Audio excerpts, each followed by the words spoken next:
ಈಗ ವೇದಿಕೆಗೆ ಕರೀತಾ ಇದ್ದೇನೆ ಉಳ್ಳಾಲ ಘಟಕದ ನಮ್ಮ ಸಾಹಿತ್ಯ ಪರಿಷತ್ತಿನ ಅಧ್ಯಕ್ಷರಾದ ಶ್ರೀಯುತ ಧನಂಜಯ ಕುಂಬಳೆ ಅವರು ವೇದಿಕೆ ಆಗಮಿಸಬೇಕಾಗಿ ವಿನಂತಿ. ರಾಮಕೃಷ್ಣ ಪ್ರೌಢಶಾಲೆಯ ನಿವೃತ್ತ ಮುಖ್ಯೋಪಾಧ್ಯಾಯರಾದ ಶ್ರೀಯುತ ರಂಜನೆ ಕಲಿಮಾರು, ಅದೇ ರೀತಿಯಾಗಿ ಉಳ್ಳಾಲ ಘಟಕದ ಕಾರ್ಯದರ್ಶಿ ಆಗಿರುವಂತಹ ಶ್ರೀಯುತ ರಂಜನೆ ಕಲಿಮಾರು ಅವರು ವೇದಿಕೆ ಆಗಮಿಸಬೇಕಾಗಿ ವಿನಂತಿ. ಮಾಲೀಕರಾದಂತಹ ಚಂದ್ರಾಶ್ರೀ ವೇದಿಕೆ ಆಗಮಿಸಬೇಕು.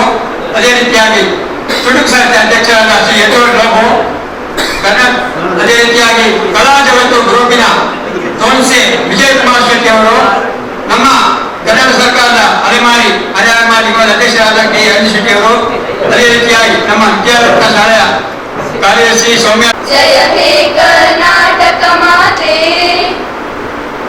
ಭೂದೇವಿಯ ಮಕುಟದ ನವಮಣಿಯೇ, ಗಂಧದ ಚಂದದ ಹೊನ್ನಿನ ಗಣಿಯೇ, ರಾಘವ ಮಧುಸೂದನರ ಬದಲಿಸಿದ ಭಾರತ ಜನನಿಯ ತನುಜಾತೆ, ಜಯ ಭಾರತ ಜನನಿಯ ತನುಜಾತೆ. ಜಯ ಹೇ ಕರ್ನಾಟಕ ಮಾತೆ, ಜನನಿಯ ಜೋಗುಳ ವೇಗದ ಘೋಷ, ಜನನಿಗೆ ಜೀವವು ನಿನ್ನ ವೇಷ, ಹಸುರಿನ ಗಿರಿಗಳ ಸಾಲೆ, ನಿನ್ನಯ ಕೊರಳಿನ ಮಾಲೆ, ಕಪಿಲ ಪತಂಜಲ ಗೌತಮ ಜಿನನುತ ಭಾರತ ಜನನಿಯ ತನುಜಾತೆ. ಜಯ ಹೇ ಕರ್ನಾಟಕ ಮಾತೆ, ಜಯ ಭಾರತ ಜನನಿಯ ತನುಜಾತೆ. ಜಯ ಹೇ ಕರ್ನಾಟಕ ಮಾತೆ. ಶಂಕರ ರಮಣುಜ ವಿದ್ಯಾರಣ್ಯ, ಬಸವೇಶ್ವರರಿ ಹರಿವ್ಯಾರಣ್ಯ, ನನ್ನ ಷಡಕ್ಷರಿ ಪೊನ್ನ, ಪಂಪಲ ಕುಣಿಪತಿ ಚೆನ್ನ, ಕುಮಾರ ವ್ಯಾಸರ ಮಂಗಳಧಾಮ, ಕವಿ ಕೋಗಿಲೆಗಳ ಪುಣ್ಯಾರಾಮ, ನಾಯಕ ರಾಮಾನಂದ ಕಬೀರರ ಭಾರತ ಜನನಿಯ ತನುಜಾತೆ. ಜಯ ಹೇ ಕರ್ನಾಟಕ ಮಾತೆ, ಜಯ ಭಾರತ ಜನನಿಯ ತನುಜಾತೆ. ಜಯ ಹೇ ಕರ್ನಾಟಕ ಮಾತೆ. ಕೈಲಪ ಹೊಯ್ಸಳ ರಾಣಿದ ನಾಡೆ, ಡಂಕಣ ಜಗಣರ ನೆಚ್ಚಿನ ಬೀಡೆ, ಕೃಷ್ಣ ಶರಾವತಿ ತುಂಗ, ಕಾವೇರಿಯ ಬರರಂಗ, ಚೈತನ್ಯ ಪರಮಹಂಸ ವಿವೇಕರ ಭಾರತ ಜನನಿಯ ತನುಜಾತೆ. ಜಯ ಹೇ ಕರ್ನಾಟಕ ಮಾತೆ, ಜಯ ಭಾರತ ಜನನಿಯ ತನುಜಾತೆ. ಜಯ ಹೇ ಕರ್ನಾಟಕ ಮಾತೆ. ಸರ್ವ ಜನಾಂಗದ ಶಾಂತಿಯ ತೋಟ, ರಸಿಕರ ಕಂಗಳ ಸೆಳೆಯುವ ನೋಟ, ಹಿಂದೂ ಕ್ರೈಸ್ತ ಮುಸಲ್ಮಾನ, ಪಾರಸಿಕ ಜೈನರ ಉದ್ಯಾನ, ಜನಗಣ ಹೋಲುವ ದೊರೆಗಳ ಧಾಮ, ಗಾಯಕ ವೈದಿಕರ ರಾಮ, ಕನ್ನಡ ನುಡಿ ಕುಣಿದಾಡುವ ಗೇಹ, ಕನ್ನಡ ತಾಯಿಯ ಮಕ್ಕಳ ದೇಹ, ಭಾರತ ಜನನಿಯ ತನುಜಾತೆ. ಜಯ ಹೇ ಕರ್ನಾಟಕ ಮಾತೆ, ಜಯ ಭಾರತ ಜನನಿಯ ತನುಜಾತೆ. ಜಯ ಹೇ ಕರ್ನಾಟಕ ಮಾತೆ. ನಾನು ಕನ್ನಡ ಅಧ್ಯಾಪಕನಾಗಿದ್ದು ನನಗೆ ಭಾಷಣ ಬರೆಯಬೇಕಾಗಿಲ್ಲ.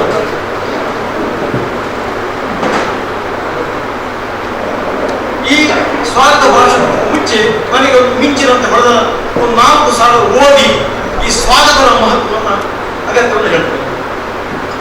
ಎಲ್ಲರನ್ನು ಸ್ವಾಗತಿಸಿ ನಿಂತಿಹೆವು ನಾನೀಗ, ಸಲ್ಲುವ ಮಾತಿಂದ ಗೌರವಿಸುವೆ, ಸೊಲ್ಲಲ್ಲಿ ಮಲ್ಲಿಗೆಯ ಹಾರವನ್ನು ನೇಯುತ್ತ ಸಲ್ಲಿಸುವೆ ನಿಮಗೆಲ್ಲ ಪ್ರೀತಿಯಿಂದ.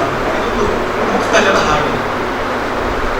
ಕನ್ನಡ ಸಂಭ್ರಮ ವಿದ್ಯಾರತ್ನ ಆಂಗ್ಲ ಮಾಧ್ಯಮ ಶಾಲೆ ಕೇರಳಕಟ್ಟೆ ಇವರ ಆಶ್ರಯದಲ್ಲಿ ನಮ್ಮ ಹೆಮ್ಮೆಯ ಉಳ್ಳಾಲ ತಾಲೂಕಿನ ಕನ್ನಡ ಸಾಹಿತ್ಯ ಪರಿಷತ್ತಿನ ಒಂದು ಕಾರ್ಯಕ್ರಮ ಇಲ್ಲಿ ಬಹಳ ಸಂಭ್ರಮ ನಡೀತಾ ಇದೆ. ಅತ್ಯುತ್ಸಾಹ ಇಲ್ಲಿ ಕಂಡು ಬರ್ತದೆ. ಇದಕ್ಕೆಲ್ಲ ಕಾರಣ ನಾವೆಲ್ಲ, ಮುಖ್ಯವಾಗಿ ನಮ್ಮ ಉಳ್ಳಾಲ ತಾಲೂಕಿನ ಘಟಕದ ಅಧ್ಯಕ್ಷರಾದ ಧನಂಜಯ ಕುಂಬಳೆ. ಇಂದು ಸ್ಪರ್ಧೆಯಲ್ಲಿ ಬಹುಮಾನ ವಿತರಣೆ ಇದೆ, ಜಾನಪದ ನೃತ್ಯ ಇದೆ, ಮಾರ್ಗದರ್ಶಿ ಉಪನ್ಯಾಸವನ್ನು ಮಾಡಲಿಕ್ಕೆ ಬಂದಿದ್ದಾರೆ.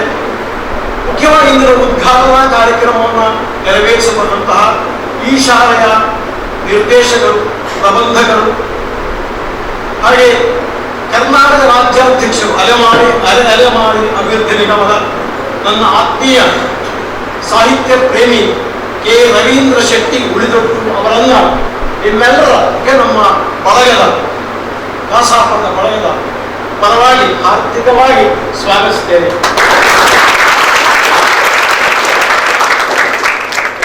ಅವರು ನಾನು ಅನೇಕ ವರ್ಷಗಳನ್ನು ಗಮನಿಸ್ತೇನೆ. ನನ್ನ ಮನೆಯಲ್ಲಿ ಬಹಳ 10 ನಿಮಿಷ ದಾರಿ.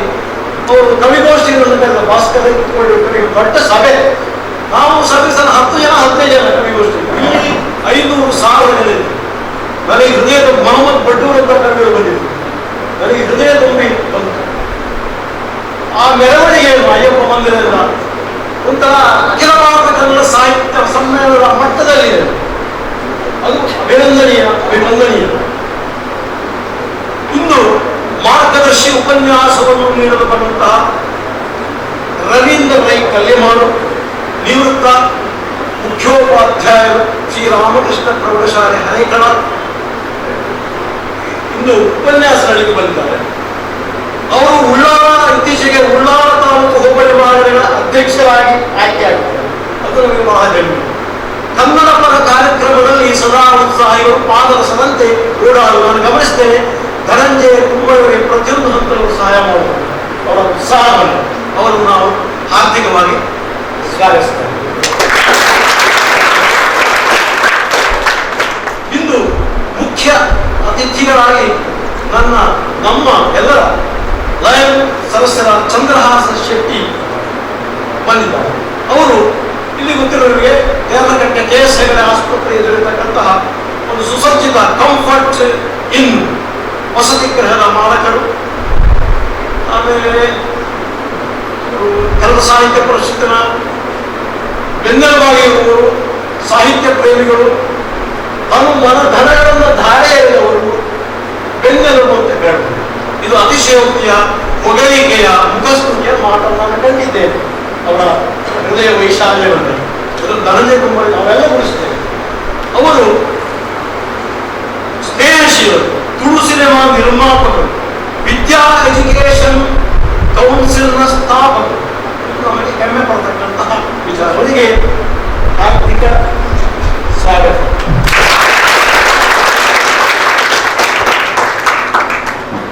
ಇಂದಿನ ಈ ಕನ್ನಡ ಸಂಭ್ರಮ ಕಾರ್ಯಕ್ರಮದ ಅಧ್ಯಕ್ಷತೆ ಹೇಳ್ಬೋದು. ಅದು ಅತಿಶಯೋಕ್ತಿಯ ಮಾತು ವಹಿಸಿದಂತಹ ನನ್ನ ಆತ್ಮೀಯ ಮಿತ್ರರಾದ ಡಾಕ್ಟರ್ ಧನಂಜಯ ಕುಂಬಳೆ ಅವರು ಮಂಗಳೂರು ವಿಶ್ವವಿದ್ಯಾಲಯ ಕನ್ನಡ ಪ್ರಾಧ್ಯಾಪಕರು, ಸಂಶೋಧಕರು, ನೆರವಾಗುವರು. ಉಳ್ಳಾಲ ತಾಲೂಕಿನ ಕನ್ನಡ ಸಾಹಿತ್ಯ ಪರಿಷತ್ತಿನ ಮೊಟ್ಟ ಮೊದಲ ಅಧ್ಯಕ್ಷರು ಎಂದು ಅವರ ಹೆಸರು ಕನ್ನಡ ಸಾಹಿತ್ಯ ಪರಿಷತ್ತಿನ ಇತಿಹಾಸದಲ್ಲಿ ದಾಖಲೀಕರಣವಾಗ್ತಾ ಇದೆ. ಅದು ನಮಗೆ ಹೆಮ್ಮೆ. ಅವರು ಸಂಘಟಕರು ಮಾತ್ರವಲ್ಲ, ಉತ್ತಮ ಕವಿಗಳು, ಸಾಹಿತಿಗಳು, ವಿದ್ವಾಂಸರು. ಅದಕ್ಕಿದ್ದು ನಮ್ಮ ಪುಣ್ಯ, ನಮ್ಮ ಈ ಊರಿನ ರಾಜ್ಯದ ಪುಣ್ಯ. ಅವರು ಅಸಾಧ್ಯವಾದಂತಹ ಕೆಲಸದ ಒತ್ತಡದಲ್ಲಿದ್ದರು, ಅಧ್ಯಾಪನ ಪ್ರವಚನದಲ್ಲಿದ್ದರು. ಅವರು ಪಾದರಸದಿಂದ ಚುರುಕಾಗಿ ಓಡಾಡಿ ಅವರು ಚಟುವಟಿಕೆಗೆ ಸಕ್ರಿಯವಾಗಿರುವುದು, ನಿರ್ದೇಶನ ನಮ್ಮ ಪುಣ್ಯ ಅಂತ ಅವರನ್ನ. ಅಲ್ಲದೆ ಅವರು ಕಾಂತಾವರ ಕನ್ನಡ ಸಂಘದ ಪ್ರತಿಷ್ಠಿತ ಮುದ್ದಣ ಕಾವ್ಯ ಪ್ರಶಸ್ತಿಯನ್ನು ಪಡೆದವರನ್ನು ನಾನು ಕೇಳಿದ್ದೇನೆ. ಅವರಿಗೆ ಆರ್ಥಿಕವಾದಂತಹ ಸ್ವಾಗತ.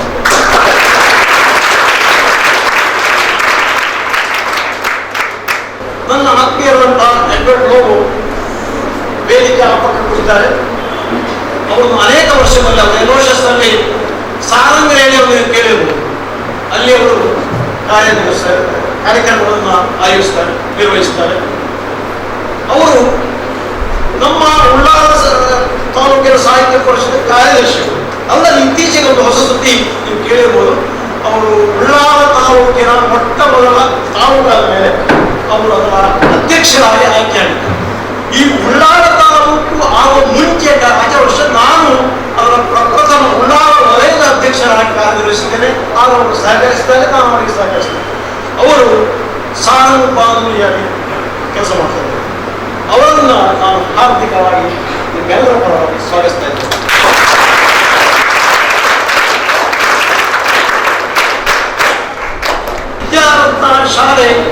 ಭಾರತದಲ್ಲಿ ಬಹಳ ಪ್ರಸಿದ್ಧ. ಇದು ಆಂಗ್ಲ ಮಾಧ್ಯಮ ಶಾಲೆಯಾದರೂ ಇಲ್ಲಿ ಕನ್ನಡದ ಸೊಲ್ಲು, ಕನ್ನಡದ ಧ್ವನಿ, ಕನ್ನಡದ ಆತ್ಮ ಇಲ್ಲಿದೆ. ಈ ಶಾಲೆಯ ಕಾರ್ಯದರ್ಶಿಯವರಾದ ಶ್ರೀಮತಿ ಸೌಮ್ಯ ಆರ್ ಶೆಟ್ಟಿ ಅವರನ್ನು ನಾವು ಅತ್ಯಂತ ಗೌರವಪೂರ್ವಕ ಸ್ವಾಗತಿಸ್ತಾ ಇದ್ದೇವೆ. ನಿಮ್ಮೆಲ್ಲರೂ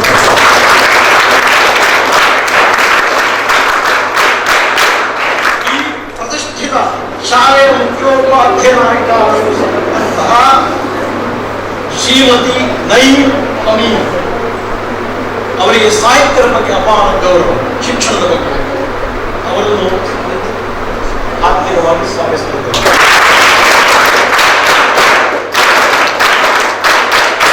ಕಾರ್ಯಕ್ರಮದ ಯಶಸ್ಸಿನ ರೂವಾರಿಗಳು ಅನೇಕರಿದ್ದಾರೆ. ಅದರಲ್ಲಿ ಮುಖ್ಯವಾಗಿ ಕಳೆದ ತಿಂಗಳು ನನ್ನಲ್ಲಿ ಹೇಳ್ತಾರೆ, ನಮ್ಮ ಶಾಲೆಯ ಕಾರ್ಯಕ್ರಮ ಮಾಡಬೇಕಂತ ನನ್ನ ಮಿತ್ರರಾದಂತಹ ಈ ಶಾಲೆಯ ಕನ್ನಡ ಅಧ್ಯಾಪಕರಾದಂತಹ ರವಿಕುಮಾರ್ ಕೋಡಿಯವರು ಅವರು ಈ ಕಾರ್ಯಕ್ರಮದ ಸಂಚಾಲಕರು, ಕನ್ನಡ ಅಧ್ಯಾಪಕರು, ಕನ್ನಡಾಭಿಮಾನಿಗಳು ಅವರನ್ನ ಈ ಕಾರ್ಯಕ್ರಮಕ್ಕೆ ಅತ್ಯಂತ ಹಾರ್ದಿಕವಾಗಿ ಸ್ವಾಗತಿಸ್ತಾ ಇದ್ದಾರೆ.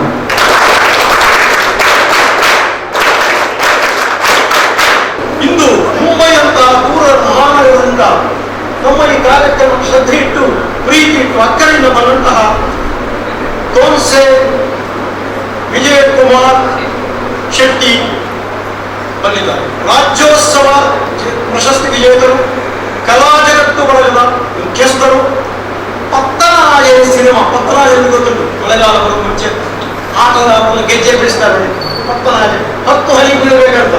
ಆ ಪತ್ತನಾಯ ಎಂಬುದು ತುಳು ಸಿನಿಮಾ ಆಗಿರಬೇಕು. ಅದರ ನಿರ್ಮಾಪಕ, ಪ್ರೊಡ್ಯೂಸರ್ ಅವರು ಒಂದು ಹಬ್ಬ ಬಂದಿದೆ ನಮಗೆ ಸಮಾರಂಭಕ್ಕೆ. ಮಿತ್ರರೇ, ಸ್ವಾಗತ.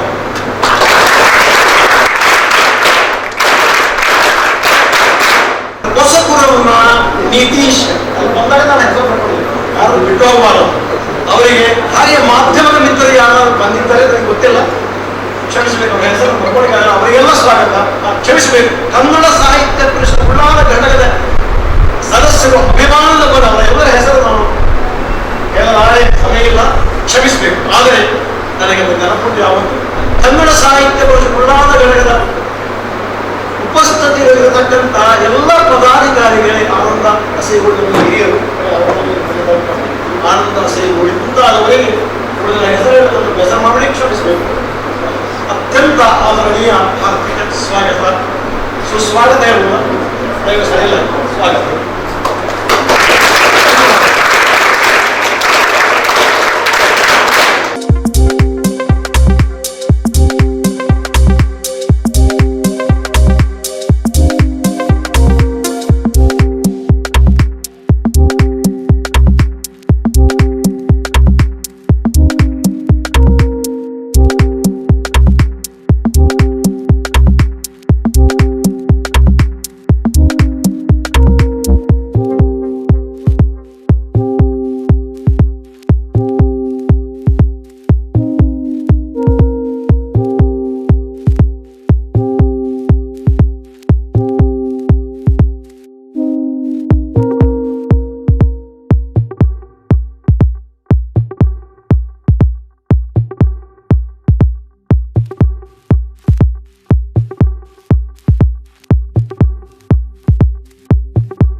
ಕಲ್ಪನೆಯ ಕಣ್ಣು ನೀರೇವು ಹಚ್ಚಿರುವ ದೀಪದಲ್ಲಿ ತಾಯ ರೂಪ ಅಚ್ಚಳಿಯದಂತೆ ತೋರೇವು. ಬಹಳ ಒಂದು ಶುದ್ಧವಾದ ಅಪ್ಪಟ ಶುದ್ಧವಾದಂತಹ ಭಾಷೆ ಅಂತೇಳಿ ನಮ್ಮದು ಕನ್ನಡ. ಅದೇ ರೀತಿಯಾಗಿ ಎಲ್ಲಿ ನೋಡಿದರೂ ಕೂಡ ನಮ್ಮ ಕನ್ನಡ ನಾಡಿನಲ್ಲಿ ಒಂದು ರೀತಿಯ ನಿಸರ್ಗ ಸೌಂದರ್ಯ, ಅದೇ ರೀತಿಯಾಗಿ ನಿಸರ್ಗ ಮಾತೆ ಸೀರೆ ತೊಟ್ಟಂತೆ, ಹಸಿರು ಸೀರೆ ತೊಟ್ಟಂತೆ ಭಾಸವಾಗ್ತಾ ಇರುವಂತಹ ಸೌಂದರ್ಯ, ಇದಕ್ಕೆ ಆಶ್ರಯಾಗಿ ಜಲ ಧಾರೆಗಳು ಇವೆಲ್ಲವೂ ಕೂಡ ನಮಗೆ ನಿತ್ಯ ಒಂದು ರಸದೌತಣವನ್ನು ಬಡಿಸುತ್ತವೆ ಅಂತ ಹೇಳ್ಬೋದು. ಅಂತಹ ನಾಡಿನಲ್ಲಿ ಹುಟ್ಟಿದಂತಹ ನಾವೇ ನಿಜವಾಗಿ ಕೂಡ ಧನ್ಯರು. ಈಗ ಇವತ್ತಿನ ಉದ್ಘಾಟನೆಯನ್ನು ನೆರವೇರಿಸಿದಂತಹ ಶ್ರೀಯುತ ಕೆ ರಾಜೇಂದ್ರ ಶೆಟ್ಟಿ ಅವರು ಮಾತಾಡಬೇಕಾಗಿ ವಿನಂತಿಸುತ್ತಾರೆ. ನನ್ನ ಅಧ್ಯಕ್ಷತೆಯನ್ನು ವಹಿಸಿರ್ತಕ್ಕಂಥ ನಮ್ಮೆಲ್ಲರ ಆತ್ಮೀಯರು, ಮಂಗಳೂರು ವಿಶ್ವವಿದ್ಯಾನಿಲಯದ ಕನ್ನಡ ಉಪನ್ಯಾಸಕರು, ಸಾಹಿತಿಗಳು, ಬರಹಗಾರರಾಗಿರ್ತಕ್ಕಂಥ ನಮ್ಮ ಈ ಒಂದು ಕನ್ನಡ ಸಾಹಿತ್ಯ ಪರಿಷತ್ತಿನ ಉಲ್ಲಾಲ ಘಟಕದ ಪ್ರಥಮ ಅಧ್ಯಕ್ಷರಾಗಿರ್ತಕ್ಕಂಥ ಗೌರವಾನ್ವಿತ ಡಾಕ್ಟರ್ ಧನಂಜಯ ಕುಂಬೆ ಅವರೇ, ನಮ್ಮ ಬಹಳ ಆತ್ಮೀಯರು, ಅನಿರೀಕ್ಷಿತವಾಗಿ ನನಗೆ ಮೊನ್ನೆ ಬೆಂಗಳೂರಿನಲ್ಲಿ ಸಿಕ್ಕಿದಂತ ನಮ್ಮ ಮಾತಾಡ್ತಾ ನಿನ್ನೆ ಒಟ್ಟಿಗೆ ನಾವು ಬೆಂಗಳೂರಿನಿಂದ ಬಂದಾಗ ನಾನು ಹೇಳಿದೆ, ನಮ್ಮ ವಿದ್ಯಾಸಂಸ್ಥೆಯಲ್ಲಿ ಕನ್ನಡ ಸಾಹಿತ್ಯ ಪರಿಷತ್ ಒಂದು ಕಾರ್ಯಕ್ರಮ ಇಟ್ಟಿದ್ದಾರೆ, ನೀವು ಕೂಡ ಅದರ ಜೊತೆಯಾಗಬೇಕು ಅಂತ. ಆ ಒಂದು ಮಾತಿಗೆ ಗೌರವವನ್ನು ಕೊಟ್ಟು ನಮ್ಮ ಜೊತೆ ವೇದಿಕೆಯಲ್ಲಿ ವಿಶೇಷ ಅತಿಥಿಗಳಾಗಿ ಭಾಗವಹಿಸಿರುವವರು ವಿಜಯ್ ಕುಮಾರ್ ಶೆಟ್ಟಿ ತೋನ್ಸೆ. ನನಗೆ ಬಹಳ ಗೌರವ. ವಿಜಯ್ ಕುಮಾರ್ ಶೆಟ್ಟಿ ತೋನ್ಸೆ ಕಳೆದ 40 ವರ್ಷಗಳಿಂದ ಮುಂಬೈ ಅಂತ ಆ ಒಂದು ಜಾಗದಲ್ಲಿ ನಮ್ಮ ನಾಡಿನ, ನಮ್ಮ ನೆಲದ ಒಂದು ಏನು ಕಲೆ ಸಾಹಿತ್ಯವಿದೆ ಅದೆಲ್ಲವನ್ನು ಕೂಡ ಅಲ್ಲಿ ಒಂದು ಸ್ಥಾಪಿಸುವಂತ ಕಲಾ ಜಗತ್ತು ಎಂಬ ಒಂದು ಸಂಸ್ಥೆಯನ್ನು ಹುಟ್ಟುಹಾಕಿ ಬಹಳಷ್ಟು ಸಾಹಿತ್ಯಾತ್ಮಕ ಕೆಲಸವನ್ನು ಮಾಡುತ್ತಿರುವಂತಹ ವಿಜಯ್ ಕುಮಾರ್ ಶೆಟ್ಟಿ ತೋನ್ಸೆ ನಮ್ಮ ಜೊತೆ ಇದ್ದಾರೆ. ಅವರಿಗೂ ಕೂಡ ನಮನಗಳನ್ನು ಸಲ್ಲಿಸುತ್ತಾ, ನನ್ನ ಪ್ರೌಢ ಶಿಕ್ಷಣ ಸಂದರ್ಭದಲ್ಲಿ ನನ್ನ ಗುರುಗಳು ನಾನು ಯಾವತ್ತೂ ಹೇಳಿದ್ದೆ, ಬಹಳ ಗೌರವದ, ಬಹಳ ಪ್ರೀತಿಯ ನನ್ನ ಗುರುಗಳು ರವೀಂದ್ರ ಕಲ್ಲಿಮಾರ್ ಅವರು ವೇದಿಕೆಯಲ್ಲಿದ್ದಾರೆ. ನನ್ನ ಎಲ್ಲ ಕಾರ್ಯಕ್ರಮ ಕೂಡ ಅವರು ಮಾರ್ಗದರ್ಶನ ಕೊಡ್ತಾರೆ. ಈ ಒಂದು ಸಾಹಿತ್ಯ ಪರಿಷತ್ತಿನ ಘಟಕದ ಪದಾಧಿಕಾರಿ ಕೂಡ ಕೆಲಸವನ್ನು ಮಾಡ್ತಿರುವಂತ ಒಬ್ಬ ಆದರ್ಶ ಶಿಕ್ಷಕ ಎಂಬ ಬಿರುದನ್ನು ಪಡೆದಿರತಕ್ಕಂಥ ರವೀಂದ್ರ ಕಲ್ಲಿಮಾರ್ ಅವರೇ, ನಮ್ಮ ಈ ಒಂದು ಘಟಕದ ಪ್ರಧಾನ ಕಾರ್ಯದರ್ಶಿಯಾಗಿರ್ತಕ್ಕಂಥ ನಮ್ಮ ಎಡ್ವರ್ಡ್ ಲೋಬೋರ್ ಅವರು, ನಮ್ಮ ಅಧ್ಯಕ್ಷರು, ಚುಟುಕು ಸಾಹಿತ್ಯ ಪರಿಷತ್ತಿನ ಅಧ್ಯಕ್ಷರು ಕೂಡ ಆಗಿದ್ದಾರೆ. ರೇಡಿಯೋ ಸಾರಂಗದಲ್ಲಿ ಕೂಡ ಬಹಳಷ್ಟು ಕೆಲಸವನ್ನು ಮಾಡುತ್ತೆ. ನಮ್ಮ ಸಂಸ್ಥೆಯಾದಂತಹ ಕಾರ್ಯಕ್ರಮದಲ್ಲಿ ಕೂಡ ಹಲವಾರು ಬಾರಿ ಭಾಗವಹಿಸಿದ್ದಾರೆ. ಅವರಿಗೂ ಕೂಡ ನಮನಗಳನ್ನು ಸಲ್ಲಿಸುತ್ತಾ, ಈ ಒಂದು ಸಂಸ್ಥೆಯ ಕೋಶಾಧಿಕಾರಿ, ನಾನು ಯಾವತ್ತೂ ಹೇಳಿಕೊಂಡು ಸಂಸ್ಥೆಯಲ್ಲಿ ಇರತಕ್ಕಂಥ ಅಧ್ಯಕ್ಷರಿಗೆ ಬಲ ಯಾರಂತ ಹೇಳಿ ಅಲ್ಲಿರುವಂತಹ ಕೋಶಾಧಿಕಾರಿ, ಇವತ್ತು ಒಳ್ಳೆಯ ಕೋಶಾಧಿಕಾರಿಯನ್ನು ಕೂಡ ಈ ಒಂದು ಘಟಕಕ್ಕೆ ನೇಮಿಸಿಕೊಂಡಿದ್ದಾರೆ. ನಮ್ಮ ಐಎನ್ ಚಂದ್ರಾಶ್ರಯ ಅವರು ಕೊಡುಗೈ ದಾನಿಯು ಕೂಡ, ನಮ್ಮ ದೇವಳಕಟ್ಟೆಯ ಕಂಫಾರ್ಟ್ ವಸತಿ ಗೃಹದ ಮಾಲಕರು ಕೂಡ, ಅವರಿಗೂ ಕೂಡ ನಮನಗಳನ್ನು ಸಲ್ಲಿಸುತ್ತಾ, ನಮ್ಮ ಶಾಲೆಯ ಕಾರ್ಯದರ್ಶಿ ಸೌಮ್ಯ ಶೆಟ್ಟಿ ಅವರಿದ್ದಾರೆ. ನಮ್ಮ ಶಾಲಾ ಮುಖ್ಯೋಪಾಧ್ಯಾಯ ನಹೀಂ ಅಮೀದ್ ಅವರಿದ್ದಾರೆ. ನನ್ನ ಸಹೋದರ, ಯಾಕೆ ಅಂತ ಹೇಳಿದ್ರೆ ನನಗೆ ದೇವಳಕಟ್ಟೆ ತೋರಿಸಿದ್ದೆ ಅವರು ರವಿಕುಮಾರ್ ಕೋಡಿ, ಅವರನ್ನು ಯಾವತ್ತು ಮನೆಗೆ ದಾವತ್ತಿನ ಇವತ್ತಿನವರೆಗೆ ನನ್ನ ಶಾಲೆಯಲ್ಲಿ ಶಿಕ್ಷಕರಾಗಿ ಕೆಲಸ ಮಾಡುತ್ತಿದ್ದ ನನ್ನ ಸೋದರ ಸಹೋದರರಾದ ರವಿಕುಮಾರ್ ಕೋಡಿ ಅವರು ನಮ್ಮ ಜೊತೆ ಇದ್ದಾರೆ. ಇಲ್ಲಿ ಬಹಳ ಮುಖ್ಯವಾಗಿ ನಮ್ಮ ಮಾಧ್ಯಮದ ಮಿತ್ರರು ಇಲ್ಲಿದ್ದಾರೆ.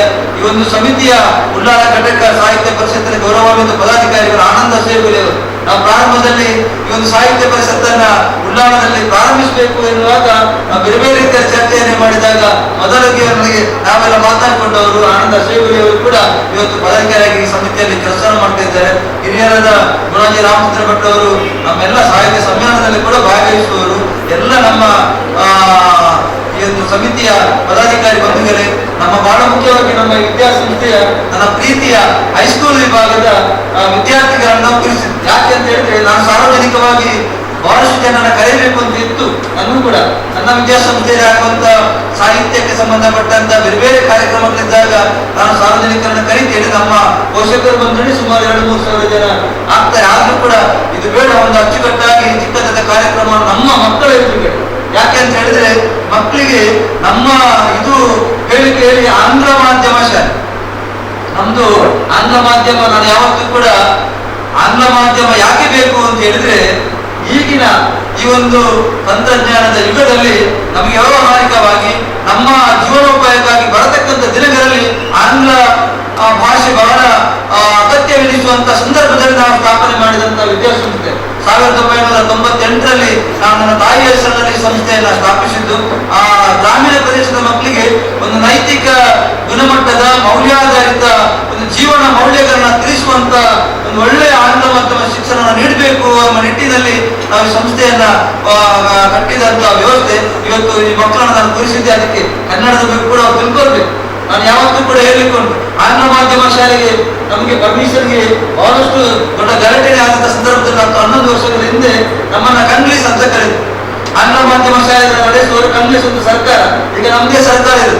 ಆವಾಗ ನಾನು ಈಗ ಅವರಿಗೆ ಕೇಳಿದೆ, ನಮ್ಮ ಸರ್ಕಾರದ ನಮ್ಮವರಿಗೆ ಯಾವಾಗ ನಮ್ಮನ್ನು ಕಂಗ್ಲೀಷ್ ಅಂತ ಹೇಳಿದ್ರೆ, ಇವತ್ತು ನೀವೇ ಸರ್ಕಾರದಲ್ಲಿ ಸರ್ಕಾರ ಇಂಗ್ಲಿಷ್ ಅನ್ನು ಬಂದು ನೀವು ಯಾರನ್ನು ಕಂಗ್ಲೀಷ್ ಅಂತ ಹೇಳುದು ಅಂತ. ಅವಾಗ ಹೋರಾಟ ಮಾಡೋದಿಷ್ಟು ಆಂಗ್ಲ ಮಾಧ್ಯಮ ಶಿಕ್ಷಣವನ್ನ ಮಾಡಬಾರದು ಅಂತ ಕನ್ನಡ ಪರ ಧ್ವನಿಗಳು ನಮ್ಮನ್ನು ಬಹಳಷ್ಟು ನಮ್ಮ ಆ ಸಂದರ್ಭದಲ್ಲಿ ನಮ್ಮ ಖಾಸಗಿ ಶಾಲೆಗಳಿಗೆ ಬಹಳಷ್ಟು ತೊಂದರೆಗಳಾಗಿದೆ. ಶಿಕ್ಷಣ ಅಧಿಕಾರ ನೇರವಾಗಿ ಹೇಳ್ತೀನಿ, ಏನು ಮುಚ್ಚುಮರೆ. ಯಾಕೆ ಅಂತ ಹೇಳಿದ್ರೆ ಆವಾಗ ಶಿಕ್ಷಣ ಸಂಸ್ಥೆಯನ್ನು ಸ್ಥಾಪಿಸುವಂತ ಬಹಳ ಕಷ್ಟ. ಅಂತ ಸಂದರ್ಭದಲ್ಲಿ ಈ ಇಲಾಖೆಯ ಬೇರೆ ಬೇರೆ ರೀತಿಯ ತೊಂದರೆಗಳನ್ನು ಅನುಭವಿಸಿಕೊಂಡು ಸಂಸ್ಥೆಯನ್ನು ಸ್ಥಾಪಿಸಿದ ಬಹಳಷ್ಟು ಜನ ಖಾಸಗಿ ಶಿಕ್ಷಣ ಸಂಸ್ಥೆಗಳಲ್ಲಿದ್ದಾರೆ. ನನ್ನಂತವರು ಬೇಕಾದಷ್ಟಿದ್ದವರಲ್ಲ, ಬಹಳ ಕಷ್ಟಪಟ್ಟು ಒಂದು ವಿದ್ಯಾಸಂಸ್ಥೆಯನ್ನ ಸ್ಥಾಪನೆ ಮಾಡಿದರು. ಇವತ್ತು ನಾನು ಯಾವತ್ತೂ ಹೇಳಿದ್ದೆ, ಈ ಶಿಕ್ಷಣ ಶಾಲೆಯಲ್ಲಿ ನಮ್ಮ ಶಿಕ್ಷಣ ಯಾವ ರೀತಿ ಅಂತ ಹೇಳಿದ್ರೆ, ಇದು ಯಾವತ್ತೂ ಶಿಕ್ಷಣ ಎಂಬುದು ವ್ಯಾಪಾರೀಕರಣ ಆಗಬಾರ್ದು ಅಂತ ಹೇಳುವವಣ್ಣ. ಶಿಕ್ಷಣ ಎಂಬುವಂಥದ್ದು ವ್ಯಾಪಾರೀಕರಣ ಆಗಬಾರ್ದು. ಶಿಕ್ಷಣ ಎಂಬುವಂಥದ್ದು ಯಾವ ರೀತಿ ಅಂತ ಹೇಳಿದ್ರೆ, ಅಲ್ಲಿ ಒಂದು ಮೌಲ್ಯಾಧಾರಿತವಾದ ಒಂದು ಗುಣಮಟ್ಟದ ಒಂದು ನೈತಿಕತೆ ಇರತಕ್ಕಂಥ ಶಿಕ್ಷಣವನ್ನ ಇವತ್ತಿನ ಈ ಒಂದು ಕಾಲಘಟ್ಟದಲ್ಲಿ ನೀಡುವಂಥದ್ದು ಬಹಳ ಅವಶ್ಯಕತೆ ಇದೆ. ಅದು ಆಂಗ್ಲ ಭಾಷೆ ಆಗಿರ್ಬೋದು ಅಥವಾ ಕನ್ನಡ ಮಾಧ್ಯಮಗಳು ಆಗಿರ್ಬೋದು. ಆದ್ರಿಂದ ಇಲ್ಲಿ ನಮ್ಮದು ಆಂಗ್ಲ ಮಾಧ್ಯಮ ಶಾಲೆ ಶಿಕ್ಷಣ ಆದ್ರೂ ಕೂಡ ನಾವು ಯಾವತ್ತೂ ಕೂಡ ನಮ್ಮ ತಾಯಿನಾಡಿಗೆ, ನಮ್ಮ ಭಾಷೆಗೆ, ನಮ್ಮ ನೆಲಕ್ಕೆ, ಜಲಕ್ಕೆ ಯಾವುದೇ ರೀತಿಯಾದ ಒಂದು ವ್ಯವಸ್ಥೆಗಳು ಬಂದಾಗ ಅದರ ವಿರುದ್ಧ ನಾವು ಸೆಟೆದು ನಿಂತು ನಾವು ಅದಕ್ಕೆ ಕೆಲಸವನ್ನು ಮಾಡುವಂತ ಒಂದು ಸಮಾನ ಮನಸ್ಸಿರತಕ್ಕಂಥ ಜಾಗ ನಮ್ಮ ವಿದ್ಯಾಸಂಸ್ಥೆ. ಇವತ್ತು ಹೈಸ್ಕೂಲ್ ಮಕ್ಕಳನ್ನ ನಾವಿಲ್ಲಿ ಸೇರಿಸಿದ್ದೀವಿ. ಅವರಿಗೂ ಕೂಡ ಸ್ವಲ್ಪ ಕನ್ನಡದ ನಮ್ಮ ರವಿಕುಮಾರ್ ಕೋಳಿ ಕನ್ನಡ ರತ್ನ ಬಿರುದನ್ನು ಕೂಡ ಪಡೆದವರು, ಅವರೇ ಕನ್ನಡದ ಅಧ್ಯಾಪಕರು ಕೂಡ, ಬಹಳಷ್ಟು ಸಹ ಶಿಕ್ಷಕರು ಕೂಡ ಕನ್ನಡದವರು ಇದ್ದಾರೆ. ಆ ಕನ್ನಡದ ಬಗ್ಗೆ, ಕನ್ನಡದ ಸಾಹಿತ್ಯದ ಬಗ್ಗೆ, ಕನ್ನಡದ ಅಲ್ಲಿ ಏನು ಸಂಸ್ಕೃತಿ ಇದೆ ಅದನ್ನ ಉಳಿಸಿ ಬೆಳೆಸತಕ್ಕಂಥ ಜವಾಬ್ದಾರಿ ನಮ್ಮ ಈ ಮಕ್ಕಳಿಗೆ ಕೂಡ ಬರಬೇಕು ಎಂಬ ನಿಟ್ಟಿನಲ್ಲಿ ಇವತ್ತು ಕೇವಲ ನಮ್ಮ ಹೈಸ್ಕೂಲ್ ವಿಭಾಗದ ಮಕ್ಕಳನ್ನ, ಯಾಕೆ ಅಂತಂದ್ರೆ ಪ್ರೌಢಾವಸ್ಥೆಗೆ ಬರತಕ್ಕಂಥ ಮಕ್ಕಳು, ಅವರಿಗೆ ಈಗ ಅವರ ಕಡೆಯಲ್ಲಿ ನಾವು ಆ ವಿಚಾರಗಳನ್ನ ತಿಳಿಸಿದಾಗ ಅವರಿಗೆ ಮತ್ತಷ್ಟು ಅದರ ಬಗ್ಗೆ ಕೆಲಸ ಮಾಡಲಿಕ್ಕೆ ಸಾಧ್ಯ. ನಮ್ಮಲ್ಲಿ ಬಹಳಷ್ಟು ಕವನ ಬರೆಯುವ ವಿದ್ಯಾರ್ಥಿಗಳಿದ್ದಾರೆ. ಕುಂದ್ರೇಶ್ವರ ಅವರು ಕನ್ನಡದಲ್ಲಿ ಕೂಡ ಕವನವನ್ನು ಬರೆಯತಕ್ಕಂಥ ಮಕ್ಕಳು ನಮ್ಮ ಆಂಗ್ಲ ಮಾಧ್ಯಮ ಶಾಲೆಯಲ್ಲಿ ಕೂಡ ಬಹಳಷ್ಟು ಮಕ್ಕಳಿದ್ದಾರೆ. ಒಟ್ಟಿನಲ್ಲಿ ಮಕ್ಕಳು ಇದರ ಬಗ್ಗೆ ತಿಳ್ಕೊಳ್ಬೇಕು ಅಂತ ನಾವು ಮಕ್ಕಳನ್ನೆಲ್ಲ ಸೇರಿಸ್ತೀವಿ. ಏನೇ ಇರಲಿ, ಇವತ್ತು ಒಂದು ಉತ್ತಮವಾದ ಕಾರ್ಯಕ್ರಮವನ್ನ ನಮ್ಮ ದಕ್ಷಿಣ ಕನ್ನಡ ಜಿಲ್ಲಾ ಸಾಹಿತ್ಯ ಪರಿಷತ್ತಿನ ಉಳ್ಳಾಲ ತಾಲೂಕು ಘಟಕದ ವತಿಯಿಂದ ಇವತ್ತು ಪ್ರಥಮ ಬಾರಿಗೆ ನಮ್ಮ ಅಧ್ಯಕ್ಷಗಳಿಗೆ ಬರುವಂತದ್ದು ಕೂಡ ಇಲ್ಲಿ ಈ ಘಟಕದ ಅಧ್ಯಕ್ಷರು, ನಾನು ಜಿಲ್ಲಾಧ್ಯಕ್ಷ ಅಂತ ಮಾತನಾಡಿದ್ದೆ. ಸರ್, ಹೀಗೆ ಕಾರ್ಯಕ್ರಮ ಇದೆ, ನೀವೇನು ಬರುವವರಿದ್ದೀರಾ ಅಂತೇಳಿ. ಜಿಲ್ಲಾಧ್ಯಕ್ಷರು ಬರುವವರಿದ್ದಿಲ್ಲ, ಬೇರೆ ರೀತಿಯ ಸ್ವಲ್ಪ ವ್ಯವಸ್ಥೆ ಮಾಡಬೇಕು ಅಂತ ಇದ್ದೆ. ಅದಕ್ಕೆ ಅವ್ರು ಹೇಳಿದ್ರಿಲ್ಲ ಸರ್, ನಮಗೆ ಉಜಿರಿನಲ್ಲಿ ಒಂದು ಕಾರ್ಯಕ್ರಮ, ನಾನು ಕೃಷ್ಣರಾಜ್ ಒಡೆಯರ ಒಂದು ಕಾರ್ಯಕ್ರಮ ಇದೆ, ಆ ಕಾರ್ಯಕ್ರಮ ಅದೇ ಹೊತ್ತಿಗೆ ಆಗ್ತದೆ, ಬರ್ಲಿಕ್ಕೆ ಆಗುದಿಲ್ಲ, ಮುಂದೆ ಬರ್ತೇನೆ ಅಂತ ಹೇಳಿದ್ರೆ ಅಂತ ಮುಂದೆಲ್ಲ ಒಂದು ಸಭೆಗೆ ನಾನು ಖಂಡಿತ ಕರೆದೇನೆ. ಆ ಮೂಲಕ ಇವತ್ತು ಕನ್ನಡದ ಕೆಲಸ ಆಗ್ಬೇಕಾಗಿದೆ. ಇವತ್ತು ಕನ್ನಡ ಜೊತೆಗೆ ನಮ್ಮ ತುಳು, ನಮ್ಮ ಇತರ ಭಾಷೆಗಳು ಇವತ್ತು ಬಹಳಷ್ಟು ಹೋರಾಟವನ್ನು ಮಾಡ್ತೀವಿ. ನಮ್ಮ ಈ ಭಾಗದ ಕರಾವಳಿ ಇರತಕ್ಕಂಥ ಈ ತುಳುನಾಡಿನಲ್ಲಿ ತುಳುವಿಗೆ ಕೂಡ ಅಷ್ಟು ಸ್ಥಾನಮಾನ ಕಲ್ಪಿಸುವಂತ ಅವಶ್ಯಕತೆ ನಮಗಿದೆ. ನಾವು ತುಳುವನ್ನು 8ನೇ ಪರಿಚಯಕ್ಕೆ ಸೇರಿಸಬೇಕು, ಅದನ್ನ ರಾಜ್ಯ ಭಾಷೆಯನ್ನಾಗಿ ಮಾಡಬೇಕು ಎಂಬ ನಿಟ್ಟಿನಲ್ಲಿ ಕೂಡ ನನ್ನಲ್ಲಿ ಕೆಲವರು ಬಂದಾಗ ಅದಕ್ಕೂ ಕೂಡ ನಾನು ಪೂರಕವಾಗಿ ಸ್ಪಂದಿಸಿದವ. ಬರತಕ್ಕಂಥ ದಿನಗಳಲ್ಲಿ ಕನ್ನಡ ನಮ್ಮ ನಾಡಿನ ಈ ಒಂದು ಭಾಷೆ ಇದನ್ನ ಉಳಿಸಿ ಬೆಳೆಸುವಂತ ಏನು ಆಂಗ್ಲ ಮಾಧ್ಯಮ ಆದ ಕೂಡ ಕನ್ನಡ ರಚಿಸುವಂತ ಸಾಧ್ಯನೇ. ನಮ್ಮಂತಹ ಶಿಕ್ಷಣ ಸಂಸ್ಥೆಗಳು ಬಹಳಷ್ಟು ಇವೆ ಸರ್. ಇವತ್ತು ಆಂಗ್ಲ ಮಾಧ್ಯಮ ಶಾಲೆಗಳಿದ್ರೂ ಕೂಡ ಅಲ್ಲಿ ಕನ್ನಡದ ಆ ಕೆಲಸವನ್ನು ಮಾಡತಕ್ಕಂಥ ಬಹಳಷ್ಟು ಶಿಕ್ಷಣ ಸಂಸ್ಥೆಗಳು ಖಾಸಗಿಯಾಗಿಯೂ ಇದೆ, ಸರ್ಕಾರಿಯಾಗೂ ಇದ್ದೇ ಇದೆ. ಒಟ್ಟಿನಲ್ಲಿ ಬರತಕ್ಕಂಥ ದಿನಗಳಲ್ಲಿ ಎಲ್ಲ ವಿದ್ಯಾರ್ಥಿಗಳು ಕೂಡ ಇವತ್ತು ನಾವು ಪ್ರತಿ ವರ್ಷ ಕರಾವಳಿ ಕರ್ನಾಟಕದ ಸಾಹಿತ್ಯ ಸಾಂಸ್ಕೃತಿಕ ಸಮ್ಮೇಳನ, ನನ್ನ ತಾಯಿಯ ಹೆಸರು ರತ್ನೋತ್ಸವ ಅಂತ ನಾವು ಮಾಡ್ತೀವಿ.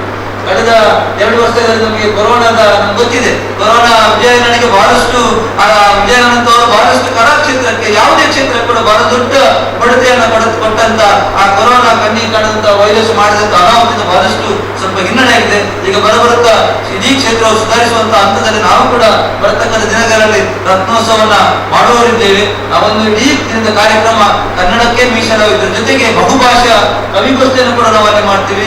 ಯಕ್ಷಗಾನ, ಭರತನಾಟ್ಯ, ನಮ್ಮ ಸಂಸ್ಕೃತಿ ಏನಿದೆ, ನಮ್ಮ ಆಚಾರ ವಿಚಾರಗಳೇನಿದೆ ಅದರ ಬಗ್ಗೆ ಉಪನ್ಯಾಸ ಕೊಡತಕ್ಕಂಥದ್ದು, ಇನ್ನಿತರ ಜನಪದ ವಿಚಾರಗಳನ್ನ ಮಕ್ಕಳಿಗೆ ತಿಳಿಸುವಂತದ್ದು, ಒಟ್ಟು ಆ ಕೆಲಸವನ್ನು ಕೂಡ ನಾವು ಮಾಡ್ತಾ ಇದ್ದೇವೆ ಕಳೆದ 10-11 ವರ್ಷಗಳಿಂದ. ಈ ಸಾರಿ ಅದನ್ನ ಮುಂದುವರಿಸಬೇಕು ಅಂತ ಇದೆ. ಅದರಲ್ಲೂ ಕೂಡ ನಾವು ಯಾವುದೇ ವ್ಯಕ್ತಿಯಿಂದ ಆಗಲಿ, ಯಾವುದೇ ಸಂಘ ಸಂಸ್ಥೆಗಳಿಂದ ಯಾವುದೇ ದೇಣಿಗೆಯನ್ನು ಕೂಡ ನಾವು ಪಡೆಯುವುದಿಲ್ಲ. ಯಾಕೆಂತಂದ್ರೆ ವಿದ್ಯಾಸಂಸ್ಥೆ ಯಾವ ರೀತಿ ಅಂತ ಹೇಳಿದ್ರೆ ಅದರದ್ದೇ ಆದಂತಹ ಒಂದು ವ್ಯವಸ್ಥೆ ನಡೆಯಲ್ಲಿ ನಾವು ಕೆಲಸವನ್ನ ಮಾಡುವಂತಹದ್ದು. ನನ್ನ ತಾಯಿ ಹೆಸರಿರ್ತಕ್ಕಂಥ ಸಂಸ್ಥೆಗೆ ಯಾವುದೇ ರೀತಿಯ ಲೋಪ ಆಗಬಾರ್ದು ಅಂತೇಳಿ ಇಷ್ಟವರೆಗೆ ನಾವು ಈ ಸಂಸ್ಥೆ ನಡೆಸಿಕೊಂಡು ಬಂದಿದ್ದೀವಿ. ಬರ್ತಕ್ಕಂಥ ದಿನಗಳಲ್ಲೂ ಕೂಡ ನಾನು ನಮ್ಮಂತ ದೇವರು, ನಮ್ಮ ಹಿರಿಯರು, ನಮ್ಮ ಗುರುಗಳ ಎಲ್ಲರ ಆಶೀರ್ವಾದದಿಂದ ವಿದ್ಯಾಸಂಸ್ಥೆ ಇನ್ನಷ್ಟು ಬೆಳಲಿಕ್ಕಿದೆ. ನಿಮ್ಮೆಲ್ಲರ ಸಹಕಾರ ಇದೆ, ಸಹಕಾರ ಬೇಕಾಗಿದೆ. ನಮ್ಮ ಬಹಳ ಮುಖ್ಯವಾಗಿ ವಿದ್ಯಾಸಂಸ್ಥೆ ಪೋಷಕರು ನಮ್ಮ ಯಾವುದೇ ಕಾರ್ಯಕ್ರಮ ಮಾಡಿದ್ರು ಕೂಡ ಪೋಷಕರು ಅದಕ್ಕೆ ನಮಗೆ ಸಹಕಾರಿಯಾಗಿ ಕೆಲಸವನ್ನ ಮಾಡುವವರು. ನಮ್ಮ ವಿದ್ಯಾರ್ಥಿಗಳು ಕೂಡ ಅಷ್ಟೇ, ವಿದ್ಯಾರ್ಥಿ ಕೂಡ ಬಹಳ ಒಂದು ವಿಮರ್ಶೆಗಳಿದ್ದಾರೆ ಯಾವಾಗ ನಮ್ಮ ಕಾರ್ಯಕ್ರಮ ಆಗುವುದು ಅಂತ. ಆ ರೀತಿಯಾದ ಒಂದು ತಂಡವೇ ನಮ್ಮ ಭಾಸ್ಕರ್ ಮಾಸ್ಟರ್ ಇದ್ದಾರೆ, ಆ ನೃತ್ಯ ಶಿಕ್ಷಕರು, ಅವರು ಕೂಡ ಒಳ್ಳೆ ಕೆಲಸವನ್ನು ಮಾಡ್ತಾರೆ. ನಮ್ಮ ಉಳಿದ ಅದಕ್ಕೆ ಬಹಳ ಹೆಮ್ಮೆಯ ವಿಚಾರ ಏನು ಅಂತ ನಿಮ್ಮ ಮುಂದೆ ಹೇಳಿಕೊಳ್ಳಲಿಕ್ಕೆ ನಮ್ಮ ಟೀಚರ್ಸ್, ನಮ್ಮ ಶಿಕ್ಷಕರು, ನಮ್ಮೆಲ್ಲ ಶಿಕ್ಷಕರು ಕೂಡ ಮನಸ್ಸೋವರ್ಚಕಾಯವಾಗಿ ನಮ್ಮ ಸಂಸ್ಥೆ ನಿಟ್ಟಿನಲ್ಲಿ ನಾನು ಯಾವತ್ತೂ ಹೇಳಲಿಕ್ಕಿದೆ, ಒಂದು ಸಂಸ್ಥೆ ಆಗಲಿ ಒಂದು ಸಂಘಟನೆ ಆಗಲಿ ಅಲ್ಲಿ ಇರತಕ್ಕಂಥವರು ಆ ಕೆಲಸ ಯಾವ ರೀತಿ ಮಾಡಬೇಕು ಅಂತ ಹೇಳಿದ್ರೆ ಅತ್ಯಂತ ಶ್ರದ್ಧೆಯಿಂದ, ಅತ್ಯಂತ ಇದೊಂದು ಸಂಸ್ಥೆ ನಮ್ಮ ಜೀವನದಲ್ಲಿ ಕೆಲಸ ಮಾಡಿದ್ರೆ ಸಂಸ್ಥೆ ಬೆಳೆಯುತ್ತದೆ.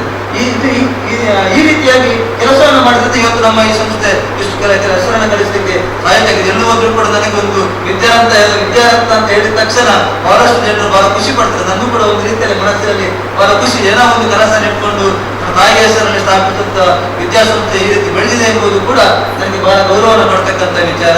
ಎಲ್ಲರೂ ಕೂಡ ಸಹಕಾರವನ್ನು ಕೊಡ್ತಾರೆ. ಒಟ್ಟಿನಲ್ಲಿ ಬರತಕ್ಕಂಥ ದಿನಗಳಲ್ಲಿ ನಮ್ಮ ಈ ಒಂದು ದಕ್ಷಿಣ ಕನ್ನಡ ಜಿಲ್ಲಾ ಸಾಹಿತ್ಯ ಪರಿಷತ್ತಿನ ಈ ಉಳ್ಳಾಲ ತಾಲೂಕು ಘಟಕ ಇನ್ನಷ್ಟು ಬೆಳೆಯಬೇಕಾಗಿದೆ. ನಮ್ಮೆಲ್ಲರ ಜವಾಬ್ದಾರಿ ಒಂದು ಸದಸ್ಯತಾ ಅಭಿಯಾನವನ್ನು ನಾವು ಮಾಡಬೇಕಾಗಿದೆ. ಅಧ್ಯಕ್ಷರ ನೇತೃತ್ವದಲ್ಲಿ, ಪದಾಧಿಕಾರಿಗಳ ನೇತೃತ್ವದಲ್ಲಿ ನಾನು ಕೂಡ ನಿಮ್ಮ ಜೊತೆ ಇದ್ದೇನೆ. ಬರತಕ್ಕಂಥ ದಿನಗಳಲ್ಲಿ ಬಹಳಷ್ಟು ಜನ ಕನ್ನಡದ ಮನಸ್ಸುಗಳನ್ನ ಒಂದು ಮಾಡತಕ್ಕಂಥ ಕೆಲಸಗಳನ್ನ ಮುಂದೆ ಹಾಕಬೇಕಾಗಿದೆ.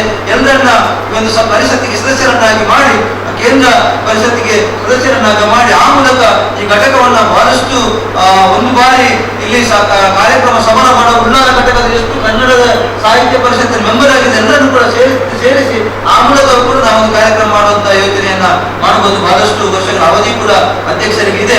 ಇನ್ನಷ್ಟು ಕೆಲಸ ಕಾರ್ಯಗಳನ್ನ ಮಾಡುವಂತ ಅವಕಾಶಗಳಿವೆ. ನಾವೆಲ್ಲರೂ ಒಗ್ಗಟ್ಟಾಗಿ ಈ ಕೆಲಸವನ್ನು ಮಾಡೋಣ ಅಂತ ಹೇಳುತ್ತಾ ಇವತ್ತು ಉದ್ಘಾಟನೆ ನನ್ನ ವಿದ್ಯಾಸಂಸ್ಥೆಯಲ್ಲಿ ಆಗುವಂತದ್ದು ನನಗೆ ಬಹಳ ಗೌರವ. ಆ ಉದ್ಘಾಟನೆ ನನ್ನಿಂದ ಮಾಡಿದರೆ ಇವತ್ತು ಕರ್ನಾಟಕ ಸರ್ಕಾರದ ಮಾನ್ಯ ಮುಖ್ಯಮಂತ್ರಿಗಳಾದ ಯಡಿಯೂರಪ್ಪನಿಗೆ ನಾನು ಯಾವತ್ತೂ ಚಿರಋಣಿಯಾಗಿರೋರು. ಯಾಕೆ ಅಂತ ಹೇಳಿದ್ರೆ ನನ್ನನ್ನ ಇವತ್ತು ಸರ್ಕಾರ ಸಚಿವ ಸ್ಥಾನಮಾನ ಇರತಕ್ಕಂತ ಒಂದು ನಿಗಮದ ಅಧ್ಯಕ್ಷರನ್ನಾಗಿ ನೇಮಕ ಮಾಡಿದವರು BS ಯಡಿಯೂರಪ್ಪರವರು. ಅವರ ಆಶೀರ್ವಾದದಿಂದ ಇವತ್ತು ಅಲೆಮಾರಿ ಮತ್ತು ಅಲೆಮಾರಿ ಹೆಸರು ಇರುವಾಗ ನಮಗೆ ಬಹಳ ಇದಾಗ್ತದೆ. ಬಹಳಷ್ಟು ಸಂಘಟನೆ, ಕನ್ನಡ ಪರ ಸಂಘಟನೆಯಲ್ಲಿ ಕೆಲಸ ಮಾಡುತ್ತಿದ್ದಾರೆ ಸರ್. ನಮ್ಮ ಅಲೆಮಾರಿ ಮತ್ತು ಅಲೆಮಾರಿ ಜನಾಂಗದವರು ಬಹಳಷ್ಟು ಕನ್ನಡ ಪರ ಸಂಘಟನೆಗಳನ್ನ ಕಟ್ಟಿಕೊಂಡು ಅದರಲ್ಲಿ ಕೆಲಸವನ್ನು ಮಾಡ್ತಾ ಇದ್ದಾರೆ. ಅಂತ ಒಂದು 46 ಜಾತಿ ಇರತಕ್ಕಂತ ಒಂದು ಅಲೆಮಾರಿ ಮತ್ತು ಅಲೆಮಾರಿ ಜನಾಂಗದ ಅಭಿವೃದ್ಧಿ ನಿಗಮದ ಅಧ್ಯಕ್ಷರಾಗಿ ನಾನು ಕೆಲಸ ಮಾಡುವ ಸಂದರ್ಭದಲ್ಲಿ ಬೇರೆ ಬೇರೆ ಇಡೀ ಜಿಲ್ಲೆಗಳನ್ನ ಪ್ರವಾಸ ಮಾಡಿದಾಗ ಅಲ್ಲೂ ಕೂಡ ಈ ರೀತಿಯಾದ ಕಾರ್ಯಕ್ರಮಗಳಾಗುವಂಥದ್ದು ಬಹಳ ಖುಷಿಯನ್ನ ಪಡೆದಿದೆ. ನಿನ್ನೆ ನನಗೆ ಬೆಂಗಳೂರಿನಲ್ಲಿ ಮುಖ್ಯಮಂತ್ರಿಯವರ ಗೃಹ ಕಚೇರಿ ಕೃಷ್ಣಾದಲ್ಲಿ ನಮ್ಮ ರಾಜ್ಯಾಧ್ಯಕ್ಷರು ಕೂಡ ನಮಗೆ ಭೇಟಿಯಾದರು, ಜೋಶಿ ಸರ್ ಅವರು. ಅವರ ಹತ್ರ ಕೂಡ ನಾನು ಬೇರೆ ಬೇರೆ ವಿಚಾರಗಳನ್ನ ಕನ್ನಡದ ಬಗ್ಗೆ ಮಾತನಾಡಿದೆ. ಬಹಳ ಉತ್ಸಾಹದಿಂದ ಕೆಲಸವನ್ನು ಮಾಡ್ತಾರೆ. ಅವರಿಗೂ ಕೂಡ ಆರ್ಥಿಕ ಶುಭಾಶಯಗಳನ್ನು ಸಲ್ಲಿಸುತ್ತಾ ನಮ್ಮ ಪ್ರಥಮ ಅಧ್ಯಕ್ಷರು ನಮ್ಮ ಡಾಕ್ಟರ್ ಧನಂಜಯ ಕುಂದೆಯವರಿಗೂ ಕೂಡ ನನ್ನ ಶುಭಾಶಯಗಳನ್ನು ಸಲ್ಲಿಸುತ್ತಾ ಬರತಕ್ಕಂಥ ದಿನಗಳಲ್ಲಿ ಈ ರೀತಿಯ ಒಳ್ಳೆ ಕಾರ್ಯಕ್ರಮ ನಾವೆಲ್ಲರೂ ಕೂಡ ಒಟ್ಟು ಸೇರಿ ಒಂದತೆ ಮಕ್ಕಳ ರೀತಿಯಲ್ಲಿ ಮಾಡೋಣ ಅಂತ ಹೇಳುತ್ತಾ ನನ್ನ ಇವತ್ತು ಅವಕಾಶಕ್ಕೆ ವಂದಿಸುತ್ತಾ ನನ್ನ 12 ಮಾತುಗಳನ್ನು ತಿಳಿಸುತ್ತೇನೆ. ವಂದನೆಗಳು ಶ್ರೀಯುತ ಕೆ ರವಿಶೆಟ್ಟಿ ಅವರಿಗೆ. ಬೇಕು ಅದರ ಬಗ್ಗೆ ನಿಮಗೆ ಇವತ್ತು ಉಪನ್ಯಾಸವನ್ನು ನೀಡಲಿದ್ದಾರೆ ನಮ್ಮ ರಾಮಕೃಷ್ಣ ಪ್ರೌಢಶಾಲೆಯ ಅನುದಾನಿತ ಪ್ರೌಢಶಾಲೆಯ ನಿವೃತ್ತ ಮುಖ್ಯೋಪಾಧ್ಯಾಯರಾಗಿರುವಂಥ ಶ್ರೀಯುತ ಕೆ ರವೀಂದ್ರ ರೈ ಕಲಿಮಾರವರು.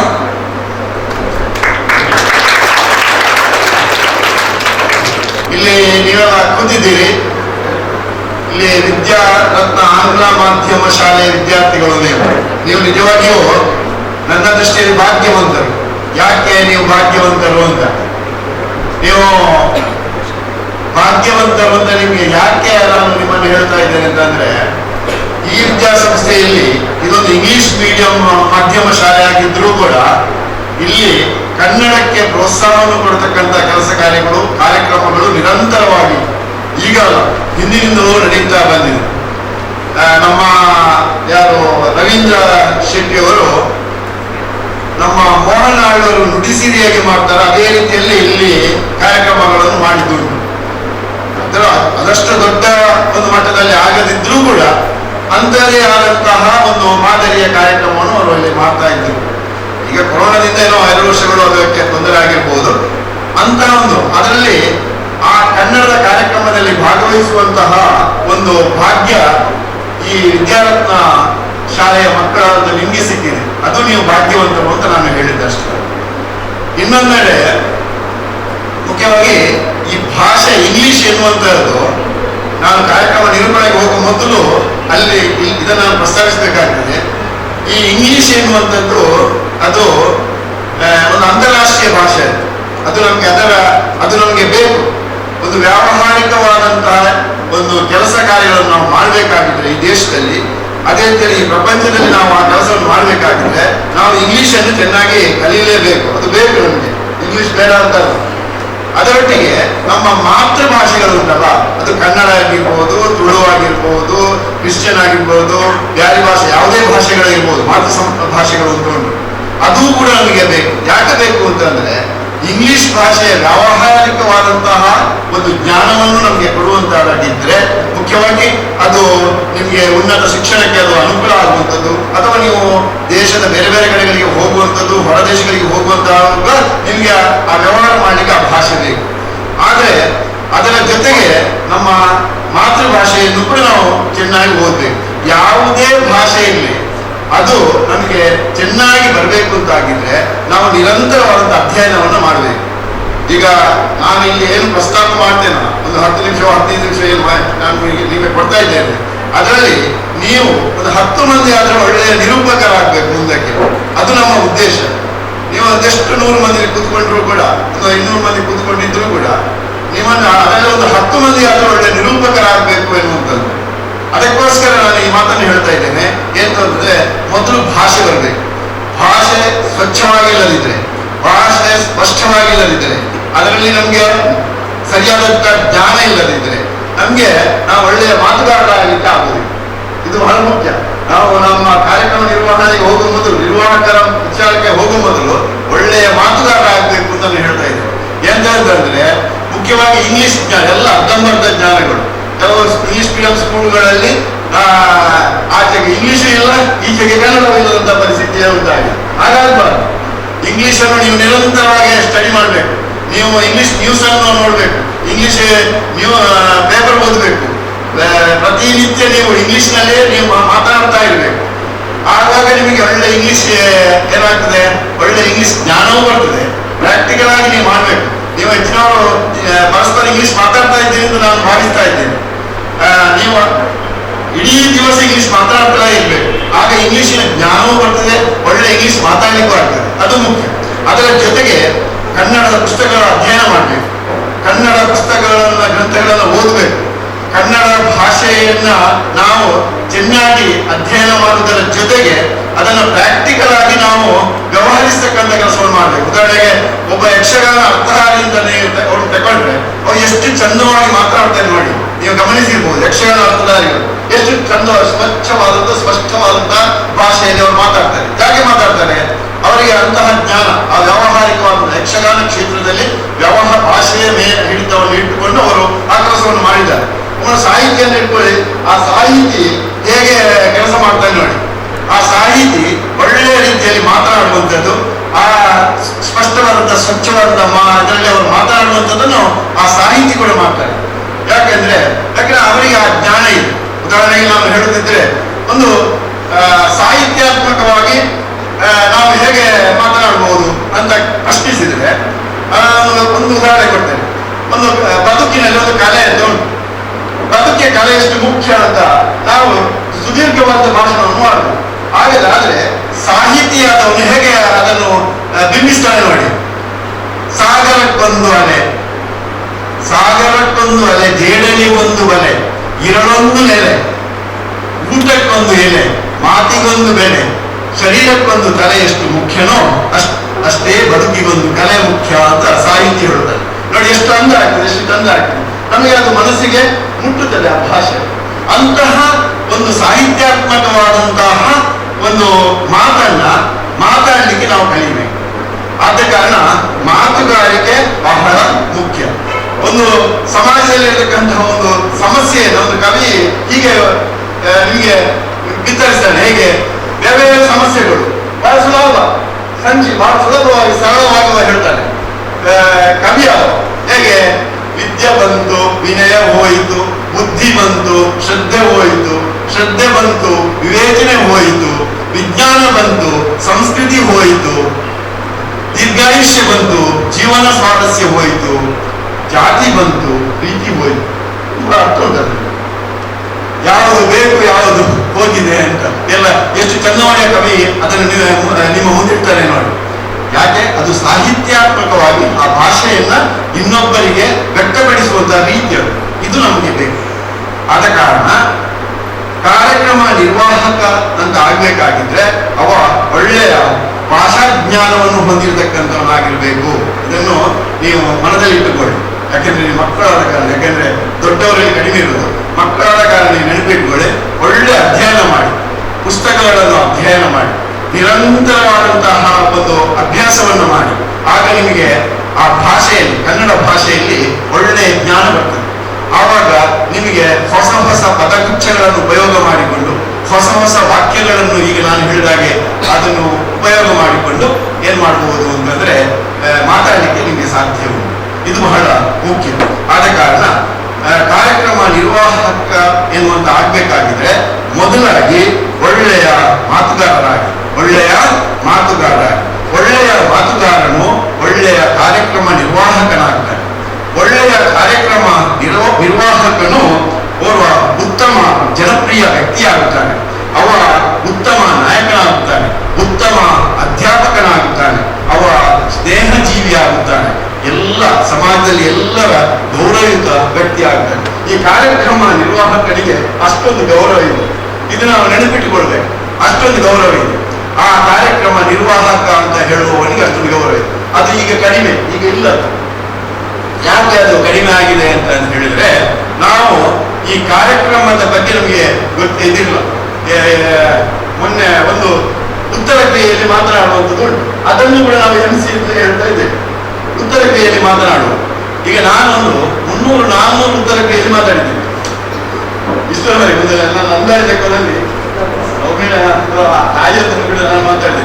ಅದು ನುಡಿ ನಮನ ಸಲ್ಲಿಸುವುದು ಅಂತ, ಅದು MC ಅಲ್ಲ, ನುಡಿ ನಮನ ಸಲ್ಲಿಸುವುದು. ಇದು ಮಕ್ಕಳಿಗೆ ಗೊತ್ತಿರ್ಬೇಕದು. ಅದೇ ರೀತಿಯಲ್ಲಿ ಮೊನ್ನೆ ದೈವದ ಎದುರುಗಡೆಯಲ್ಲಿ ಒಬ್ಬ ಪ್ರಾರ್ಥನೆ ಮಾಡ್ತಾ ಇದ್ದಾನೆ. ಒಬ್ಬ ಸಣ್ಣ ಪ್ರಾಯದ ಬಾಯಿಪಾಠ ಮಾಡಿದ್ದಾನೆ. ಉದ್ದಕ್ಕೆ ಟಪಟ ಪಟ ಪಟ ಅಂತ ಹೇಳಿಕೊಂಡು ಹೋದ. ಅಲ್ಲಿ ಅದನ್ನು ಮಾಡುವಂತ ಕೆಲಸದವರು ಮಾಡುವಂತ ಯಜಮಾನರು ಹೇಳ್ತಾರೆ ಅವು MC ಮಾಸ್ಟರ್ ಅಂತ. ಅದು MC ಅಲ್ಲ ನೋಡಿ. MC-ಗೂ ಈ MC ಅಂದ್ರೆ ನಿಮಗೆ ಇಂಗ್ಲಿಷ್ ಭಾಷೆಯಲ್ಲಿ ಮಾಸ್ಟರ್ ಆಫ್ ಸೆರೆಮನಿ ಅಂತ, ಮಾಸ್ಟರ್ ಆಫ್ ಸೆರೆಮನಿ ಅಂತ, ಮಾಸ್ಟರ್ ಆಫ್ ಸೆರೆಮನಿ ಅಂತ ಹೇಳಿದ್ರೆ ಆ ಕಾರ್ಯಕ್ರಮದ ಮುಖ್ಯಸ್ಥನೇ ಅವ. ಆದ ಕಾರಣ ಅವನ ಆ ಒಂದು ಕಾರ್ಯಕ್ರಮದ ನಿರ್ವಾಹಕ ಎನ್ನುವ, ಕನ್ನಡದಲ್ಲಿ ಇದು ಕಾರ್ಯಕ್ರಮ ನಿರ್ವಾಹಕ, ಅದು ಇಂಗ್ಲಿಷ್ನಾಗೆ ಆಗುವಾಗ MC, ಮಾಸ್ಟರ್ ಆಫ್ ಸೆರೆಮನಿ ಅಂತ. ಅಂದ್ರೆ ಕಾರ್ಯಕ್ರಮದ ನಿರ್ವಾಹಕ ಅಥವಾ ಕಾರ್ಯಕ್ರಮದ ಮುಖ್ಯಸ್ಥ ಅಂತ ನಾವು ಅವನನ್ನು ಕರೀತೇವೆ. ಆದ ಕಾರಣ ಆ ಒಂದು ದೃಷ್ಟಿಯಲ್ಲಿ ಈಗ ನಾನು ಹೇಳ್ತಾ ಇದ್ದೆ, ನಾನು ನಿಮ್ಮಲ್ಲಿ ಪ್ರಸ್ತಾಪಿಸಿದ್ದು ಎಂಥದ್ದು ಅಂತ ಹೇಳಿದ್ರೆ ಬಹಳ ಆಸಕ್ತಿಯಿಂದ ಕೇಳ್ತಾ, ಬಹಳ ಇಂಟ್ರೆಸ್ಟ್ ಇಂದ ಕೇಳ್ತಾ ಇದ್ದೇನೆ. ನೀವು ಮುಂದುವರಿಸಿ ಅದನ್ನು ಸ್ವಲ್ಪ ಹೊತ್ತು ಮತ್ತೆ ನಿಲ್ಲಿಸ್ತೇನೆ ನಾನು. ಕಾರ್ಯಕ್ರಮ ನಿರ್ವಾಹಕನಿರುವಂತಹ ಆ ಗೌರವಿತವಾದಂತಹ ಸ್ಥಾನಮಾನವನ್ನ ಆ ಕಾರ್ಯಕ್ರಮ ನಿರ್ವಾಹಕ ಯಾವಾಗಲೂ ಏನ್ ಮಾಡ್ಬೇಕು? ಉಳಿಸಿಕೊಳ್ಬೇಕು. ಉಳಿಸಿಕೊಳ್ಳಬೇಕಾಗಿದ್ರೆ ಅವನಲ್ಲಿ ಕೆಲವು ವಿಶೇಷವಾದಂತಹ ಗುಣಗಳು ಇರಬೇಕು. ಒಂದು, ಸರಿಯಾದಂತಹ ಪೂರ್ವ ಸಿದ್ಧತೆ ಇರಬೇಕು. MC ಮಾಡುವವರಲ್ಲಿ ಪೂರ್ವ ಸಿದ್ಧತೆ ಇರಬೇಕು. ಅವ ಬಂದು ಇಲ್ಲಿ ತಟಪ ಒಂದು ಕಾರ್ಯಕ್ರಮ ಪ್ರಾರಂಭ ಹಾಗೂ ಸಮಯದಲ್ಲಿ ಬಂದು ಅವ ಏನಾದ್ರೂ ಬಂದು ಕಟಪಟ ಅಂತ ಮಾಡಿಕೊಂಡು ಈಗ ಹೋಗುವಂತ ಎಂಸಿಗಳು ತುಂಬಾ ಇದ್ದಾರೆ. ಹಾಗೆ ಮಾಡ್ಬಾರ್ದು. ಯಾಕಂದ್ರೆ ಅವರಿಗೆ ಎಂಸಿಗಳಿಗೆ ಏನಾಗಿದೆ ಅಂತ ಹೇಳಿದ್ರೆ ನಾನು ತುಂಬಾ ತಿಳಿದವ, ನಾನು ತುಂಬಾ ಗೊತ್ತಿದ್ದವ ಎನ್ನುವಂತ ಭಾವನೆ ಇದ್ರೆ ಅದನ್ನು ಬಿಟ್ಟುಬಿಡ್ಬೇಕು. ಯಾಕೆಂತಂದ್ರೆ ಪೂರ್ವ ಸಿದ್ಧತೆಯನ್ನು ಸರಿಯಾಗಿ ಮಾಡಿಕೊಳ್ಬೇಕು. ಪೂರ್ವ ಸಿದ್ಧತೆ 2 ಗಂಟೆ ಮೊದಲಾದ್ರೂ ಅವ ಸಭಾ ಕಾರ್ಯಕ್ರಮ ನಡೆಯುವ ಮೊದಲು ಬರ್ಬೇಕು. ಬಂದು ಅದರಲ್ಲಿ ಒಂದು ಲಿಸ್ಟ್ ಮಾಡ್ಬೇಕು, ಯಾರ್ಯಾರು ಅತಿಥಿಗಳು, ಅದರ ಸ್ವರೂಪವನ್ನ ಅಧ್ಯಯನ ಮಾಡ್ಬೇಕು. ಯಾಕಂದ್ರೆ ಈ ಒಂದು ಕಾರ್ಯಕ್ರಮಗಳು ಅಂತಂದ್ರೆ ಅದು ರಾಜಕೀಯ ಕಾರ್ಯಕ್ರಮಗಳಿರ್ಬೋದು, ಧಾರ್ಮಿಕ ಕಾರ್ಯಕ್ರಮಗಳಿರ್ಬೋದು, ಸಾಮಾಜಿಕ ಕಾರ್ಯಕ್ರಮಗಳಿರ್ಬೋದು, ಅಥವಾ ಲಯನ್ಸ್, ರಾಟ್ರಿ, ಜೇಸಿಸ್ ಇಂತಹ ಬೇರೆ ಬೇರೆ ರೀತಿಯ ಕಾರ್ಯಕ್ರಮಗಳಿದೆ. ಆ ಬೇರೆ ಬೇರೆ ಕಾರ್ಯಕ್ರಮಗಳಿಗೆ ಬೇರೆ ಬೇರೆ ಸ್ವರೂಪಗಳು, ಒಂದೇ ರೀತಿಯಲ್ಲಿ ಅವುಗಳು ಇಲ್ಲ. ಆದ ಕಾರಣ ಕಾರ್ಯಕ್ರಮ ನಿರ್ವಹಣೆ ಮಾಡತಕ್ಕಂತಹ ಆ ವ್ಯಕ್ತಿ ಆ ಕಾರ್ಯಕ್ರಮದ ಸ್ವರೂಪವನ್ನು ಅಧ್ಯಯನ ಮಾಡಬೇಕು.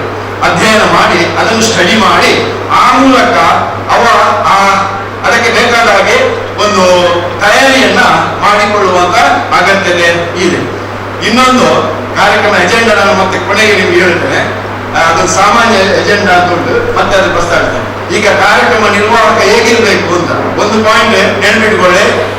ಒಳ್ಳೆ ಜ್ಞಾನ ಇರಬೇಕು, ಒಳ್ಳೆ ಮಾತುಗಾರನಾಗಿರ್ಬೇಕು. ಈಗ ನಿಮ್ಗೆ ಅರ್ಥ ಆಗ್ತಾ ಉಂಟಲ್ಲ, ಕಾರ್ಯಕ್ರಮ ನಿರ್ವಾಹಕನಾಗಬೇಕಾಗಿದ್ರೆ ಒಳ್ಳೆಯ ಭಾಷಾ ಜ್ಞಾನ ಇರಬೇಕು, ಒಳ್ಳೆಯ ಮಾತುಗಾರನಾಗಿರ್ಬೇಕು. 2ನೇ ಪಾಯಿಂಟ್ ಬರ್ತಾ ಇದ್ದೇನೆ, ಒಳ್ಳೆ ಪೂರ್ವ ಸಿದ್ಧತೆಯನ್ನ ಮಾಡಿಕೊಂಡಿರ್ಬೇಕು.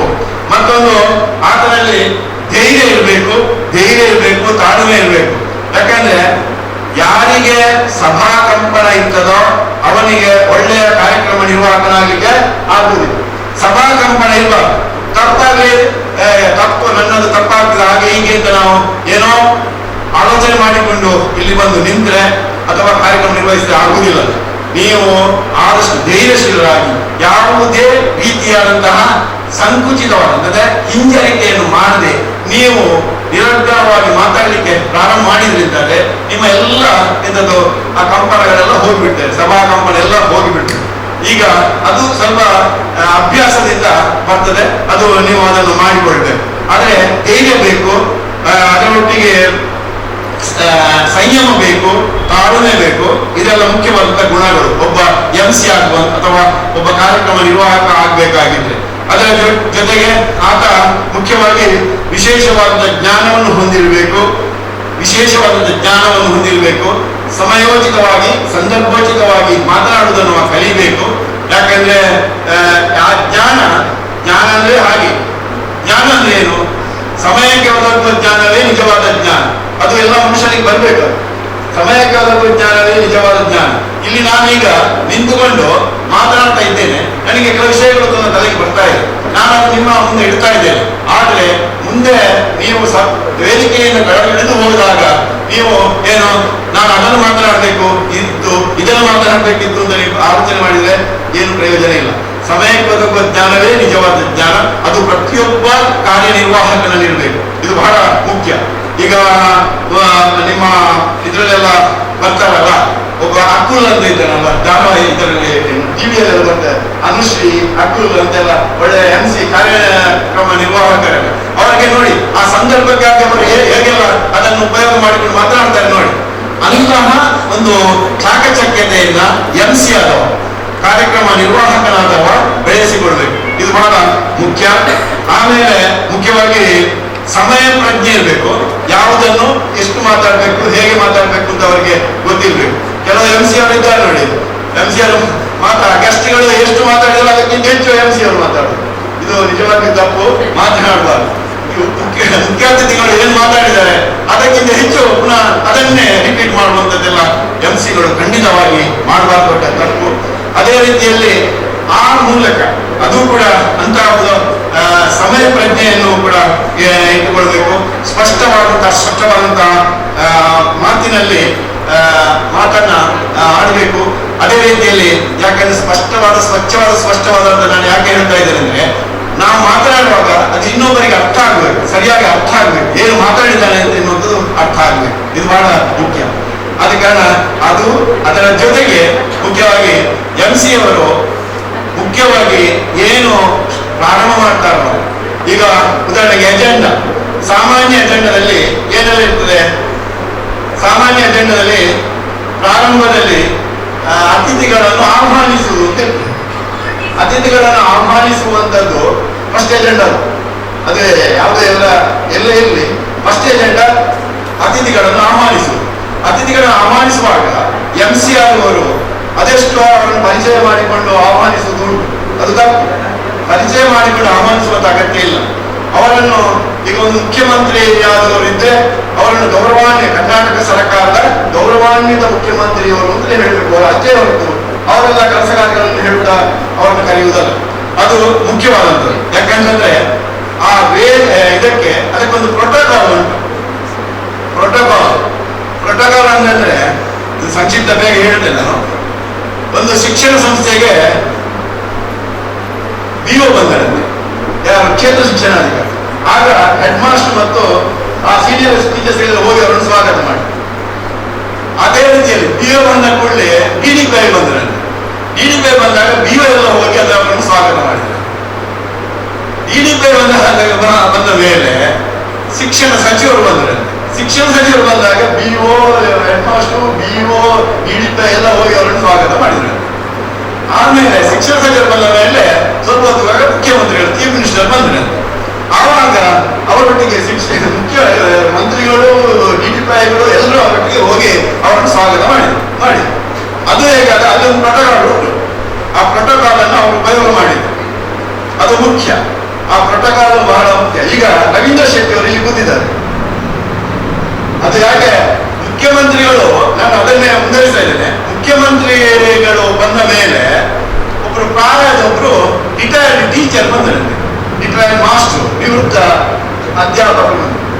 ಅಧ್ಯಾಪಕರು ಬಂದಾಗ ಮುಖ್ಯಮಂತ್ರಿಗಳು ಎದ್ದುಕೊಂಡು ಹೋದರಂತೆ. ಅಲ್ಲಿ ಯಾಕೆಂದ್ರೆ ಅವರು ಆ ಮುಖ್ಯಮಂತ್ರಿಗಳ ಗುರು ಅಂತೇಳಿ.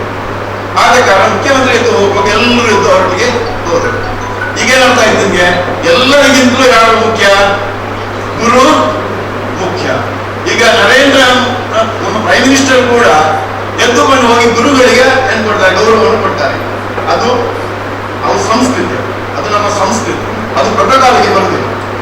ಈಗ ನಮ್ಮ ಶಿಷ್ಯರಿದ್ದಾರೆ, ಯಾರು? ರವೀಂದ್ರ ಶೆಟ್ಟಿ ಅವರು ಈ ವೇದಿಕೆಯಿಂದ ಕೆಳಗೆ ಇಳಿದ ಮೇಲೆ ನನಗೆ ಗೌರವ ಕೊಡ್ಬೋದು, ನಾನು ನನ್ನ ಗುರು ಅಂತ. ಆದರೆ ವೇದಿಕೆಯಲ್ಲಿ ನನಗಿಂತ ಅವರು ದೊಡ್ಡವರು. ಯಾಕೆಂತಂದ್ರೆ ಅವರ ಸ್ಥಾನಮಾನ ಅಷ್ಟು ದೊಡ್ಡದು. ಅವರೀಗ ಕ್ಯಾಬಿನೆಟ್ ಸದಸ್ಯ ಸ್ಥಾನಮಾನಗಳು. ಆದ ಕಾರಣ ನನಗಿಂತ ಅವರು ದೊಡ್ಡವರಿಗೆ ವೇದಿಕೆಯಿಂದ ಇಳಿದ ಮೇಲೆ ನಾನು ದೊಡ್ಡ. ಯಾಕೆಂದ್ರೆ ಆ ವೇದಿಕೆಯಲ್ಲಿ ಪ್ರೋಟೋಕಾಲ್ ಅಂತ.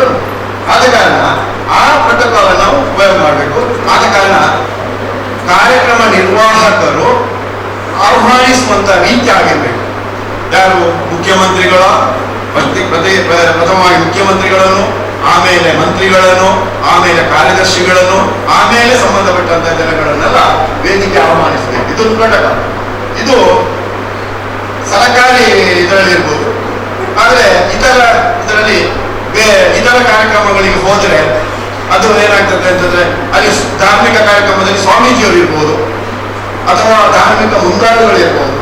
ಅವರ ಆ ಸ್ಥಾನಮಾನವನ್ನು ನೋಡಿಕೊಂಡು ನಾವು ಆಹ್ವಾನಿಸುವಂಥದ್ದು ಅದು ನಮ್ಮ ಕಾರ್ಯಕ್ರಮ ನಿರ್ವಾಹಕನ ಒಂದು ಮುಖ್ಯ ಜವಾಬ್ದಾರಿ. ಆದರೆ ಲಯನ್ಸ್, ರೋಟರಿ, ಜೇಸಿಸ್ ನಂತಹ ಏನು ಕಾರ್ಯಕ್ರಮಗಳಿದೆ ಅಲ್ಲಿ ಯಾರು ಆ ಘಟಕದ ಅಧ್ಯಕ್ಷರು ಅಲ್ಲಿಂದ ಪ್ರಾರಂಭ ಆಗುತ್ತದೆ. ಕೆಳಗಿಂದ ಪ್ರಾರಂಭವಾಗಿ ಮತ್ತೆ ಮೇಲೆ ಹೋಗುವಂಥದ್ದು, ಅದು ಅಲ್ಲಿ ಕ್ರಮ ಉಂಟು. ಅದನ್ನು ಸ್ವಲ್ಪ ಅಭ್ಯಾಸ ಮಾಡಿಕೊಂಡು ನೀವು ಆಹ್ವಾನ ಮಾಡಬಹುದು. ಈ ರೀತಿಯ ಒಂದು ಕ್ರಮ. ಇನ್ನು ಎರಡನೆಯದು ಪ್ರಾರ್ಥನೆ ಅಂತ ಉಂಟು ಎಜೆಂಡಾದಲ್ಲಿ. ಎರಡನೇದು ಪ್ರಾರ್ಥನೆ. ಇದು ನಾನು ಸಾಮಾನ್ಯವಾದಂಥ ಎಜೆಂಡವನ್ನು ನಿಮ್ಮ ಮುಂದೆ ಇಡ್ತಾ ಇದ್ದೇನೆ. ಮತ್ತೆ ಆ ಕಾರ್ಯಕ್ರಮವನ್ನು ಸ್ವರೂಪವನ್ನು ಹೊಂದಿಕೊಂಡು ಸ್ವಲ್ಪ ವ್ಯತ್ಯಾಸಗಳಿರ್ಬೋದು ಅಷ್ಟೇ. ಪ್ರಾರ್ಥನೆ ಅಂತ ಹೇಳುವಾಗ ಇದು ನೋಡಿ, ಕನ್ನಡ ಸಾಹಿತ್ಯ ಪರಿಷತ್ತಿನ ಒಂದು ಕಾರ್ಯಕ್ರಮ ಆದ ಕಾರಣ ಇಲ್ಲಿ ನಾಡಗೀತೆಯೇ ಪ್ರಧಾನ. ದೇಶದ ಕಾರ್ಯಕ್ರಮ ಅಂತ ಬಿಂಬಿಸುವಾಗ ಅಲ್ಲಿ ರಾಷ್ಟ್ರಗೀತೆಯೇ ಪ್ರಧಾನವಾಗಿರ್ತದೆ. ಧಾರ್ಮಿಕವಾದಂತಹ ಕಾರ್ಯಕ್ರಮಗಳಾದಾಗ ಅಲ್ಲಿ ಮುಖ್ಯವಾಗಿ ಭಕ್ತಿಗೆ ದೇವರ ಪ್ರಾರ್ಥನೆಯೇ ಮುಖ್ಯವಾಗಿರ್ತದೆ. ಆದ ಕಾರಣ ಅಲ್ಲಿ ಕಾರ್ಯಕ್ರಮ ನಿರ್ವಾಹಕ ಅಂತಂದ್ರೆ ಪ್ರಾರ್ಥನೆ ಮಾಡ್ತಾರೆ ಇವರು ಅಂತ ಅದರ ಒಂದು ವಾಕ್ಯದಲ್ಲಿ ಅದನ್ನು ಹೇಳಬೇಕು. ಇದೀಗ ನಾವು ಕಾರ್ಯಕ್ರಮವನ್ನು ಯಾವುದೇ ಕಾರ್ಯಕ್ರಮವನ್ನು ನಾವು ಪ್ರಾರಂಭಿಸುವಾಗ ಸತ್ಸಂಪ್ರದಾಯದಂತೆ ದೇವರುಗಳನ್ನು ಪ್ರಾರ್ಥಿಸಿಕೊಳ್ಳುವಂಥದ್ದು ನಮ್ಮ ಸಂಪ್ರದಾಯ ಅಂತ ಹೇಳಿಕೊಂಡು ಏನಾದರೂ ಪ್ರಾರ್ಥನೆ ಪ್ರಾರಂಭಿಸಲು ಒಂದು. ಇನ್ನು ಮೂರನೇ ಎಜೆಂಡ ಸ್ವಾಗತದಲ್ಲಿ ಆ ಸಂಘಟನೆಯ ಅಧ್ಯಕ್ಷರು ಅಥವಾ ಕಾರ್ಯದರ್ಶಿಗಳು ಸ್ವಾಗತ ಮಾಡುವುದು ಸಾಮಾನ್ಯ ಅದು ಕ್ರಮ ಅದು. ಆದ ಕಾರಣ ಕಾರ್ಯಕ್ರಮ ನಿರ್ವಾಹಕನು ಅವರಿಗೆ ಆ ಜವಾಬ್ದಾರಿಯನ್ನು ಕೊಡುವಂತಹದ್ದು. ಅದೇ ರೀತಿಯಲ್ಲಿ ಅವರ ಬಗ್ಗೆ ಹೆಚ್ಚು ವಿಚಾರಗಳು, ಯಾಕಂದ್ರೆ ಕೆಲವೊಮ್ಮೆ ಏನು ತಪ್ಪಾಗ್ತದೆ ಅಂತ ಹೇಳಿದ್ರೆ ಸ್ವಾಗತ ಭಾಷಣ ಮಾಡುವಾಗಲೇ ಪರಿಚಯವನ್ನು ಮಾಡಿಬಿಡ್ತಾರೆ. ಅಂತಹ ಪರಿಚಯ ಮಾಡುವಂತಹ ಅಗತ್ಯ ಇಲ್ಲ. ಸ್ವಾಗತ ಭಾಷಣದಲ್ಲಿ ಒಂದು 2 ವಾಕ್ಯದಲ್ಲಿ ಸ್ವಾಗತಿಸಿ ಅತಿಥಿಗಳನ್ನು ಗೌರವಿಸುವಂಥದ್ದು ಸಾಮಾನ್ಯ. ಅದಕ್ಕೆ ಅವಕಾಶವನ್ನು ಯಾರು ಕಾರ್ಯಕ್ರಮ ನಿರ್ವಾಹಕ ಮಾಡಿಕೊಡ್ಬೇಕು. ಆಮೇಲೆ ನೆಕ್ಸ್ಟ್ ಹೂಗುಚ್ಛಗಳನ್ನು ಕೊಡುವಂಥದ್ದು ಇರ್ತದೆ. ಮೊದಲೇ ಕಾರ್ಯಕ್ರಮ ನಿರ್ವಾಹಕ ಮೊದಲೇ ಪಟ್ಟಿ ಮಾಡಿಕೊಂಡಿರ್ಬೇಕು. ಅದು ಸ್ಮರಣಿಕೆ ಕೊಡುವಂಥದ್ದು ಇರ್ಬೋದು ಅಥವಾ ಹೂಗುಚ್ಛ ಕೊಡುವಂಥದ್ದು ಇರ್ಬೋದು. ಎಲ್ಲ ಕಡೆ ಏನಾಗ್ತದೆ ಅಂದ್ರೆ ಅಲ್ಲಿ ಅನೌನ್ಸ್ಮೆಂಟ್ ಮಾಡ್ತಾರೆ, ಆ ವ್ಯಕ್ತಿಯೇ ಇರುವುದಿಲ್ಲ, ಅಲ್ಲಿ ವ್ಯಕ್ತಿಯೇ ಇರುವುದಿಲ್ಲ. ಯಾಕೆ ಅಲ್ಲಿ ಇಲ್ಲಿಯೋ ಇರ್ತಾರೆ ಅವರು. ಆ ರೀತಿಯಲ್ಲಿ ಮಾಡಬಾರ್ದು. ಅದಕ್ಕೆ ಒಂದು ಕಾರ್ಯಕ್ರಮ ನಿರ್ವಾಹಕ ಒಂದು ಪಟ್ಟಿಯನ್ನು ತಯಾರು ಮಾಡಿ ಅವರಿಗೆ ಮೊದಲೇ ಸೂಚನೆ ಕೊಟ್ಟಿರ್ಬೇಕು. ಏನು ಅಂತಂದ್ರೆ ನೀವೆಲ್ಲ ಎದುರುಗಡೆಯಲ್ಲಿ ಇರಬೇಕು, ನಿಮ್ಮ ಹೆಸರು ಪ್ರಸ್ತಾಪಿಸಿದ ಕೂಡಲೇ ಬಂದು ಅವರಿಗೆ ಹೂಗುಚ್ಛವನ್ನು ಕೊಡಬೇಕು ಅಂತ ಕಾರ್ಯಕ್ರಮ ನಿರ್ವಾಹಕ ಮೊದಲೇ ಅವರಿಗೆ ಸೂಚನೆ ಕೊಟ್ಟಿರ್ಬೇಕು. ಆಗ ಆ ಕಾರ್ಯಕ್ರಮ ಸಮಯೋಚಿತವಾಗಿ ಶಿಸ್ತುಬದ್ಧವಾಗಿ ನಡೆಯಲಿಕ್ಕೆ ಸಾಧ್ಯ ಉಂಟು. ಹೂಗುಚ್ಛ ಆದ ಮೇಲೆ ಪ್ರಾಸ್ತಾವಿಕ ಮಾತುಗಳು, ಪ್ರಸ್ತಾವನೆ ಅಂತ ಇರ್ತದೆ, ಸಾಮಾನ್ಯವಾಗಿ ಅಂತದ್ದು ಇರ್ತದೆ. ಪ್ರಸ್ತಾವನೆಯಲ್ಲಿ ಆ ಪ್ರಾಸ್ತಾವಿಕ ಮಾತುಗಳನ್ನು ಆಡುವ ವ್ಯಕ್ತಿಯು ಎಂಸಿಯ ನಿಯಂತ್ರಣದಲ್ಲಿರ್ಬೇಕು, ಕಾರ್ಯಕ್ರಮ ನಿರ್ವಾಹಕರ ನಿಯಂತ್ರಣದಲ್ಲಿರ್ಬೇಕು. ಅದು ಹೆಚ್ಚುಗಳಿಲ್ಲ, ಯಾಕಂದ್ರೆ ಎಂಸಿ ಅವರಿಗೆ ಕೂಡ ಅದು ಗೊತ್ತಿರುವುದಿಲ್ಲ. ಯಾಕೆ ಪ್ರಸ್ತಾವನೆ ಮಾಡುವವನು ಎಂಸಿಯ ನಿಯಂತ್ರಣದಲ್ಲಿ ಇರಬೇಕು ಅಂತ ಹೇಳ್ತಾ ಇದ್ದೇನೆ ಅಂತಂದ್ರೆ, ನಾನೊಂದು ನೀರು ಮಾರ್ಗದ ಕಾರ್ಯಕ್ರಮ, ಗಣೇಶೋತ್ಸವದ ಕಾರ್ಯಕ್ರಮಕ್ಕೆ ಹೋಗಿದ್ದೆ. ನೀರು ಮಾರ್ಗದಲ್ಲಿ ಗಣೇಶೋತ್ಸವದ ಕಾರ್ಯಕ್ರಮ, ನಾನೊಂದು ಗೆಸ್ಟ್. ಅಲ್ಲಿ ಪ್ರಸ್ತಾವನೆ ಮಾಡಿದವರು ಏನ್ ಮಾಡಿದ್ರು ಅಂತಂದ್ರೆ ಒಂದು ರಾಜಕೀಯ ಮಾತಾಡಿದ್ರು. ಅದರಿಂದಾಗಿ ಏನಾಯ್ತು ಅಂದ್ರೆ ಎಲ್ಲ ಅತಿಥಿಗಳು ಅದನ್ನೇ ಇಟ್ಕೊಂಡು ಅದನ್ನೇ ಮಾತನಾಡಿರುವುದು. ಗಣೇಶೋತ್ಸವದ ಸುದ್ದಿ ಇಲ್ಲ. ಹಾಗಾಗ್ಬಾರ್ದು. ಆಗ ಪ್ರಸ್ತಾವನೆ ಮಾಡುವ ಎಲ್ಲಿ ದಾರಿ ತಪ್ಪಿಸಿದ ಜನಗಳನ್ನು ಅಂತ ನೋಡಿದ್ದಾರೆ. ಆದ ಕಾರಣ ಹಾಗೆ ಮಾಡದ ಹಾಗೆ ನಿರೂಪಕರು ಅವರಿಗೆ ಅವರ ನಿಯಂತ್ರಣದಲ್ಲಿರಬೇಕು ಅಂತ ವಿಚಾರವಿದೆ. ಅದು ಸಾಮಾನ್ಯವಾಗಿ ನಿರೂಪಕರಿಗೆ ಏನಾಗಿರ್ತದೆ ಅಂದ್ರೆ ಆ ಪ್ರಸ್ತಾವನೆ ಮಾಡುವ ನಾನೇ ಹೇಗೆ ಹೇಳುವುದಪ್ಪ ಅಂತ ಎಲ್ಲ ಇರ್ತದೆ ಅಲ್ಲ. ಯಾಕಂದ್ರೆ ಅವ್ರ ಮಾಸ್ಟರ್ ಆಫ್ ಸೆರೆಮನಿ ಅಂದ್ರೆ ಅವನೇ ಮುಖ್ಯಸ್ಥ. ಆದ ಕಾರಣ ಅವನು ಹೇಳಿದಾಗ ಪ್ರತಿಯೊಬ್ಬರು ಕೂಡ ಕೇಳಲೇಬೇಕು ಎನ್ನುವಂಥದ್ದು ಇದೆ. ಅದು ನಿಯಮವೇ ಹಾಗೆ. ಆದ ಕಾರಣ ಅಲ್ಲಿ ಪ್ರಸ್ತಾವನೆಯಲ್ಲಿ ಕೂಡ ಅಲ್ಲಿ ಸಮಯ ಮಿತಿ ಮತ್ತೆ ಅವರು ದಾರಿ ತಪ್ಪದ ಹಾಗೆ ನೋಡಿಕೊಳ್ಳುವಂತ ಜವಾಬ್ದಾರಿ ಇದೆ. ಮತ್ತೆ ಉದ್ಘಾಟಕರು ಅತಿಥಿಗಳನ್ನು ಪರಿಚಯಿಸುವಂತಹ ಕ್ರಮ, ಉದ್ಘಾಟಕರು ಮತ್ತು ಅತಿಥಿಗಳನ್ನು ಪರಿಚಯಿಸುವ ಕ್ರಮ ಅದು ಎಜೆಂಡಾದಲ್ಲಿ ಕಾರ್ಯಸೂಚಿಯಲ್ಲಿ ಇನ್ನೊಂದು ಬಹಳ ಮುಖ್ಯವಾದಂಥದ್ದು. ಅದನ್ನು ಕೂಡ ಸಂಬಂಧಪಟ್ಟಂತಹ ನಿರ್ವಾಹಕರು ಪಟ್ಟಿ ಮಾಡಿಕೊಳ್ಳಬೇಕು. ಆಮೇಲೆ ಉದ್ಘಾಟನೆ ಮಾಡುವಂಥದ್ದು, ಈಗ ನಾವಿಲ್ಲಿ ದೀಪ ಹೊತ್ತಿಸಿದೆವು. ಕೆಲವು ಕಡೆಯಲ್ಲಿ ಈಗ ಜಾನಪದ ಒಂದು ಕಾರ್ಯಕ್ರಮ ಅಂದ್ರೆ ಅಲ್ಲಿ ಒಂದು ಬೇರೆ ರೀತಿಯಲ್ಲಿ ಇರ್ಬೋದು, ಅಂತಾರಾಷ್ಟ್ರೀಯ ಸಂಸ್ಥೆಗಳದ್ದು ಬೇರೆ ರೀತಿಯಲ್ಲಿದೆ. ಆದ ಕಾರಣ ಅದನ್ನೆಲ್ಲ ನೋಡಿಕೊಂಡು ಆ ಸಂದರ್ಭವನ್ನು ನೋಡಿಕೊಂಡು ಎಂಸಿ ಆದವರು ಅದಕ್ಕೆ ಬೇಕಾದಂತಹ ಮಾತುಗಳ ಅದಕ್ಕೆ ಬೇಕಾದಂತಹ ಅವಕಾಶಗಳನ್ನೆಲ್ಲ ಒದಗಿಸಿ ಕೊಡಬೇಕು. ಆಮೇಲೆ ಉದ್ಘಾಟಕರ ಭಾಷಣ ಅಂತ ಇದೆ. ಉದ್ಘಾಟಕರ ಭಾಷಣ ಆದ ನಂತರ ಅತಿಥಿಗಳ ಭಾಷಣ, ಅದು ಸಾಮಾನ್ಯವಾಗಿ ಎಜೆಂಡಾ ಆಗಿರ್ತದೆ. ಉದ್ಘಾಟಕ ಭಾಷಣ ಆದಂತಹ ಅತಿಥಿಗಳ ಭಾಷಣ, ಅತಿಥಿಗಳ ಭಾಷಣ ಆದಂತಹ ಅಧ್ಯಕ್ಷರ ಭಾಷಣ ಅಂತಿದೆ. ಅಧ್ಯಕ್ಷರ ಭಾಷಣ ಅಂತ ಆದ ಮೇಲೆ ಸ್ಮರಣಿಕೆಗಳನ್ನು ಕೊಡುವುದು ಅಂತ ಸಾಮಾನ್ಯ ಎಜೆಂಡಾ ಅದು. ಆಮೇಲೆ ಸ್ಮರಣಿಕೆ ಕೊಟ್ಟ ಮೇಲೆ ವಂದನಾರ್ಪಣೆ ಧನ್ಯವಾದ ಸಲ್ಲಿಸುವಂತ ಇದೆಲ್ಲ ಸಾಮಾನ್ಯ ಎಜೆಂಡಾಗಳು. ಈ ಎಜೆಂಡಾಗಳಲ್ಲಿ ನಾವು ಆಯಾಯ ಅದು ರಾಜಕೀಯವಾದಂತಹ ಕಾರ್ಯಕ್ರಮಗಳಿದ್ರೆ ಅಲ್ಲಿಗೆ ಸಂಬಂಧಪಟ್ಟ ಹಾಗೆ, ಧಾರ್ಮಿಕ ಕಾರ್ಯಕ್ರಮಗಳಿದ್ರೆ ಅದಕ್ಕೆ ಸಂಬಂಧಪಟ್ಟ ಹಾಗೆ, ಅಥವಾ ಅಂತಾರಾಷ್ಟ್ರೀಯ ಸಂಸ್ಥೆಗಳ ಕಾರ್ಯಕ್ರಮಗಳಿದ್ರೆ ಅದಕ್ಕೆ ಸಂಬಂಧಪಟ್ಟ ಹಾಗೆ ನಾವು ಕಾರ್ಯಕ್ರಮ ನಿರ್ವಾಹಕ ಆ ಪಟ್ಟಿಯನ್ನು ತಯಾರು ಮಾಡಿ ಸಿದ್ಧತೆಯನ್ನು ಮಾಡಿಕೊಳ್ಳುವಂಥದ್ದು. ಆಗ ಒಳ್ಳೆಯ ರೀತಿಯಲ್ಲಿ ಏನು ಗೊಂದಲ ಇಲ್ಲದೆ ಸಭಾ ಕಾರ್ಯಕ್ರಮಗಳು ನಡೆಯುತ್ತವೆ. ಆ ರೀತಿಯಲ್ಲಿ ಪ್ರಾರ್ಥನೆಯಿಂದ ಹಿಡಿದು ಆಹ್ವಾನ ಮಾಡುವಂತ ಹಿಡಿದು ಧನ್ಯವಾದ ಸಲ್ಲಿಸುವವರೆಗೆ ಆ ಸಭಾ ಕಾರ್ಯಕ್ರಮದಲ್ಲಿ ಸಭಾ ಮರ್ಯಾದೆ ಅದನ್ನು ಉಳಿಸುವಂಥದ್ದು, ಅದನ್ನು ಬೆಳೆಸುವಂತಹ ಕೆಲಸ ಅಂತಂದ್ರೆ ಅದು ಕಾರ್ಯಕ್ರಮ ನಿರ್ವಾಹಕರ ಜವಾಬ್ದಾರಿ. ಆದ ಕಾರಣ ಒಳ್ಳೆಯ ನೀವೆಲ್ಲ ಇನ್ನು ಕೊನೆಯದಾಗಿ ಹೇಳೋದಿದ್ರೆ ಏನಾಗಬೇಕು, ನಾವೀಗ ಭಾಷಾ ಜ್ಞಾನವನ್ನ ಬೆಳೆಸಿಕೊಳ್ಳಬೇಕು. ಈಗ ಕನ್ಕ್ಲೂಷನ್ ಇವತ್ತು ಬರ್ತಾ ಇದ್ದೇನೆ, MC ಆಗ್ಲಿಕ್ಕೆ ಭಾಷಾ ಜ್ಞಾನವನ್ನ ಬೆಳೆಸಿಕೊಳ್ಳಿ. ಭಾಷಾ ಜ್ಞಾನವನ್ನು ಬೆಳೆಸಿಕೊಳ್ಳೋದು ಹೇಗೆ ಅಂತ ಅರ್ಥ ಆಯ್ತಾ ನನಗೆ? ಆಮೇಲೆ ಭಾಷಾ ಜ್ಞಾನವನ್ನು ಬೆಳೆಸಿಕೊಂಡ ನಂತರ ನೀವು ಒಳ್ಳೆಯ ಮಾತುಗಾರರಾಗಬೇಕು. ಒಳ್ಳೆಯ ಮಾತುಗಾರರಾಗಬೇಕು. ಎಲ್ಲ ಮಾತುಗಾರಿಕೆಯಲ್ಲಿ ನಾವು ಒಳ್ಳೆಯ ಮಾತುಗಾರರಾಗಿದ್ರೆ ನಾವು ಆ ಕೌಶಲ್ಯವನ್ನ ಮೈಗೂಡಿಸಿಕೊಳ್ಳಬೇಕು. ಒಳ್ಳೆಯ ಮಾತುಗಾರರಾದ ಮೇಲೆ ನಮ್ಮಲ್ಲಿ ಆ ಶಿಸ್ತು, ಆ ನಡವಳಿಕೆ ಅಂದ್ರೆ ಸಭಾ ನಡವಳಿಕೆಯಲ್ಲಿ ಶಿಸ್ತು, ಸಮಯ ಪ್ರಜ್ಞೆ ಎಲ್ಲವನ್ನ ಕೂಡ ಅದರಲ್ಲಿ ಒಟ್ಟು ಸೇರಿಸತಕ್ಕಂಥ ಆ ಒಂದು ಕೆಲಸವನ್ನ ಯಾರು ಕಾರ್ಯನಿರ್ವಾಹಕನಾದವನು ಮಾಡಬೇಕು. ಮುಖ್ಯವಾಗಿ ಪೂರ್ವ ಸಿದ್ಧತೆಯೊಂದಿಗೆ ಎಜೆಂಡವನ್ನು ತಯಾರು ಮಾಡಿ, ಆ ಎಜೆಂಡವನ್ನು ತಯಾರು ಮಾಡಿದ ಮೇಲೆ ಆ ಎಜೆಂಡಕ್ಕೆ ಸಂಬಂಧಿಸಿದ ಯಾವ್ಯಾವ ವ್ಯಕ್ತಿಗಳಿರ್ತಾರೋ ಆ ವ್ಯಕ್ತಿಗಳನ್ನು ಪಟ್ಟಿ ಮಾಡಿಕೊಂಡು ಅದಕ್ಕೆ ಬೇಕಾದಂತಹ ಸಲಕರಣೆಗಳ ಪಟ್ಟಿ ಮಾಡಿಕೊಂಡು ಆ ಮೂಲಕ ಆ ಸಭಾ ಕಾರ್ಯಕ್ರಮ ಒಳ್ಳೆಯ ರೀತಿಯಲ್ಲಿ ನಡೆಯುವುದಕ್ಕೆ ಕಾರ್ಯಕ್ರಮ ನಿರ್ವಾಹಕ ಮಾಡು. ಇದು ಮುಖ್ಯವಾಗಿ ಯಾವುದೇ ಇದಿರ್ಬೋದು, ಕನ್ನಡ ಭಾಷೆ ಇರ್ಬೋದು ಅಥವಾ ಇಂಗ್ಲಿಷ್ ಭಾಷೆ ಇರ್ಬೋದು, ಯಾವುದೇ ಭಾಷೆಗಳಿರಲಿ, ನಾವು ಕಾರ್ಯಕ್ರಮ ನಿರ್ವಾಹಕರು ಉತ್ತಮ ರೀತಿಯಲ್ಲಿ ಒಳ್ಳೆಯ ರೀತಿಯಲ್ಲಿ ಕೆಲಸ ಮಾಡಿದ ಅಂತ ಆದ್ರೆ ಆ ಸಭಾ ಕಾರ್ಯಕ್ರಮ ಒಳ್ಳೆಯ ರೀತಿಯಲ್ಲಿ ನಡೆಯುತ್ತದೆ. ಆದ್ದರಿಂದ ಒಂದು ಸಭೆ ಅಂದ್ರೆ ಅಲ್ಲಿ ಜ್ಞಾನ ವೃದ್ಧರಿರ್ಬೇಕು, ವಯೋವೃದ್ಧರಿರ್ಬೇಕು, ತಪೋವೃದ್ಧರಿರ್ಬೇಕು ಅಂತ ಉಂಟು. ಅಂದ್ರೆ ವೃದ್ಧರಂದ್ರೆ ಮುದುಕರಂದ್ರೆ ಅರ್ಥ ಅಲ್ಲ, ವಯೋವೃದ್ಧರಂದ್ರೆ ಪ್ರಾಯದವರು, ಜ್ಞಾನ ವೃದ್ಧರು ತಪೋವೃದ್ಧರು ಅಂತಂದ್ರೆ ಸಮಾಜದಲ್ಲಿ ಏನಾದರೂ ಸಾಧನೆಯನ್ನು ಮಾಡಿದಂತಹ ಜನಗಳು ಇರುವಂತಹ ವೇದಿಕೆಯನ್ನು ನಿರ್ಮಾಣ ಮಾಡಿದೆ ಅಂತಾದ್ರೆ ಅದು ಒಳ್ಳೆಯ ವೇದಿಕೆ ಆಗ್ತದೆ. ಆದ್ದರಿಂದ ನಾವೆಲ್ಲರೂ ಕಾರ್ಯಕ್ರಮ ವೇದಿಕೆಯನ್ನ ಸಭಾ ಕಾರ್ಯಕ್ರಮವನ್ನು ಒಳ್ಳೆಯ ರೀತಿಯಲ್ಲಿ ನಡೆಯುವ ಹಾಗೆ ಒಳ್ಳೆಯ ಒಂದು ನಿರ್ವಾಹಕರನ್ನ ತಯಾರು ಮಾಡತಕ್ಕಂತಹ ಕಾರ್ಯ ಮುಂದಿನ ದಿನಗಳಲ್ಲಿ ಒಳ್ಳೆಯ ರೀತಿಯಲ್ಲಿ ನಡೆಯಲಿ. ನೀವೆಲ್ಲ ಈಗ ಕೂತಿದ್ದೀರಲ್ಲ, ನಮ್ಮ ಅಪೇಕ್ಷೆ ಇದ್ದವರು ಅಂದ್ರೆ ನಿಮ್ಮಲ್ಲಿ ಒಂದು 10 ಮಂದಿ ಆದರೂ ಒಳ್ಳೆಯ ನಿರ್ವಾಹಕರಾಗಬೇಕು, ಒಳ್ಳೆಯ ಕಾರ್ಯಕ್ರಮ ನಿರ್ವಾಹಕರಾಗಬೇಕು ಅಂತ ನಮ್ಮ ಅಪೇಕ್ಷೆ. ದಯವಿಟ್ಟು ಆ ಕಡೆಗೆ ಗಮನವನ್ನ ಕೊಡಿ. ನಾವೆಲ್ಲ NSS ಕ್ಯಾಂಪ್ಗೆಲ್ಲ ಹೋದಾಗ ಅಲ್ಲಿ ನೋಡ್ತಾ ಇದ್ದೇನೆ, ಅಲ್ಲಿ ಒಂದು ನಮ್ಮ ಡಿಗ್ರಿ ಹೋಲ್ಡರ್ಸ್ ಪದವೀಧರ ಒಂದು ಸರಿಯಾಗಿ ಸ್ವಾಗತ ಮಾಡಲಿಕ್ಕೆ ಅವರಿಗೆ ಕಷ್ಟ ಆಗ್ತದೆ, ಅಲ್ಲಿ ಒಂದು ಧನ್ಯವಾದಗಳಿಗೆ ಅವರಿಗೆ ಕಷ್ಟ ಆಗ್ತದೆ, ಒಂದು ಸಭಾ ಕಾರ್ಯಕ್ರಮ ಅವರಿಗೆ ಮಾಡಲಿಕ್ಕೂ ಕಷ್ಟ ಆಗ್ತದೆ. ಅವರೆಲ್ಲ ಡಿಗ್ರಿ ಪದವೀಧರು, ಆದರೂ ಒಳ್ಳೆ ಬುದ್ಧಿವಂತರು, ಒಳ್ಳೆ ಇಂಟೆಲಿಜೆಂಟ್ ಸ್ಟೂಡೆಂಟ್ಸ್ಗಳು, ಒಳ್ಳೆ ರ್ಯಾಂಕ್ ಹೋಲ್ಡರ್ಸ್ಗಳು ಇರ್ಬೋದು. ಆದರೆ ಅವರಿಗೆ ಸಭಾ ಕಾರ್ಯಕ್ರಮವನ್ನು ಹೇಗೆ ಮಾಡಬೇಕು ಅಂತಲೂ ಅವರಿಗೆ ಗೊತ್ತಿಲ್ಲ. ಅಂತ ಪರಿಸ್ಥಿತಿಗೆ ನಾವು ಬರಬಾರ್ದು.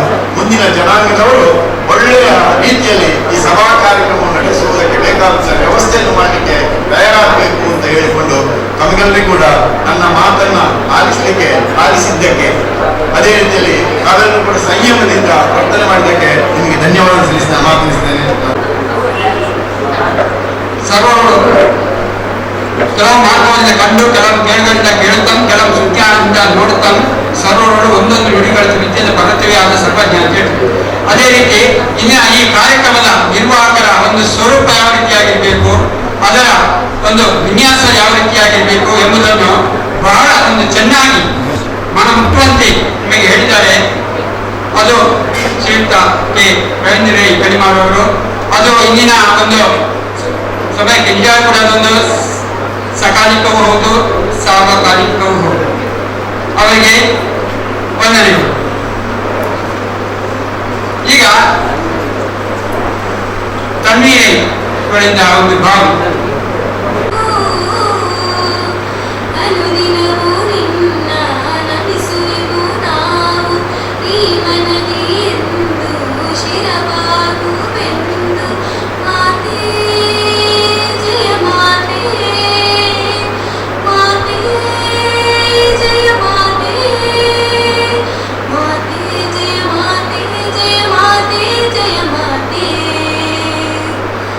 ತಿಲಕಾರ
ಮೊನ್ನೆ ಸಂಜೆ ಬೆಂಗಳೂರಿನಲ್ಲಿ ಅಲೆಮಾರಿ ಅಂತ ತಿರುಗಾಡ್ತಾ ಇದ್ದೆ ವಿಧಾನಸೌಧ ಎದುರಿನಲ್ಲಿ. ಅಲ್ಲಿ ಪ್ರತ್ಯಕ್ಷ ಆಗಿಬಿಟ್ಟರು ಅಲೆಮಾರಿಗಳ ದೇವರು ನಮ್ಮ ರವಿ. ಸೊ ಅವರ ಜೊತೆಗೂಡಿದಾಗ ನೃತ್ಯ ಆನಂದಮಯವಾದಂತಹ ಸನ್ನಿವೇಶ ನಿರ್ಮಾಣ ಆಯಿತು. ಅವ್ರ ಬಂದು ಬಿಡಲಿಲ್ಲ, ನಾನು ಇಲ್ಲಿವರೆಗೂ ಬಂದೆ. ರಾತ್ರಿ ಮಲಗಿದ್ದ ಅವ್ರ ಮನೆಯಲ್ಲಿ, ಆದ್ದರಿಂದ ರವಿಯನ್ನು ಕಂಡರು. ಇಲ್ಲಿ ಬಂದಾಗ ಮತ್ತೊಬ್ಬರು ಅದ್ಭುತ. ನನ್ನನ್ನು ಮಾತಾಡಬೇಡಿ ಅಂತ ಸೂಕ್ಷ್ಮವಾಗಿ ಹೇಳಿದ್ರು, ಜಾಸ್ತಿ ಮಾತಾಡೋದು ಬೇಡ ಅಂತ ಹೇಳಿದ್ರು. ನಾವು ತಿಳಿದು ಆ ವಿಷಯದಲ್ಲಿ ಮಾತು ಬೆಳ್ಳಿ ಮೌನ ಬಂಗಾರ ಅಂತ ತಿಳಿದು, ಅದರಿಂದ ಇವತ್ತು ಭಾಷಣ ಮಾಡುವುದಿಲ್ಲ. ಯಾಕೆ ಬಂದೆ ಅಂತ ಹೇಳ್ಬೇಕಾಗ್ತದಲ್ಲ. ಆಗ ಮಾತಾಡ್ತಾ ಹೇಳಿದೆ, ಎತ್ತಡ ಮಾಮರ ಎತ್ತಡ ಕೋಗಿಲೆ ಅಂತ ಹೇಳಿದ್ರು. ಎಲ್ಲೋ ಮುಂಬೈಯಲ್ಲಿ 43 ವರ್ಷ ಆಗಿಂದ ಅಲ್ಲಿ ನೆಲೆಯೂರಿದವ ನಾನು. ಅಲ್ಲಿ ನಾನು ಏನು ಅವರಿಗೆ ಗೊತ್ತು. ಇಲ್ಲಿ ಯಾವ ಸಂಬಂಧವೂ ಇಲ್ಲ. ಈ ಮಣ್ಣು ನನ್ನದು, ಆದರೂ ಕೊಂಡಿ ಕೊಡ್ತಾ ಇದೆ. ಸೊ ಎತ್ತಡ ಮಾಮರ ಎತ್ತಡ ಹೋಗಿದೆ. ಅದರೀಕ್ಷಿತವಾಗಿ ಈ ಮೈಕ್ ಎದುರು ಬಂದಿದೆ. ವಿದ್ಯಾಲಯಕ್ಕೆ ಬರುವಂತಹ ಒಂದು ಅವಕಾಶ ನನಗೆ ಸಿಕ್ಕಿದೆ. ಬದುಕಿನ ಎಲ್ಲ ಸಂದರ್ಭದಲ್ಲಿಯೂ ಸಾಹಿತ್ಯ ಪ್ರೇಮಿಯಾಗಿ ಬೆಳೆದವನು, ಸಾಹಿತಿಗಳನ್ನ ಕಲಾವಿದರನ್ನ ಪ್ರೀತಿಸಿದವನು, ಮನೆ ಮಂದಿ ಹಾಗೆ, ಕುಟುಂಬದ ಹಾಗೆ. ಅದರಿಂದ ಇಲ್ಲಿಗೆ ಬರುವಂತಹ ಅವಕಾಶ ಕೊಟ್ಟಂತಹ ರವೀಣ ನಿಮಗೆ ಧನ್ಯವಾದ. ವೇದಿಕೆ ಆಗ್ರಹಿಡಿದೆ, ಗಟ್ಟಿ ವೇದಿಕೆ, ಸಾಹಿತಿಗಳ ವೇದಿಕೆ, ವಿದ್ಯಾವಂತರ ವೇದಿಕೆ, ವಿದ್ಯಾದೇವತೆ ನೆರೆಯಾದಂಥ ವೇದಿಕೆ, ಎಲ್ಲರಿಗೂ ನಮಸ್ಕಾರ. ಗೆಳೆಯರೇ ಮತ್ತು ಗೆಳೆಯರೇ, ಸ್ವಲ್ಪ ಇಂಥ ನೋಡಿದರೆ ನಾನು ಮಾತಾಡ್ತೇನೆ 5 ಮಿನಿಟ್ ಭಾಷಣ ನನ್ನ ಮಗ. ಯಾಕಂದ್ರೆ ಸುಮಾರು 5,000 ಚಿನ್ನದ ಕೊಂಡ ಮಕ್ಕಳ ಇದರಲ್ಲಿ ಗಂಟೆಗಟ್ಟಲೆ ಅವರ ಬದುಕು ನಿರ್ಮಾಣಕ್ಕಾಗಿ ಮಾತಾಡುವುದನ್ನ, ಒಳ್ಳೆಯ ಬದುಕು ನಿರ್ಮಾಣ ಮಾಡಲಿಕ್ಕಾಗಿ ಆ ವಿಚಾರ ಹೇಳಿದ್ರೆ ಗಂಟೆಗಟ್ಟಾಗುವುದು, ಹೇಳೋದಿಲ್ಲ. ಆದರೆ ನಾನು ಅತ್ಯಂತ ಪ್ರೀತಿಸುವ ಈ ಜಗತ್ತಿನಲ್ಲಿ ಒಂದು ವರ್ಗ ಹೇಳಿದ್ರೆ ಅದು ಎಳೆಯರು, ನೀವು ಮಕ್ಕಳು. ನಮ್ಮ ನೆನಪಿಟ್ಟುಕೊಂಡು ನಿಮ್ಮನ್ನ ಈ ದೇವಸ್ಥಾನದ ಭಕ್ತರಂತ ಹೇಳ್ತೇನೆ. ಈ ದೇವ ಮಂದಿರದ ಭಕ್ತರು ನೀವು. ಭಕ್ತರಿಗೆ ಒಂದಷ್ಟು ಹೊಣೆಗಾರಿಕೆ ಇದೆ. ಅದೆಲ್ಲ ತಿಳಿದುಕೊಂಡ್ರೆ ನೀವು ಮುಂದೊಂದು ದಿವಸ ಒಳ್ಳೆಯ ಭಾರತೀಯರಾಗ್ತೀರಿ. ಏನೇ ಇರಲಿ, ಕನ್ನಡ ವಸಂತ ಕಾಲದ ಮಾವಿನ ಚಿಗುರುಗಳನ್ನು ತಿನ್ನಂತಹ ಕೋಗಿಲೆ ಸೊಗಸಾಗಿ ಕಾಡ್ತದಂತೆ. ಕಾಗೆಯ ಕೊಠರೆಯಲ್ಲಿ ಬೈದಂತ ಕೋಗಿಲೆ ಕೂಡ ಚೆನ್ನಾಗಿ ಆಟದಂತೆ. ನಾನು ಹಾಗೆ ಈ ಮಣ್ಣಿನ ಋಣವನ್ನ ಬಿಟ್ಟುಕೊಳ್ಳಲಿಲ್ಲ. 43 ವರ್ಷಗಳ ಹಿಂದೆ ಮುಂಬೈ ಸೇರಿದರೂ ಕೂಡ ನನ್ನ ಒಳಗೆ ಇರುವುದು ಓರ್ವ ಕನ್ನಡಿಗ. ನನ್ನ ಭಾಷೆ ಕನ್ನಡ, ನಾನು ಪ್ರೀತಿಸುವ ಭಾಷೆ ಕನ್ನಡ. ವಿದ್ಯಾರ್ಥಿಗಳೇ, ಮಾಸ್ಟರ್ ಹೇಳುವಾಗ ಭಾಷೆಯ ಬಗ್ಗೆ ಹೇಳಿದ್ರು. ನಾನು 43 ವರ್ಷಗಳಲ್ಲಿ ಏನಾದರೂ ಮಾತಾಡಿದ್ರೆ ಹೆಚ್ಚಾಗಿ ಇಂಗ್ಲಿಷ್ನಲ್ಲಿ ಮಾತಾಡಿದ್ದು, ಹಿಂದಿಯಲ್ಲಿ ಮಾತಾಡಿದ್ದು. ನನ್ನ ಸುತ್ತಮುತ್ತ ಇದ್ದವರು ಮರಾಠಿಗರು. ಆದರೂ ಕೂಡ ಇವತ್ತು ನಿಮ್ಮದು ನಾನು ಒಂದು ಶಬ್ದವೂ ಅನ್ಯ ಭಾಷೆ ಬಾರದ ಹಾಗೆ ಕನ್ನಡವನ್ನು ಮಾತಾಡಬಲ್ಲೆ. ಯಾಕೆ ಹೇಳಿದ್ರೆ ಅಲ್ಲಿರುವುದು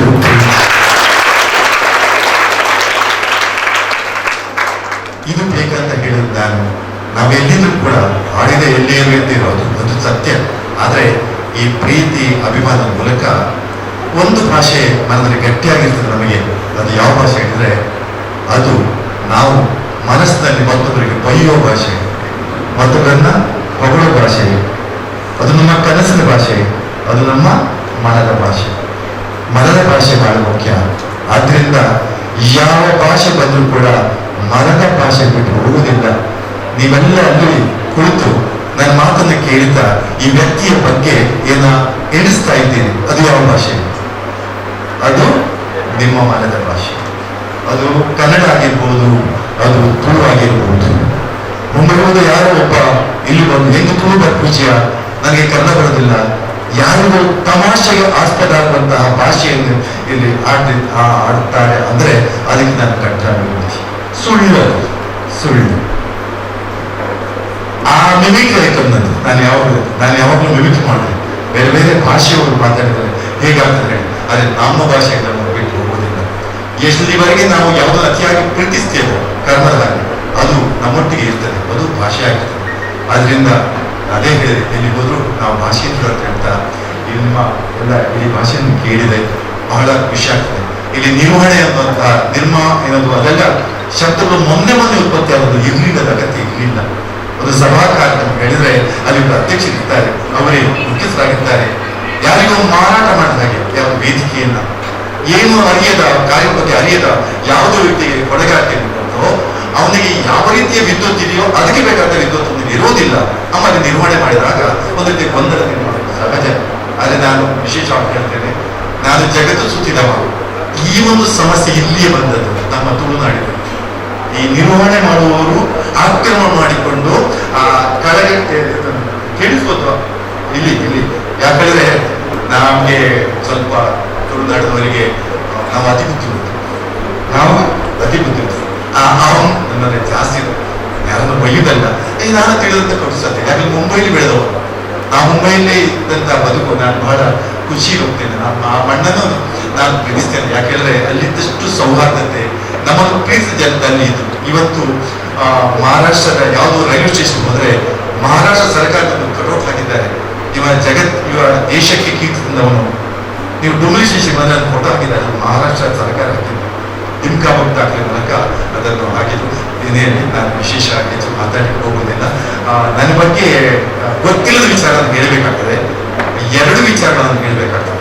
ನನ್ನೊಂದು ಕರ್ನಾಟಕ ರಾಜ್ಯ ಸರ್ಕಾರ ರಾಷ್ಟ್ರ ಪ್ರಶಸ್ತಿಯನ್ನು ಕೊಟ್ಟು, ಯಾಕೆಂದ್ರೆ ನಾನು ಕಳೆದ 40 ವರ್ಷಗಳ ನಾಟಕದ ಮೂಲಕ ರಂಗಭೂಮಿಯನ್ನು ಉಪಯೋಗಿಸಿಕೊಂಡು ಅಥವಾ ನನ್ನ ಒಂದಷ್ಟು ಅನುಭವಗಳನ್ನು ಉಳಿಸಿಕೊಂಡು ಮಕ್ಕಳನ್ನ ಸಂಪೂರ್ಣ ಮನುಷ್ಯರನ್ನಾಗಿ ನಿರ್ಮಾಣ ಮಾಡುವ ಬದುಕಿನಲ್ಲಿ ಒಬ್ಬ ತಾಯಿಗೆ ಮಗನಾಗಿ, ತಾಯಿಗೆ ಮಗಳಾಗಿ, ಗಂಡನಿಗೆ ಹೆಂಡತಿಯಾಗಿ, ಹೆಂಡತಿಗೆ ಗಂಡನಾಗಿ, ಮಾವನಿಗೆ ಅಳಿಯನಾಗಿ, ಅಜ್ಜನಿಗೆ ಮೊಮ್ಮಗನಾಗಿ ಆಗುವಂತಹ ಒಂದು ಗುಣವನ್ನ ಮಕ್ಕಳಲ್ಲಿ ಹುಟ್ಟಿಸ್ಲಿಕ್ಕೆ ಯಾವ ವಿಶ್ವವಿದ್ಯಾಲಯ ಕಲಿಸ್ತದೆ, ಯಾವ ಶಿಕ್ಷಣ ಕ್ಷೇತ್ರ ಕಲಿಸ್ತದೆ?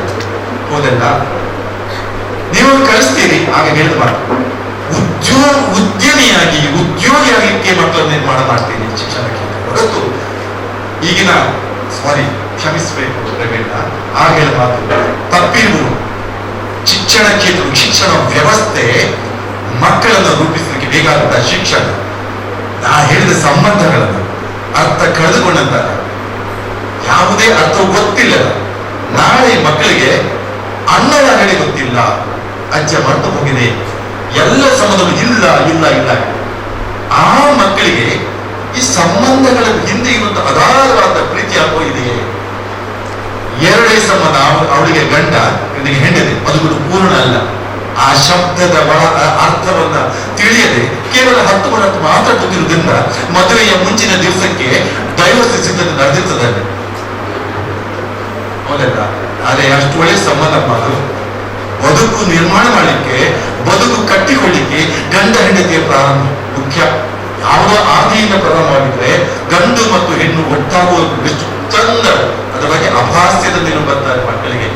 ಮಗು ಬೇಡ, ಮದುವೆಯೇ ಬೇಡ, ನನಗೇನು ಆಗ್ಲಿಕ್ಕಿಲ್ಲ, ನನಗೆಲ್ಲೋ ಗೊತ್ತಿದೆ. ಏನೂ ಗೊತ್ತಿಲ್ಲ ಮಕ್ಕಳಿಗೆ ಬದುಕಿನ ಬಗ್ಗೆ. ನೀವು ಕಲಿಯಲೇ ಇಲ್ಲ, ಎಲ್ಲಿ ಕಲ್ತಿದ್ದೀರಿ? ಸೊ ಈ ನೆಲೆಯಲ್ಲಿ ನಾವು ಮುಂಬೈಯಲ್ಲಿ ಚಿನ್ನರ ಬಿಂಬ ಅನ್ನುವಂತಹ ಸಂಸ್ಥೆಯನ್ನು ಸ್ಥಾಪನೆ ಮಾಡಿ ಮಕ್ಕಳಿಗೆ ಜೀವನ ಪಾಠವನ್ನ ಹೇಳ್ತೇವೆ.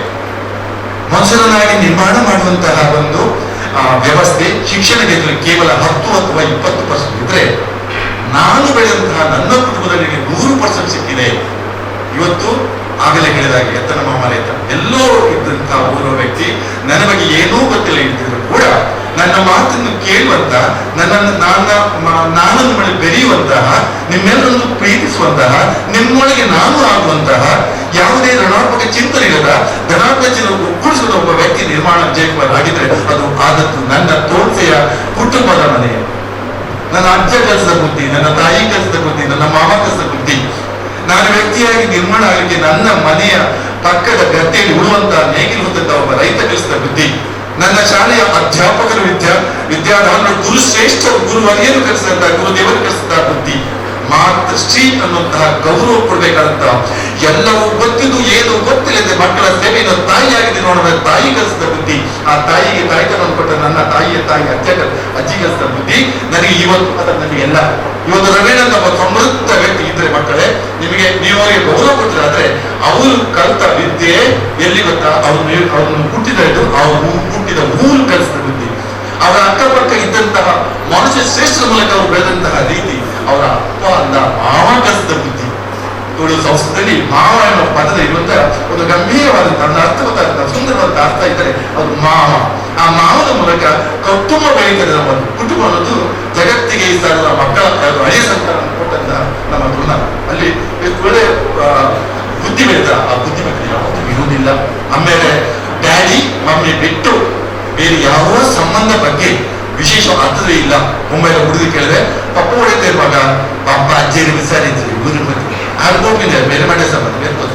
ಅಜ್ಜಿ ಪದಕ್ಕೆ ಅವ್ರು ಕೊಡುವಂತಹ ಭಾವನೆ. ಅಜ್ಜನ ಸೇವೆಗೆ ತಂದೆ ಹೋದ್ರೆ ಮೊಮ್ಮಗ ಹೇಳ್ತಾನೆ, ತಂದೆಗೆ ತಲೆ ಸರಿ ಇಲ್ಲ, ಅವ್ರು ಯಾರು ಸಾಯುವವರು, ಇವ್ರು ಯಾಕೆ ಹೋಗ್ಬೇಕಂದ್ರೆ, ಯಾಕಂದ್ರೆ ಯಾವ ಸಂಬಂಧವೂ ಗೊತ್ತಿರಲಿಲ್ಲ. ನನ್ಗೆನ್ನ ದೊಡ್ಡ ನನ್ನ ಜಕ್ಕೆಂಡು ಗುಲಿತ ಬಾಲಯ್ಯ, ಆ ಬಗೆರದ ವಾಸನೆ ಕಮ್ಮನ ತೂತ್ನೇಯ, ಮೀನ ಕಷ್ಟದ ನೆಟ್ಟು ರುಚಿನ ತೂತ್ನೇಯ. ಆದ್ರೆ ಪಪ್ಪ ಇರಿಗಿದಾರ, ಪಪ್ಪ ಈಗ ಮಾಸ್ಟರ್ ರಿಟೈರ್ಡ್ ಹೆಡ್ ಮಾಸ್ಟರ್ ಮಗ ಹೇಳ್ತಾನೆ, ಪಪ್ಪ ಇಲ್ಲಿ ಶರ್ಟ್ ಬಾಡ್ರೆ ಗೊತ್ತುಂಚಿ, ಇದಕ್ಕೆ ಪೆನ್ನದ ಮೇಲೆ ಗೊತ್ತುಂಚಿ, ಈ ವೇದಿಕೆ ಬಾದರೆ ಗೊತ್ತುಂಚಿ ಹೇಳ್ತಾನೆ. ಅಮ್ಮ ಈಗ ದಾದೆ ಪೊಕ್ಕಡ ಬಾಕಿ ಏನು ರವೀಣ್ಣ ಮಗ ಹೇಳ್ಬೋದು ನಂಗೆ ಗೊತ್ತಿಲ್ಲ. ಅದಕ್ಕೆ ವಿಚಾರಣೆ ಮಂಡ್ಯ ಸಮಾಜ ಕೇಳ್ಬಾರಪ್ಪ ಅಂತ ಹೇಳಬಹುದು, ಹೇಳಲಿಕ್ಕಿಲ್ಲ, ಯಾಕಂದ್ರೆ ಸೌಮ್ಯಣ ಬರ. ಅದರಿಂದ ಈ ವಿಚಾರಗಳನ್ನ ನೀವು ಸ್ವಲ್ಪ ಚಿಂತನೆ ಮಾಡಿದ್ರೆ ಇಂತಹ ಸಮಾರಂಭದಲ್ಲಿ ಜೀವನ ಪಾಠವನ್ನು ಪ್ರಾರಂಭಿಸಿ, ನಮ್ಮ ಮಕ್ಕಳಿಗೆ ಬೇಕಾದ ಜೀವನ ಪಾಠವನ್ನು ಪ್ರಾರಂಭಿಸಿ, ಈ ಮಕ್ಕಳು ಒಳ್ಳೆದಾಗ್ತಾರೆ. ಯಾರಿಗೂ ಆಸೆ ಇರುದಿಲ್ಲ ಮಕ್ಕಳೇ, ಯಾರು ಕುಡಿದು ಬಿದ್ದಿರ್ತಾನೆ ಒಬ್ಬ, ಅಲ್ಲಿ ಒಂದು ನಾಯಿ ಒಂದ ಮೇಲೆ ಉಚ್ಚೆ ಹೋಯ್ತದೆ, ಹಾಗೆ ಆಗಬೇಕು ಅನ್ನೋ ಒಂದು ಇಚ್ಛೆ ಆಗಿರುವುದಿಲ್ಲ. ನಿಮ್ಮಲ್ಲಿ ಎಷ್ಟೋ ಜನರು ಕಳ್ಳರಾಗಬಹುದು, ಎಷ್ಟೋ ಜನರು ಮಾಸ್ಟರ್ ಆಗ್ಬಹುದು, ಎಷ್ಟೋ ಜನರು ರೆವೆನ್ ಆಗ್ಬಹುದು, ಯಾವುದೋ ಒಂದು ದರೋಡೆಗಾರರಾಗಿರ್ಬೋದು. ಯಾಕೆ ಆಗ್ತಾರೆ ಹೇಳಿದ್ರೆ, ಯಾವುದೋ ಒಂದು ಸಮಯದಲ್ಲಿ ಯೋಗ್ಯ ವ್ಯಕ್ತಿಯ ಮಾರ್ಗದರ್ಶನ ಸಿಗುವುದಿಲ್ಲ. ಕುಡುಕನ ಸಾಹಸ ಮಾಡಿದ್ರೆ ಅವ ಕುಡುಕನಾಗ್ತಾನೆ. ಯಾವ ಅಪ್ಪ ಅಮ್ಮ ಹೇಳ್ತಾರೆ, ಕಾಲೇಜ್ ಹೋಗ್ತಾ ಇರುವಾಗ ಅವ ಕುಡಿತಾ ಇರ್ತಾನೆ, ತಂದೆಗೆ ಗೊತ್ತೇ ಇಲ್ಲ, ಸರ್ವನಾಶ ಅಂತ ಗೊತ್ತಾಗ್ತದೆ. ಯಾಕೆ ಮೊದಲೇ ಬುದ್ಧಿ ಹೇಳಲಿಲ್ಲ, ಹೇಳಲಿಕ್ಕೆ ವೇದಿಕೆ ಇರಲಿಲ್ಲ. ಮಕ್ಕಳಿಗೆ ನಿಮಗೆ ತನ್ನ ಸರಿಯಾದ ಬುದ್ಧಿಗಳು ವೇದಿಕೆಯನ್ನು ನಿರ್ಮಾಣ ಆದರೆ ಮಾತ್ರ ಸುದೀರ್ಘವಾದ ಮಾತುಗಳು ನಿಮಗೆ ನಿಲ್ಲಿಸ್ತೇನೆ, ವಿಶೇಷ ಹೇಳೋದಿಲ್ಲ. ಸ್ವಲ್ಪ ಆಗ ನೆನಪಾದಕ್ಕೆ ಈಗ ಅಷ್ಟೇ ಹೇಳ್ತಾ ಇದ್ದೇನೆ. ಆ ಬಗ್ಗೆ ಹೆಚ್ಚಿನ ಚಿಂತನೆ ನಮಗೆ ಬೇಡ. ಏನೋ ಸರಿ, ಒಂದು ವಿಚಾರ ನಾನು ಚಿನ್ನ ಪ್ರಾರಂಭಿಸುವಾಗ ನಾನು ಹೇಳಿದೆ, 18 ವರ್ಷದ ಪ್ರಾರಂಭದಲ್ಲಿ ಸುಮಾರು 5,000 ಮಕ್ಕಳು ಪ್ರತಿ ಶನಿವಾರ ಪೇರೆಂಟ್ಸ್ ಒಟ್ಟಿಗೆ ನಾವು ಕ್ಲಾಸ್ ಮಾಡ್ತೇವೆ. ಮಕ್ಕಳೆಲ್ಲ ನನ್ನನ್ನು ಮಾಮ ಅಂತ ಹೇಳ್ತೇವೆ. ಆ ಶಬ್ದಾರ್ಥವು ನಾವು ಹೇಳ್ತೇವೆ. ಒಂದಷ್ಟು ಪಾಸಿಟಿವ್ ಧನಾತ್ಮಕ ಚಿಂತನೆ ಉಳಿಸಿಕೊಂಡು ಮಕ್ಕಳಲ್ಲಿ ತುಂಬುವಂತ ಪ್ರಕ್ರಿಯೆ ನಮ್ಮಲ್ಲಿ ನಡೆಯುತ್ತೆ. ಒಂದು ಎರಡನೇದಾಗಿ ಲಿಮ್ಕಾಬುಕ್ ದಾಖಲೆ ಅಂತ ಹೇಳಿದೆ. 4ನೇ ಕ್ಲಾಸ್ ಇರುವಾಗ ರಂಗಭೂಮಿಯಲ್ಲಿ ಪಾತ್ರವಹಿಸಲಿಕ್ಕೆ ಪ್ರಾರಂಭಿಸಿದ್ರು. ಇಂದಿನವರೆಗೂ ಪ್ರೀತಿಯಿಂದ ಅದನ್ನ ಅನುಭವಿಸ್ತಾ ಬಂದೆ. ನಾಟಕ ಬರೆಯುವುದು ಅಥವಾ ಎಲ್ಲವೂ ವಿಶ್ವ ದಾಖಲೆ ಆದಂತಹ ವ್ಯಕ್ತಿಗಳು ತುಂಬಾ ನಾಟಕ ಬಂದೆ. ಈಗ ನಗತೀರಿ, ಸ್ವಲ್ಪ ನೀವು ನಗಬೇಕು. 9 ವರ್ಷಗಳ ಹಿಂದೆ ನನಗೆ 60 ವರ್ಷ ಆಗಿತ್ತು.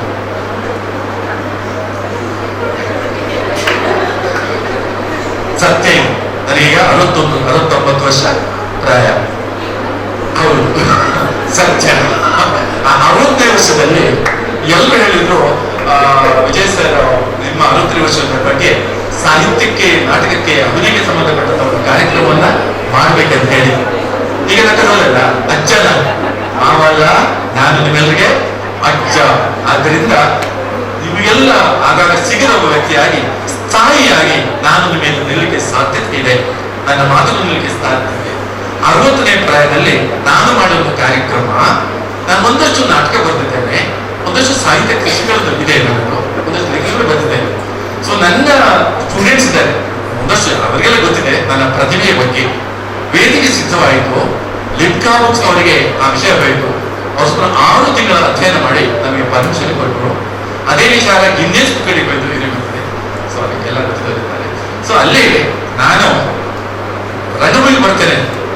ಒಂದು ದಿವಸ ಲಕ್ಷೋಪಲಕ್ಷ ಜನರಿರ್ತಾರೆ. 9 ಗಂಟೆಗೆ ನಾನು ಈ ರೀತಿ ಬಂದಿರಬಹುದು ಒಂದು ಪಾತ್ರ, ನಾನು ಬರೆದ ಒಂದು ನಾಟಕದ ಒಂದು ಪಾತ್ರ, ಅದು ಕೆಂಪೇಗೌಡ ಆಗಿರಬಹುದು. ಆ ಕೆಂಪೇಗೌಡ ಪಾತ್ರ ಮೂಲಕ ನಾನು ಕೆಂಪೇಗೌಡ ಆಗಿ ಬರ್ತೇನೆ. ಅಲ್ಲಿ ಬರ್ತಾ ಬರ್ತಾ ನನ್ನ ಮಾತುಗಳು ಒಂದು 6 ಗಂಟೆಗೆ ಸೀಮಿತವಾಗ್ತದೆ. ನನ್ನ ವೇಷ ಬೇರೆ, ನನ್ನ ಏನು ವಾಯ್ಸ್ ಬೇರೆ, ಅಥವಾ ಅದೇ ವಾಯ್ಸ್ ಬೇರೆ ಬೇರೆ. 60 ಧ್ವನಿ, ಒಂದು ಪಾತ್ರ 6 ಮಿನಿಟ್ ಮಾಡಿ ಒಳಗೆ ಹೋಗ್ತಾನೆ. ಅಲ್ಲಿ ವೇಷ ಬದಲಾಗ್ತದೆ, ನನ್ನ ವಯೋಮಿತಿ ಬದಲಾಗ್ತದೆ, ನಾನು ಮತ್ತೊಂದು ಪಾತ್ರ ಮೂಲಕ ಬರ್ತೇನೆ, ಮುದುಕಿಯಾಗಿ ಬರ್ತೇನೆ. 60 ಪಾತ್ರಗಳು, 60 ಧ್ವನಿ, 60 ರೂಪ, 60 ಸ್ಕ್ರಿಪ್ಟ್ಗಳು, ಸುಮಾರು 700 ಪುಟಗಳನ್ನ ನಾನು ಒಂದು ಶಬ್ದವೂ ತಪ್ಪದೆ ಯಾಕೆ ಹೇಳ್ತೇನೆ ಹೇಳಿದ್ರೆ, ರಂಗ ನೀವು ಯಾವುದನ್ನು ಪ್ರೀತಿಸ್ತೀರಿ,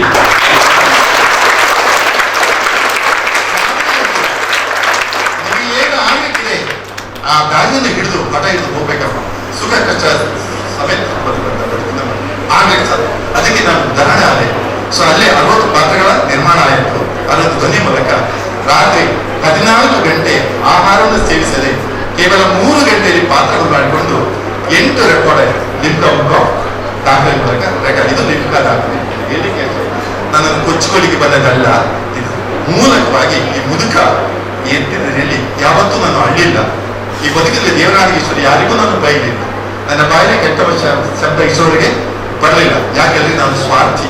ಸುಖ ಅಲ್ಲಿತ್ತು ನನಗೆ. ಸುಖವಾಗಿ ಬದುಕಿ ನಾನು ಕೂಡ ಸೂತ್ರವೇ ಅದು ಯಾರು, ನಾನು ಮತ್ತೊಬ್ಬರಿಗೆ ಬೈದವರು ಬೈಯುವುದಲ್ವಾ.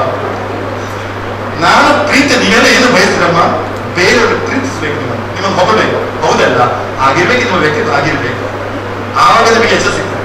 ಪ್ರೀತಿಯನ್ನು ಪಡೆದಾಗ, ಮತ್ತೊಬ್ಬರು ಹೊಗಳಿದಾಗ, ನಿಮ್ಮಲ್ಲಿ ಧನಾತ್ಮಕ ಹೋಗ್ದಾಗ ರಾತ್ರಿ ಮಲಗಿದಾಗ ನಿದ್ದೆ ಬರ್ತದೆ. ಯಾರಿಗೆ ರಾತ್ರಿ ಮಲಗಿದ ನಿದ್ದೆ ಬರ್ತದೆ ಅವನಷ್ಟು ಸುಖಿ ಯಾರು ಜಗತ್ತಲ್ಲಿ ಯಾರೂ ಇಲ್ಲ. ರವೀಣ, ಹೌದಲ್ಲ, ಸರಿಯಲ್ಲ. ಇದು ನನ್ನ ತತ್ವ. ಇಲ್ಲಿಗೆ ಮುಕ್ತಾಯ ಮಾಡಬಹುದು. ಇನ್ನು ಒಂದೆರಡು ವಿಷಯ ಹೇಳ್ಬೋದು ಹೇಳಲಿಕ್ಕೆ.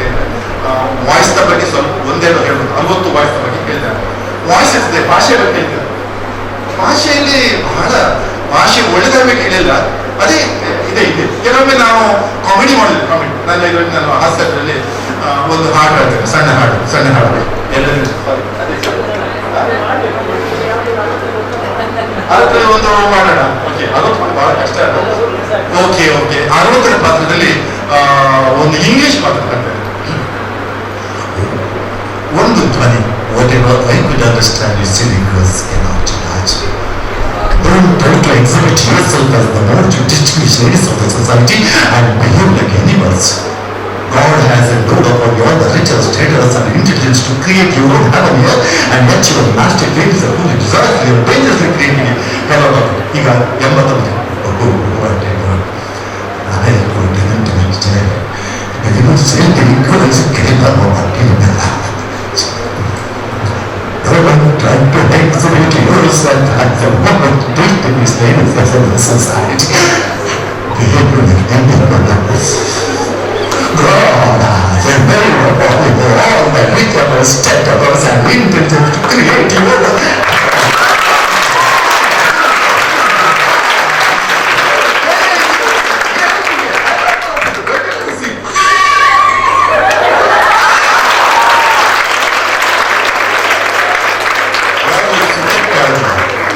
ಶ್ರೇಯಸ್ಸಿಗಾಗಿ ಹಗಲುಗಳು ಹಂಪಲಿಸುತ್ತಿದ್ದೆವು. ಆ ನನ್ನ ಮತ್ತು ಲಕ್ಷ್ಮಿಯಿಂದ ಕೋಳಿಗಳಂತೆ ಬಲಿಕೊಡಲು ನಾನು ತಯಾರಿ. ಇಂತಹ ಕಾಲದಲ್ಲಿ ಲೋಕದವಾದ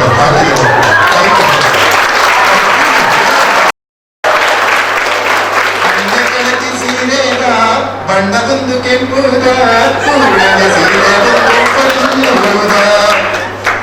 ಅಕ್ಕ ಸಾಕಿದ ಕೋಡಿ ಅಂಕದ ಅರ್ಜುನ, ನಾ ಸಾಕಿದ ಕೋಳಿ ಗುರಿಗುಂಜ, ನಾ ಸಾಕಿದ ಕೋಳಿ ಗುರಿಗುಂಜ ಕೂಗಿದ್ರೆ ಲಂಕಾ ಪಟ್ಟಣವೇ ಬೆಳಗಾಯಿತು. ಅಣ್ಣ ನೆಂಡದಿಗಿಂತ ಅಮ್ಮ ನೆಂಡದಿ ಜಾಣಿ, ತಂಗಿಯೊಬ್ಬಳಿಗೆ ಸುಖವಿಲ್ಲ, ತಂಗಿಯೊಬ್ಬಳಿಗೆ ಸುಖವಿಲ್ಲ ಅಣ್ಣಯ್ಯ. ಸಾಕು, ಆಯ್ಸಾಗಿದೆ. ಎದಿಕೆಲ್ಲ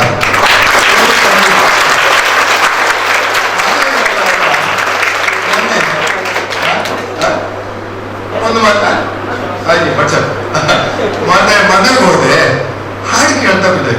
ಎಲ್ಲರೂ ಒಬ್ಬರ ಹೆಂಗಸನ್ನ ಬಹಳ ಪ್ರೀತಿಯಿಂದ ಕರ್ಕೊಂಡು ಪ್ರಾಯದ ಕೊಂಡನ್ನು ಹೊಚ್ಚಿದ್ದೊಬ್ಬನ ಹಳೆ ಮಧ್ಯ ಕೇಳಿದಾಗ ಭಾರಿ ಖುಷಿ ಆಗುತ್ತೆ. ಮಾಸ್ಟರ್ ಬಂದಾಗ ಹೇಳ್ತಾ ಸ್ವಲ್ಪ ನಗು ಬರ್ತಾ ಇತ್ತು. ಅದನ್ನ ಹೇಳಿಬಿಡ್ತೇನೆ. ಹಾಡು ಬಹಳ ಚೆನ್ನಾಗಿ ಹಾಡು ಗೊತ್ತಿಲ್ಲ ನನಗೆ. ಯಮ ಮನೆಯಂಗಳನೆ ಬೆಳಗೊಂದು ಹೂವನ್ನು ನಿಮ್ಮ ಮನೆಯೊಳಗಿಡಲು ತಂದಿರುವೆವು. ಸಾಹಿತ್ಯ ಮುಖ್ಯ ಅಲ್ಲ, ಕೊಳ್ಳೇರಿ ಇದು ಮುಖ್ಯ. ಕೊಳ್ಳೇರಿ ಇವಳನ್ನು ಎಮ್ಮ ಮನೆ ಬೆಳಕನ್ನು ದೊಡ್ಡ ಬರ್ತೇರಿ ಅದೇ ಸುಮ್ಮತ್ತೇರಿ. ಎಮ್ಮ ಮನೆ ಅಂಗಳದಿ ಬೆಳೆದೊಂದುದನ್ನು ನಿಮ್ಮ ಮನೆಯಲ್ಲಿಡಲು ನಿಮ್ಮ ಮನೆಯಲ್ಲಿಡಲು ತಂದೆ ಮನೆಯಂಗಳದಿ ಕೊಲ್ಲಿರಿ ಇವರನ್ನು ಕೊಲ್ಲಿರಿ ಕೆಂದು ಬಿಡಿಯ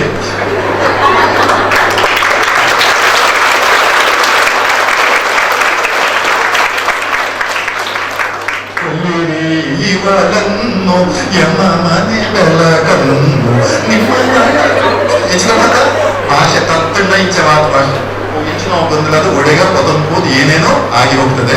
ಬಹುಶಃ ಸಾಕಂತ ನಾನು ಒಡವಿಗೆ ಹೋಗಬೇಕು. ಅವಕಾಶಕ್ಕೆ ಸಂತೋಷ. ಪ್ರೀತಿಯ ಮಕ್ಕಳೇ, ನಿಮಗೆ ನಿಮ್ಮ ಬದುಕನ್ನು ನಿಮ್ಮನ್ನು ನೀವು ಪ್ರೀತಿಸಬೇಕು. ಕನ್ನಡಿ ನೋಡಿದ್ರೆ ದೇವರು ನೋಡ್ತೀನಿ, ಅದು ಯಾರು? ನೀವು ಆ ದೇವರನ್ನು ಪೂಜೆ ಮಾಡಿ. ನಿಮ್ಮ ಸತ್ಯ ಅದು ನಿಮಗಾಗಿ, ಯಾವತ್ತೂ ಸುಳ್ಳು ಹೇಳ್ಬೇಡಿ. ನಾನು ಆ ಹೇಳುವ ಮಾತು ಮುಖ್ಯ ಹೇಳ್ತೇನೆ. ಯಾರಿಗೂ ಹುಡುಗ ಅನ್ನೋದು ಆಶಯ ಇಲ್ಲ, ಯಾವುದಲ್ಲ.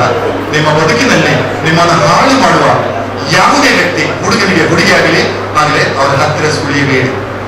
ಅವರು ಬಂದಾಗ ಪಕ್ಕನೆ ವಿಜಯಾಜ್ಜನನ್ನ ನೆನಪು ಮಾಡಿಕೊಳ್ಳಿ. ಅಜ್ಜ ಹೇಳಿದ್ದಾರೆ, ಈ ಮೂರ್ಖನ ಇವಳ ಪ್ರವಾಸ ಮಾಡಬೇಡಿ ಹೇಳಿ. ಎಲ್ರಿಗೂ ವಂದನೆಗಳು. ಎಲ್ಲರ ಪರವಾಗಿ ಧನ್ಯವಾದಗಳು.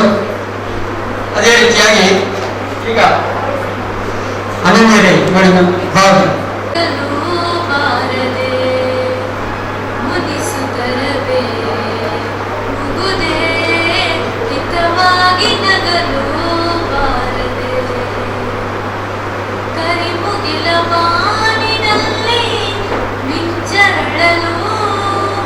ತಾರೆಗಳು ಮೈಯ ಬಳಸಿ ಜುಮ್ಮೆನ್ನಲು ಕರಿಮುಗಿಲ ಬಾನಿನಲ್ಲಿ ಮಿಂಚರಳಲು ತಾರೆಗಳು ಮೈಯ ಬಳಸಿ ಜುಮ್ಮೆನ್ನಲು ನವಭಾವ ತುಂಬಿ ತುಂಬಿ ಮನ ಹಾಡಲು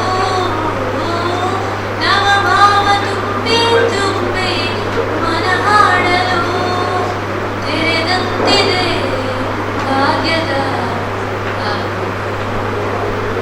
ಮುನಿಸುತ್ತಲವೇ ಮುಗುದೇ ಹಿತವಾಗಿ ನಗಲು ಬಾರದೆ ಮುನಿಸುತ್ತಲವೇ ಮುಗುದೇ ಹಿತವಾಗಿ ನಗಲು ಬಾರದೆ ಎಷ್ಟೊಂದು ಕಾಲದಿಂದ ಹಂಬಲಿಸಿದೆ ನೀವಂದು ಸೇರಿ ನನ್ನ ಮುದಗೊಳಿಸಿದೆ ಎಷ್ಟೊಂದು ಕಾಲದಿಂದ ಹಂಬಲಿಸಿದೆ ನೀವಂದು ಸೇರಿ ನನ್ನ ಮುದಗೊಳಿಸಿದೆ ಜೀವನದ 100 ಕನಸು ನನಸಾಗಿದೆ ಜೀವನದ 100 ಕನಸು ನನಸಾಗಿದೆ ಮುನಿಸೇತಕ್ಕೆ ಈ ಬಗೆ ಮುನಿಸುತ್ತಲೇ ಮುಗುದೇ ಹಿತವಾಗಿ ನಗಲು ಬಾರದೆ ಮುನಿಸುತ್ತಲೇ ಮುಗುದೇ ಹಿತವಾಗಿ ನಗಲು ಬಾರದೆ ಹೊಸ ಬಾಳವಾಗಿರಲಿ ನಾವೀ ದಿನ ನಿಂತಿರುವ ವೇಳೆಯಲ್ಲಿ ಬಾಳ ಬಾಗಿಲಲ್ಲಿ ನಾವೀ ದಿನ ನಿಂತಿರುವ ವೇಳೆಯಲ್ಲಿ ಏಕಿ ಮನ ವಾಗಡ್ತದಂತೆ ನಮ್ಮ ಈ ಮೈಮನ ವಾಗಡ್ತದಂತೆ ನಮ್ಮ ಈ ಮೈಮನ ಜೊತೆ ಸೇರಲು ಜೀವನ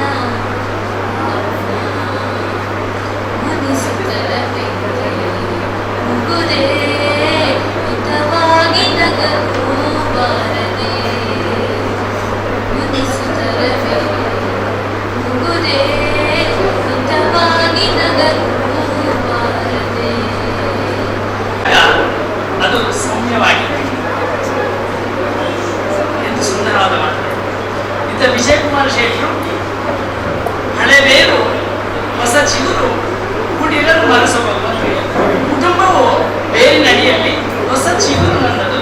ಈ ಭೂಮಿಯ ಮಣ್ಣಿನಿಂದ ನಾನು ಹೋಗಿದ್ದೇನೆ, ಮಹಾರಾಷ್ಟ್ರದಲ್ಲಿ ಬೆಳೆದಿದ್ದೇನೆ, ಆ ಕಂಪನ ನೀಡಿದ್ದೇನೆ ಅನ್ನುವಂಥ ರೀತಿಯ ಮುಖಾಂತರ ರವಿಯನ್ನ ಕಂಡಿದ್ದೀರಿ, ಸೌಮ್ಯರನ್ನ ಕಂಡಿದ್ದೀರಿ. ಆದರೆ ಈ ಸಾಹಿತ್ಯ ಪರಿಷತ್ತಿನ ಮುಖಾಂತರ ನಿಮ್ಮಲ್ಲಿ ನಾವು ಕವಿಯನ್ನ ಕಂಡಿದ್ದೇವೆ.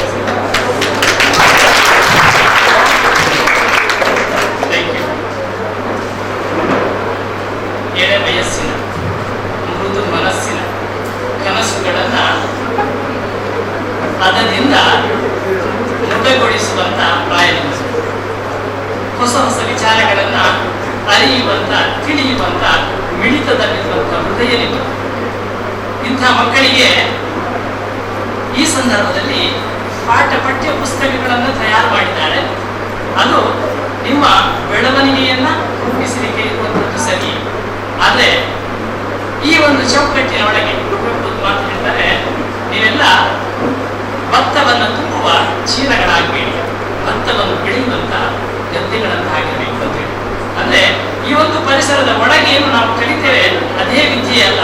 ಹೊರ ಪ್ರಪಂಚದಿಂದ ಇಂತಹ ಒಂದು ಕಾರ್ಯಕ್ರಮಗಳನ್ನು ಮಾಡುವ ಮುಖಾಂತರ ಹೊರ ಜಗತ್ತು ಏನಿದೆ ಎನ್ನುವ ಒಂದು ತಿಳುವಳಿಕೆ ಮುಖಾಂತರ, ಆ ಮುಖಾಂತರ ನಿಮ್ಮಲ್ಲಿರುವಂತಹ ಭಾವನೆಗಳನ್ನ, ನಿಮ್ಮಲ್ಲಿರುವಂತಹ ಒಂದೊಂದು ಏನು ಹೊಸ ಹೊಸ ವಿಚಾರಗಳಿದೆ, ಆ ಮುಖಾಂತರ ಅದಕ್ಕೆ ಒಂದು ಹೊಸ ರೂಪವನ್ನು ನೀಡಿ ಅದನ್ನು ನಿಮ್ಮ ಜೀವನದಲ್ಲಿ ಅಳವಡಿಸಲಿಕ್ಕೆ ಪರಿಪಕ್ವತೆಯನ್ನು ನೀಡುವಂತಹ ಒಂದು ಕಾರ್ಯಕ್ರಮವು ಇದು ಆಗಿದೆ ಅಂತೇಳಿ ನಾನು ನಂಬಿದ್ದೇನೆ.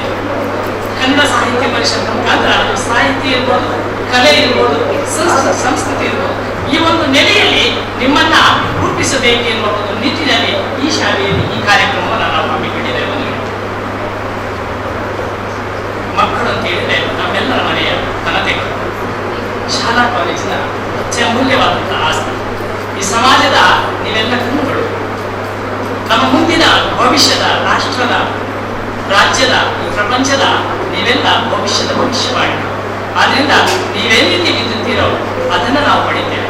ಈ ನಿಟ್ಟಿನಲ್ಲಿ ಅತ್ಯುತ್ತಮವಾದ ಕಾರ್ಯಕ್ರಮವನ್ನು ಇವತ್ತು ನಾವು ಇಲ್ಲಿ ಹಮ್ಮಿಕೊಂಡಿರುವುದು ಬಹಳ ಸುಂದರವಾಗುತ್ತದೆ. ನಿಮ್ಮಲ್ಲಿರುವಂತಹ ಪ್ರತಿಯೊಂದು ಪ್ರತಿಭೆಗಳು ಇವತ್ತೇನು ವಿಜಯಕುಮಾರ್ ರವಿಯನ್ನ ಹೇಳಿದ್ರು, ಬೇರೆ ಬೇರೆ ವಿಚಾರಗಳು ನಿಮ್ಮಲ್ಲಿ ಒಂದು ಮೊಳಕೆಯನ್ನು ಹೊಡಿತಾರೆ, ನಿಮ್ಮಲ್ಲಿ ಒಂದು ಬೀಜವನ್ನು ಬಿತ್ತದೆ, ಆ ಮೊಳಕೆ ಹೊಡೆದು ಮಾರವಾಗುತ್ತದೆ.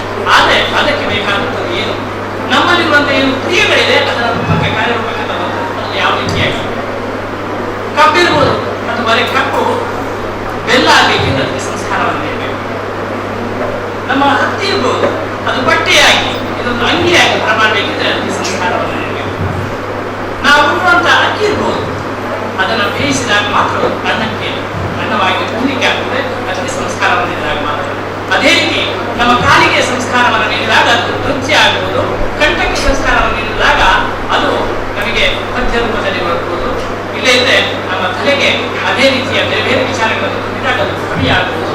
ಇಲ್ಲೇ ಹೊಸ ಹೊಸ ವಿಚಾರಗಳನ್ನು ನೀಡುವಂತಹ ರೀತಿಯಲ್ಲಿ ನಾವು ಬೆಳೆಯಬಹುದು. ಈ ಒಂದು ಪ್ರಾಯದಲ್ಲಿ ನಮ್ಮ ಅಬ್ದುಲ್ ಕಲಾಂ ಅವರು ಈ ರೀತಿ ಕ್ಲಾಸಲ್ಲಿ ಪಾಠ ಆಗ್ತಿರುವಾಗ ಸುಬ್ರಹ್ಮಣ್ಯ ನಾಯಂಗಾರ್ ಅಂತಿರುವಂತ ಒಂದು ಹೇಳುವಂತ ಒಬ್ಬರು ಟೀಚರ್ ಅವರಿಗೆ ಪಾಠವನ್ನು ಮಾಡ್ತಿದ್ದಾರೆ. ಪಾಠ ಮಾಡುವಂತ ಸಂದರ್ಭದಲ್ಲಿ ಹಕ್ಕಿ ಹಾರಾಡುವಂತ ವಿಚಾರವನ್ನು ಹೇಳ್ತಾ ಇದ್ರು.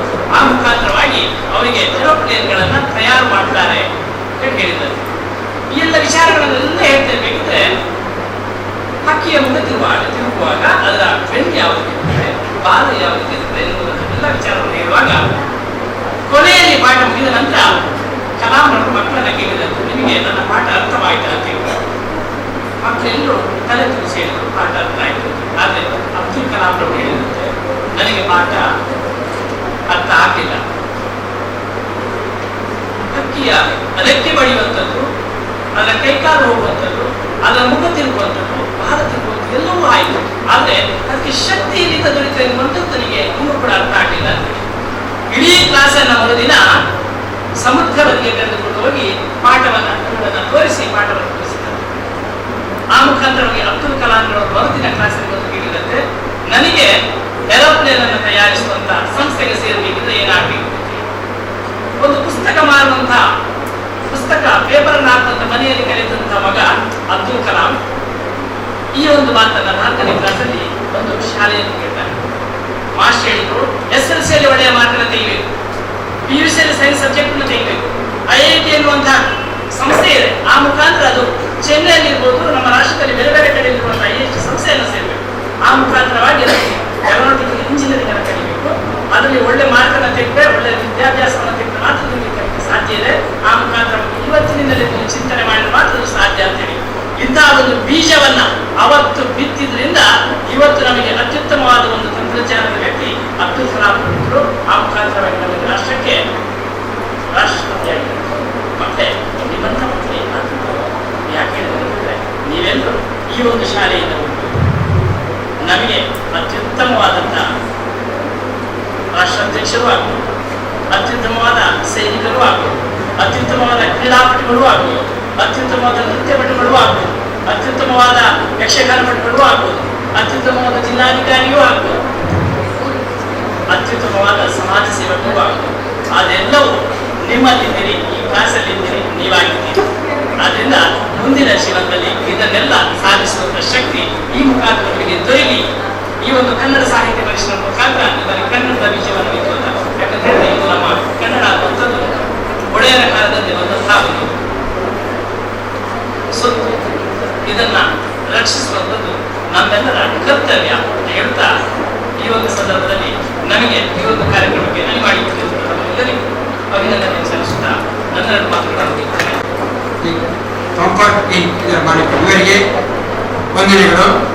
ಈಗ ಉಳ್ಳಾಳ ಘಟಕದ ಚುಟುಕು ಸಾಹಿತ್ಯ ಇದರ ಅಧ್ಯಕ್ಷರಾಗಿರುವಂತಹ ಶ್ರೀಯುತ ಎಡ್ವರ್ಡ್ ಬ್ಲೋಗು ಅವರಿಂದ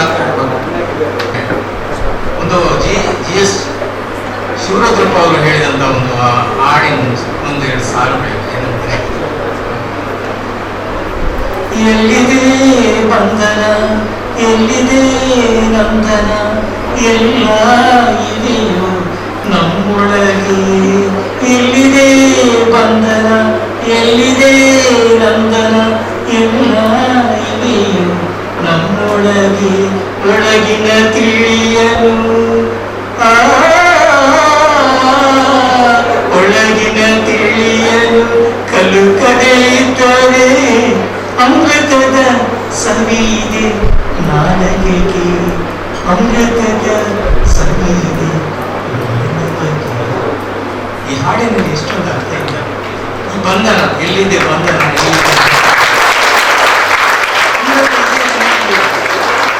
ಇದೊಂದು ಬಂಧನ ಅಂದ್ರೆ ಸೌಹಾರ್ದತೆ, ನಾವು ಸಂಬಂಧಗಳು, ಇದು ಸಂಬಂಧಗಳು ಸ್ವಲ್ಪ ಚಿತ್ರ ಆಗ್ತಾ ಇದೆ. ಆಗ ಏನಾಗ್ತಾ ಇದೆ ಅಂದ್ರೆ ಅಮೃತದಂತ ನಮ್ಮ ಸಂಬಂಧಗಳು ಇದ್ದಂತಹ ಸಂಬಂಧಗಳನ್ನ ನಾವು ಕಲಕಲಿಕ್ಕೆ ಹೋದಾಗ ಏನಾಗ್ತದೆ, ಅದು ಕಲಂಕ ಅಂತ ಹೇಳ್ತಾರೆ, ಕಲಂಕ ನೀರು ಅಂತ ಹೇಳ್ತಾರೆ. ಹಾಗೆ ಇಲ್ಲಿ ಜನಪದದ ಬಗ್ಗೆ ಒಂದು ಕಾರ್ಯಕ್ರಮ, ಹಾಗೆ ಉಪನ್ಯಾಸ, ಕನ್ನಡದ ಬಗ್ಗೆ ಮಾತು, ಕನ್ನಡದ ಒಂದು ಕೆಲಸ ಮಾಡೋಕ್ಕೆ, ನಾನು ಕೂಡ ಕನ್ನಡದಲ್ಲಿ ಸಾಹಿತ್ಯದಲ್ಲಿ ತಿಳಿಸ್ಕೊಳ್ಳಿಕ್ಕೆ ನನಗೆ ಒಂದು ನನ್ನ ಮೇಲೆ ಮೂಲ ಪ್ರೇರಣೆ ಅಂದರೆ ಯಕ್ಷಗಾನ ಅಂತ ಹೇಳ್ತಾರೆ. ಯಕ್ಷಗಾನದ ಪ್ರಭಾವ ಇದೆ. ಇದು ನನ್ನ ತಂದೆಯಿಂದ ಆದದ್ದು. ಬಡವಳು. ನನ್ನ ತಂದೆ ಒಬ್ಬ ಸೈನಿಕ, ಮಾಜಿ ಯೋಧ. 3 ವರ್ಷ ಅವರು ಸೇನೆಯಲ್ಲಿ ಸೇವೆಯನ್ನು ಸಲ್ಲಿಸಿದರು. ನಂತರ ಅವರ ತಾಯಿಯ ಅಸೌಖ್ಯದಿಂದಾಗಿ ಊರಿಗೆ ಬಂದರು. ಊರಿಗೆ ಬಂದಾಗ ತಾಯಿ ಹೇಳಿದರು, ನೀನು ಸಾಯುವವರೆಗೂ, ನಾನು ಸಾಯುವವರೆಗೂ ನೀನು ನನ್ನ ಹತ್ತಿರನೇ ಇರಬೇಕು ಅಂತ. ಹಾಗೆ ಅವರಿಗೆ ಸೇನೆಯಿಂದ ಕಡೆ ಬಂತು. 2 ವರ್ಷ ಇನ್ನು ಮುಂದುವರಿಸಿ ನಮಗೆ ಎಲ್ಲ ಸವಲತ್ತುಗಳು ಕೊಡ್ತೇವೆ ಅಂತ. ಆದರೆ ನಮ್ಮ ದೌರ್ಭಾಗ್ಯ ಅವರಿಗೆ ಅವರು ತಾಯಿಯನ್ನು ಬಿಟ್ಟು ಹೋಗಲಿಲ್ಲ. ನಂತರ ಅವರಿಗೆ ಸರ್ಕಾರಿ ಕೆಲಸ ಸಿಕ್ಕಿತು. ಅದರ ಜೊತೆಗೆ ಅವರೊಂದು ಕೆಟ್ಟ ಚಟ ಅವರಿಗೆ ಏನು ಅಂತಿತ್ತು ಅಂದರೆ ಏನಂದರೆ ಅವರು ಕುಡಿತಕ್ಕೆ ಬಲಿಯಾದರು. ಆದರೆ ಅವರು ಕೇವಲ ಅಸ್ಸಾಂ ಬೇರೆ ಬೇರೆ ಗಡಿಗಳಲ್ಲಿ ಇದ್ದರು. ಅವರು ಅತ್ಯಂತ ಭಾಷೆಯನ್ನು ಬಲ್ಲವರಾಗಿದ್ದರು. ಅದರ ಒಂದು ಏನು ಪ್ರಭಾವ ನನಗೆ ಕನ್ನಡ ಬರುತ್ತೆ, ತುಳು ಬರುತ್ತೆ, ಹಾಗೆ ಬ್ಯಾರಿ ಭಾಷೆಯನ್ನು ಬರುತ್ತೆ, ಕೊಂಕಣಿ ಕೂಡ ಮಾತಾಡ್ತೀನಿ. ಸೊ ಆದ್ದರಿಂದ ಆ ಭಾಷೆಯ ಬಗ್ಗೆ ಏನು ನನಗೆ ಬೇಜಾರಿಲ್ಲ. ಭಾಷೆ ಎಲ್ಲ ನಮ್ಮನ್ನು ಸಂಬಂಧಗಳನ್ನು ಕಲ್ಪಿಸಲಿಕ್ಕೆ, ನಮ್ಮನ್ನು ಒಂದಾಗಿಸಲಿಕ್ಕೆ ಭಾಷೆಯನ್ನು ಸಂಪರ್ಕಿಸಲಿಕ್ಕೆ. ಸೊ ಆದ್ದರಿಂದ ಹೇಗೆ ಯಕ್ಷಗಾನ ಪ್ರಭಾವ ಆಯಿತು ನನಗೆ ಅಂತ ನೀವು ಕೇಳಿ ನಿಮ್ಮ ಮನಸ್ಸಿನಲ್ಲಿ ಪ್ರಶ್ನೆ ಮೂಡಿರ್ಬೋದು. ಆದರೆ ಈ ಯಕ್ಷಗಾನ ಅಂದರೆ ನನ್ನ ತಂದೆ ಒಬ್ಬ ಅರ್ಥಧಾರಿ. ನಮ್ಮ ಊರಿನಲ್ಲಿ ಅವಾಗ ಒಂದು ತಾಳಮದ್ದಳೆಯಲ್ಲಿ ಮಾಡ್ತಿತ್ತು. ಅವಾಗೆಲ್ಲ ಈ ಕರ್ನಾಟಕ ಯಕ್ಷಗಾನ ಮೇಳ ಮತ್ತು ಕದ್ರಿ ಮೇಳಗಳಲ್ಲಿ ಅವರು ನನ್ನ ತಂದೆ ತಾಳಮದ್ದಳೆಗೆ ಹೋಗುವಾಗ ನನ್ನನ್ನು ಆಕೂಟಕ್ಕೆ ಹೋಗುವಾಗ ನನ್ನನ್ನು ಕೂಡ ಕರ್ಕೊಂಡು ಹೋಗ್ತಾ ಇದ್ರು. ಆಗ ಇವರು ಸ್ವಲ್ಪ ವಾದ ಮಾಡೋದು. ಇವರು ಅರ್ಜುನನ ಪಾತ್ರ ಮಾಡಿದ್ರು. ನನಗೆ ಅದು ನೆನಪಿದೆ. ಸೊ ಅರ್ಜುನನ ಪಾತ್ರ ನನ್ನ ತಂದೆ ಮಾಡಿದ್ರು. ಆವಾಗ ಅವರು ತಾಳಮದ್ದಳೆಯಲ್ಲಿ ಮಾತಾಡ್ತಾ ಇರುವಾಗ ಬುಡ್ಲೆ ಅಂದ್ರೆ ವಾದ ಮಾಡುವಾಗ ಅದೊಂದು ವಿಚಾರಗಳನ್ನು ಹಂಚಿಕೊಳ್ಳುವಾಗ. ಸೊ ಆ ವಿಚಾರಧಾರೆ ಮತ್ತು ಅವರ ಒಂದು ಅದೊಂದು ತಾಳಮದ್ದಳೆ ಯಕ್ಷಗಾನ. ನನ್ನನ್ನು ಬೆಳಿಗ್ಗೆ ಅವರು ಟೆಂಟ್ ಆಟ ನಮ್ಮ ಊರಿಗೆ ಬಂದಾಗ ಅವರು ಬೆಳಿಗ್ಗೆ ನನ್ನನ್ನು 4 ಗಂಟೆಗೆ ಕರ್ಕೊಂಡು ಹೋಗ್ಬೋದು. ಟೆಂಟ್ ಅವಾಗ ಎಲ್ಲ ಇಚ್ಚಲಿಕ್ಕೆ ಶುರು ಮಾಡ್ತಾರೆ. ಆವಾಗ ನಾನು ಯಕ್ಷಗಾನ ನೋಡಿ ಆ ಯಕ್ಷಗಾನದ ಪ್ರಭಾವ ಕೂಡ ನನ್ನ ಸಾಹಿತ್ಯದ ಮೇಲೆ ಆಗಿದೆ ಅಂತ ಹೇಳ್ಬೋದು. ಹಾಗೆ ನಾನು ಚುಟುಕ ಆದ್ದರಿಂದ ಈಗ ನಾನು ಸಮಯ ಇಲ್ಲ ಅಂತ ಅಂದ್ಕೊಳ್ತಾ ಇದ್ದೀನಿ. ಸಮಯ ಆಗ್ತಾ ಬಂದಿದೆ. ಸೊ ನನ್ನ ಕೆಲವು ಚುಟುಕಗಳು ಈಗಿನ ಸಂದರ್ಭದಲ್ಲಿ ಚುಟುಕಾಗಿ ಹೇಳ್ತೇನೆ. ಈಗ ನಿಮ್ಗೆ ನೋಡಿರ್ಬೋದು, ಒಂದು ಪುಷ್ಪ ಅನ್ನೋ ಚಿತ್ರದ ಒಂದು ತುಂಬಾ ಇದಾಗಿತ್ತು. ಬೇರೆಡೆ ಕಾರ್ ಹೋಯ್ತೊಂದು ನಡ್ಕೊಂಡು ಹೋಗಿದ್ದೆ, ಬೇರೆಡೆ ಕಾರ್ ಹೋಯ್ತೊಂದು ನಡ್ಕೊಂಡು ಹೋಗಿದ್ದೆ. ಇರೋದು ಸ್ವರ ಬರ್ತಂದು ಅಲಯ ಪುಷ್ಪ ಪುಷ್ಪ ಹಾಗೆ ಹಾಗೆ ಆಗ ನಿನ್ನ ಕಣ್ಣ ನೋಟ ದುಂಡು ಮಳ್ಳಿಗೆ ಅರಳಿದಂತೆ. ಆಗ ನಿನ್ನ ಕಣ್ಣ ನೋಟ ದುಂಡು ಮಳ್ಳಿಗೆ ಅರಳಿದಂತೆ. ಈಗ ಗುಂಡು ಸೂಜಿ ಚುಚ್ಚಿದಂತೆ. ಸಾವಂದ್ರೆ ನನಗೆ ಹೆದರಿಕೆನಾ ಮಕ್ಕಳೇ? ಸಾವಂದ್ರೆ ಹೆದರಿಕೆ ಎಲ್ಲರಿಗೂ ಇರುತ್ತೆ. ಸೊ ಸಾವಂದ್ರೆ ಕೆಲವರಿಗೆ ಹೆದರಿಕೆ, ಕೆಲವರಿಗೆ ಕನವರಿಕೆ. ಕೆಲವರು ಸಾವನ್ನೇ ಪ್ರಶ್ನಿಸ್ತಾರೆ, ಎಂತ ಸಾಮಾನ್ಯ. ಹಾಗೆ ತುಂಬಾ ಮಳೆಯಲ್ಲಿ, ಈಗ ಮಳೆ ಬರ್ತಾ ಇದೆ, ಮಳೆಯಲ್ಲಿ ಅವಳನ್ನು ನೆನೆದೆ, ನಾನು ನೆನೆದೆ. ಮಳೆಯಲ್ಲಿ ಅವಳನ್ನು ನೆನೆದೆ, ನಾನು ನೆನೆದೆ. ತುಂಬಾ ಚಟುವಟಿಕೆ. ಸೊ ಹಾಗೆ ನಿನ್ನೆ ತಾನೇ ಬರೆದಂತ ಒಂದು ನನಗೆ ಸ್ವಲ್ಪ ಯಾವ ರೀತಿ ಈಗಿನ ಪರಿಸ್ಥಿತಿಗಳನ್ನು ಹೊಂದಿಕೊಳ್ಳುವಂತಿದೆ. ಮತ್ತೊಂದಿದೆ, ಕೆಸರು ರೈತನಿಗೆ ಉಸಿರು, ಹೆಸರು ರಾಜಕಾರಣಿಗೆ ಉಸಿರು. ಹಾಗೆ ಬದುಕಿಗೆ ಬೇರೆ ಬೇರೆ ದಾರಿಗಳಿವೆ, ಆದರೆ ಕೆಲವರು ಹೇಳ್ತಾರೆ ಬೇರೆ ದಾರಿನೇ ಇಲ್ಲ ಅಂತ.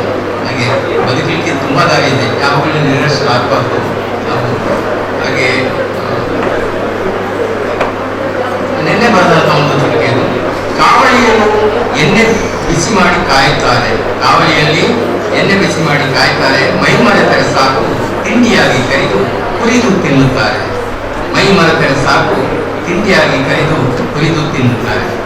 ಅದರಿಂದ ನಾವು ಯಾವಾಗಲೂ ನಮ್ಮ ಸಾಹಿತ್ಯ ಪ್ರೇಮ ಇರ್ಬೋದು, ಅದನ್ನು ಜಾಗೃತಗೊಳಿಸಬೇಕಾದ್ರೆ ನಾನು ಪುಸ್ತಕಗಳನ್ನು ಜಾಸ್ತಿ ಓದ್ತಾ ಇದ್ದೆ.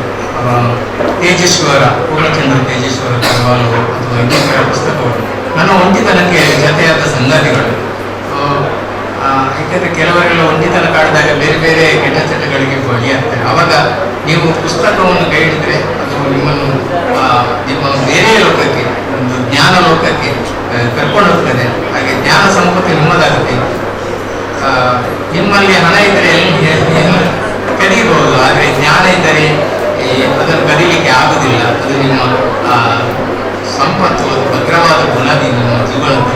ಆದ್ದರಿಂದ ಯಾವಾಗಲೂ ಜ್ಞಾನವನ್ನು ಬೆಳೆಸಿಕೊಳ್ಳಿ, ಪುಸ್ತಕವನ್ನು ಓದಿ, ಎಲ್ಲಿ ಒಳ್ಳೆ ವಿಚಾರಗಳು ಸಿಗ್ತದೆ ಅದನ್ನು ನಮ್ಮ ಜೀವನದಲ್ಲಿ ಆಡಿಸಲಿಕ್ಕೆ ಪ್ರಯತ್ನ ಮಾಡೋಣ ಅಂತ ಹೇಳ್ತಾ ಇಷ್ಟೊಂದು ಒಳ್ಳೆಯ ನನಗೆ ಧನಂಜಯರ ಬಗ್ಗೆ ಹೇಳಬೇಕಾಗಿತ್ತು ಒಂದು ಮಾತು.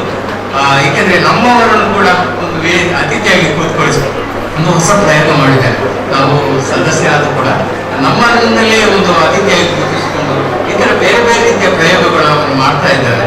ಅವರು ಎಲ್ಲ ಹಳ್ಳಿಯಲ್ಲಿ ಕೂಡ ಒಂದು ಕಾರ್ಯಕ್ರಮಗಳನ್ನು ಮಾಡುವಂಥ ಯೋಜನೆ ಅಲ್ಲಿ ಸಂಚಾಲಕರನ್ನು ಮಾಡಿದ್ದು ನನಗೆ ತುಂಬ ಖುಷಿಯಾಗಿದೆ. ಅದರಲ್ಲಿ ನನ್ನಂಥವರು ಕೂಡ ಒಂದು ನಾನು ಆತ್ಮೀಯವಾಗಿ ಅವರು ಮಾಡುವಂಥ ಒಂದು ಮಾತ್ರ ಹೃದಯ ಇರುವಂಥ ಧನಂಜಯವರ ಸಾರಥ್ಯದಲ್ಲಿ ಕನ್ನಡ ಸಾಹಿತ್ಯ ಪರಿಷತ್ತು ಖಂಡಿತ ಇನ್ನಷ್ಟು ಭವಿಷ್ಯದಲ್ಲಿ ಉಜ್ವಲ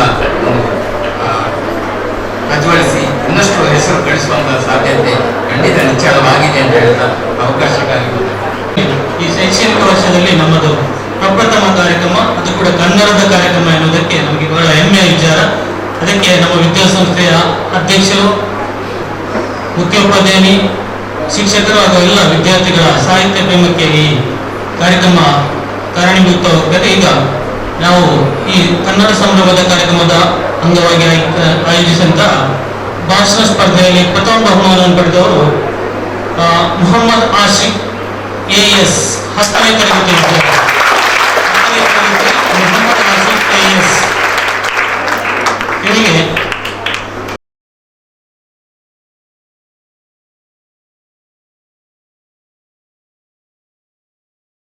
ದ್ವಿತೀಯ ಬಹುಮಾನವನ್ನು ಪಡೆದವರು ಸುಹೇಲಾ ಖಾನ್, 9ನೇ ತರಗತಿಯ ಸುಹೇಲಾ ಖಾನ್.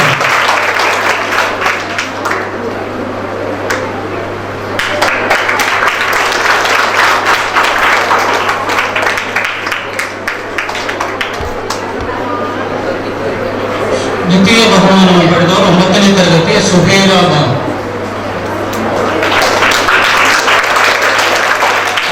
ತೃತೀಯ ಬಹುಮಾನ ಪಡೆದವರು ಸಾರಾ ಐಕಾನ್, 8ನೇ ತರಗತಿಯ ಸಾರಾ ಐಕಾನ್.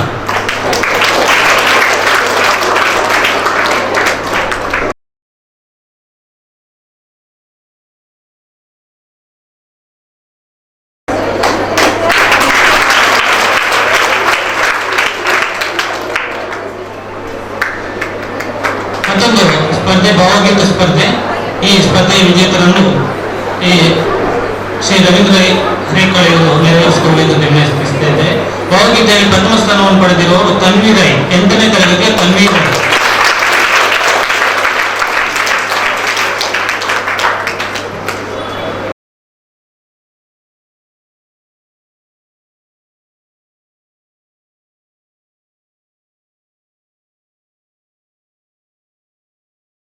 ಭಾವಗೀತೆಯ ಪ್ರಥಮ ಬಹುಮಾನ ತನ್ವಿ ರೈಯಲ್ಲಿ. ದ್ವಿತೀಯ ಬಹುಮಾನ ಅನನ್ಯ ರೈ, 10ನೇ ತರಗತಿಯ ಅನನ್ಯ ರೈ.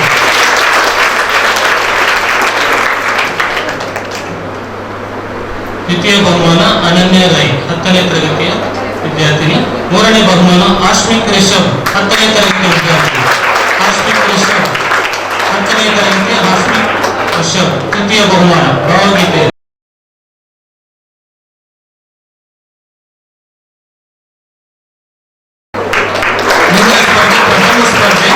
ಪ್ರಥಮ ಸ್ಪರ್ಧೆಯಲ್ಲಿ ಪ್ರಥಮ ಸ್ಥಾನವನ್ನು ಪಡೆದಿರುವವರು ಧನ್ಯಶ್ರೀ ರೈ, 10ನೇ ತರಗತಿ ಧನ್ಯಶ್ರೀ ರೈ. ಈ ಬಹುಮಾನವನ್ನು ಧನಂಜಯ ಕುಂಬ್ಳೆಯವರು ನಿರ್ವಹಿಸಿಕೊಡ್ಬೇಕು ಅಂತ ಹೇಳಿ ಅವರಿಗೆ ವಿನಂತಿಯನ್ನು ಮಾಡಿದ್ದಾರೆ. ಪ್ರಬಂಧ ಸ್ಪರ್ಧೆಯ ಪ್ರಥಮ ಬಹುಮಾನವನ್ನು ಪಡೆದಿರುವವರು ಧನ್ಯಶ್ರೀ ರೈ.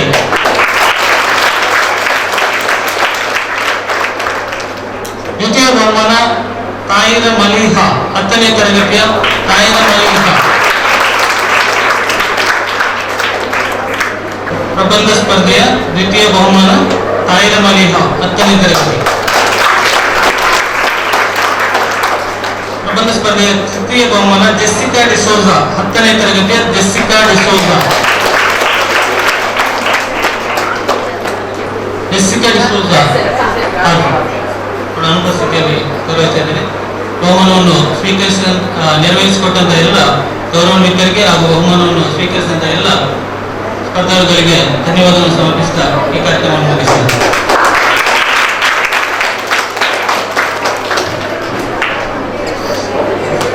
ಈಗ ನಮ್ಮ ಶಾಲೆಯಲ್ಲಿ ಸುಮಾರು 10-12 ವರ್ಷಕ್ಕೂ ಹೆಚ್ಚು ವರ್ಷಗಳ ಕಾಲ ಸೇವೆಯನ್ನು ಸಲ್ಲಿಸಿದಂತ ಸುಚಿತ್ರ ಶಿಕ್ಷಕಿ ಸುಚಿತ್ರ ಅವರಿಗೆ ಸಣ್ಣ ಸನ್ಮಾನ ಕಾರ್ಯಕ್ರಮ ಹಮ್ಮಿಕೊಂಡಿದ್ದೇವೆ. ಅವರ ಬಗ್ಗೆ ನಮ್ಮ ಸುಚಿತ್ರ ವೇಣುಗೋಪಾಲ್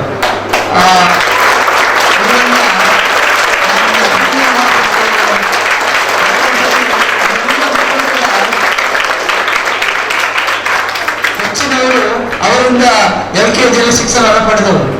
LKG ಅಂತ ಹೇಳಿದ್ರೆ ನಮ್ಮ ಆಂಗ್ಲ ಮಾಧ್ಯಮ ಶಿಕ್ಷಣದಲ್ಲಿ ಅದು ಪ್ರಥಮ ಮೆಟ್ಟಿಲು, ಬೇಸಿಕ್ ಎಜುಕೇಶನ್ ಇದರಲ್ಲಿ ಮೂಲ ಶಿಕ್ಷಣವನ್ನು ಪಡೆಯುವಂತ ಹಂತ LKG ತರಗತಿ. ಆ ಮಕ್ಕಳನ್ನ ನನಗೆ ಬಹಳ ಖುಷಿ ಏನು ಅಂತ ಹೇಳಿದ್ರೆ, ನಾನು ಆಗಲೇ ಹೇಳಿದ್ದೆ ನಮ್ಮದು ವಿದ್ಯಾರತ್ನ ಫ್ಯಾಮಿಲಿ ಅಂತ. ನಾನು ಯಾವತ್ತೂ ಕೂಡ ನಮ್ಮ ಶಿಕ್ಷಕರನ್ನು ಬಿಟ್ಟು ಕೊಟ್ಟವನಲ್ಲ, ಯಾವುದೇ ವಿಚಾರದಲ್ಲಿ ನಮ್ಮ ಬಿಟ್ಟವರು ಕೂಡ ಅಲ್ಲ. ಎಲ್ಲ ಟೀಚರ್ಸ್ ಅವರವರ ವೈಯಕ್ತಿಕ ಕಾರಣಗಳಿಗೆ ಬಿಟ್ಟು ಹೋಗಿದ್ದಾರೆ ಹೊರತು ನಾವು ಯಾರನ್ನೂ ಬಿಟ್ಟಿಲ್ಲ, ಬಿಡುವುದು ಕೂಡ ಇಲ್ಲ.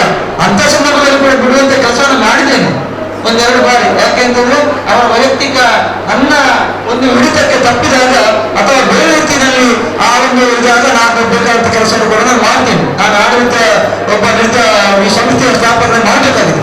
ಆದ್ರೆ ನಮ್ಮ ಸಂಸ್ಥೆಯ ಏನು ನೀತಿ ನಿಯಮಗಳಿದೆ ಅದನ್ನ ಗೌರವಿಸುವ, ಆ ರೀತಿಯಾಗಿ ನಡೆಯತಕ್ಕಂಥ ಟೀಚರ್ಸ್ಗೆ ಯಾರಿಗೂ ಕೂಡ ನನಗೆ ತೊಂದರೆ ಆಗಲಿಲ್ಲ. ನಾನು ಮಾಡೋದು ಕೂಡ, ಯಾಕೆ ನಾನು ಎಲ್ಲರೂ ಕೂಡ ಬಹಳ ಪ್ರೀತಿಯಾಗಿ ಪ್ರೀತಿಸುವುದು. ವಿಜಯನ್ನ ಬಹಳ ಸುಂದರವಾಗಿ ಅದರ ಬಗ್ಗೆ ಹೇಳಿದ್ದು, ನಾವು ಯಾರನ್ನು ಯಾವ ರೀತಿ ಪ್ರೀತಿಸಬೇಕು, ಯಾವ ರೀತಿ ಗೌರವವನ್ನು ಕೊಡಬೇಕು ಅಂತ. ಅದೇ ಶಿಕ್ಷಣವನ್ನು ನಮ್ಮ ಮಕ್ಕಳಿಗೆ ಕೂಡ ನಾವು ಕೊಡುವಂಥದ್ದು. ಇವತ್ತು ಮಾಸಕಾಯ ರೀತಿಯಲ್ಲಿ ತ್ರಿಕರಣಪೂರ್ವಕವಾಗಿ ಕೆಲಸವನ್ನು ಮಾಡತಕ್ಕಂಥ ಅಧ್ಯಾಪಕರೆಲ್ಲರೂ ಕೂಡ ನಮ್ಮ ಎಕ್ಸಾಮಿನ ಮುಖ್ಯೋಪಾಧ್ಯಾಯರನ್ನು ಹಿಡಿದು ಎಲ್ಲ ಸಿಬ್ಬಂದಿ ವರ್ಗದ ನಮ್ಮ ಆಯೋಗದವರೆಗೆ ಎಲ್ಲರೂ ಕೂಡ, ನಾನು ನಮ್ಮ ಆಯೋಗ ಅಥವಾ ಕೇಂದ್ರಗಳೇನಂತ ಕರಿತೀವಿ ಅವರಿಗೂ ಕೂಡ ಅಷ್ಟೇ ಗೌರವ ಕೊಡ್ತೇವೆ. ಈಗ ಕೆಲವರಿಗೆ ಅವರು ಅದಕ್ಕೂ ಹಾಗೆ ತಾತ್ಸಾರ ಭಾವ ಇಲ್ಲ, ಅದನ್ನು ಆ ಕೆಲಸ ಅವರೇ ಮಾಡಬೇಕು, ಆ ಕೆಲಸ ಕೂಡ ಒಂದು ಗೌರವ ಇದೆ. ಆದ್ರಿಂದ ಅವರು ಕೂಡ ನಾವು ಎಲ್ಲರೂ ಕೂಡ ಒಂದು ವಿದ್ಯಾರ್ಥಿ ಕುಟುಂಬ ಅಂತ ಉಳಿಸಿಕೊಂಡು ಕೆಲಸ ಮಾಡೋದು. ನಾನೇನು ಅಧ್ಯಕ್ಷ ಅಂತ ನಾನು ಬೀಳಲಿಕ್ಕಿಲ್ಲ ಅಥವಾ ಇನ್ನೊಬ್ರು ಏನು ಅಂತ. ಅಂದ್ರೆ ಇಲ್ಲಿ ಇರತಕ್ಕಂಥದ್ದು ಸ್ಟೂಡೆಂಟ್ಸ್, ಇಲ್ಲಿ ಇರತಕ್ಕಂಥದ್ದು ಏನು ಅಂತ ಹೇಳಿದ್ರೆ, ನಾವೆಲ್ಲರೂ ಕೂಡ ಒಂದು ಮಕ್ಕಳಿಂದ ನಾವು ಭಾಷಣಕ್ಕೆ ಹೇಳಲಿಕ್ಕಿದೆ.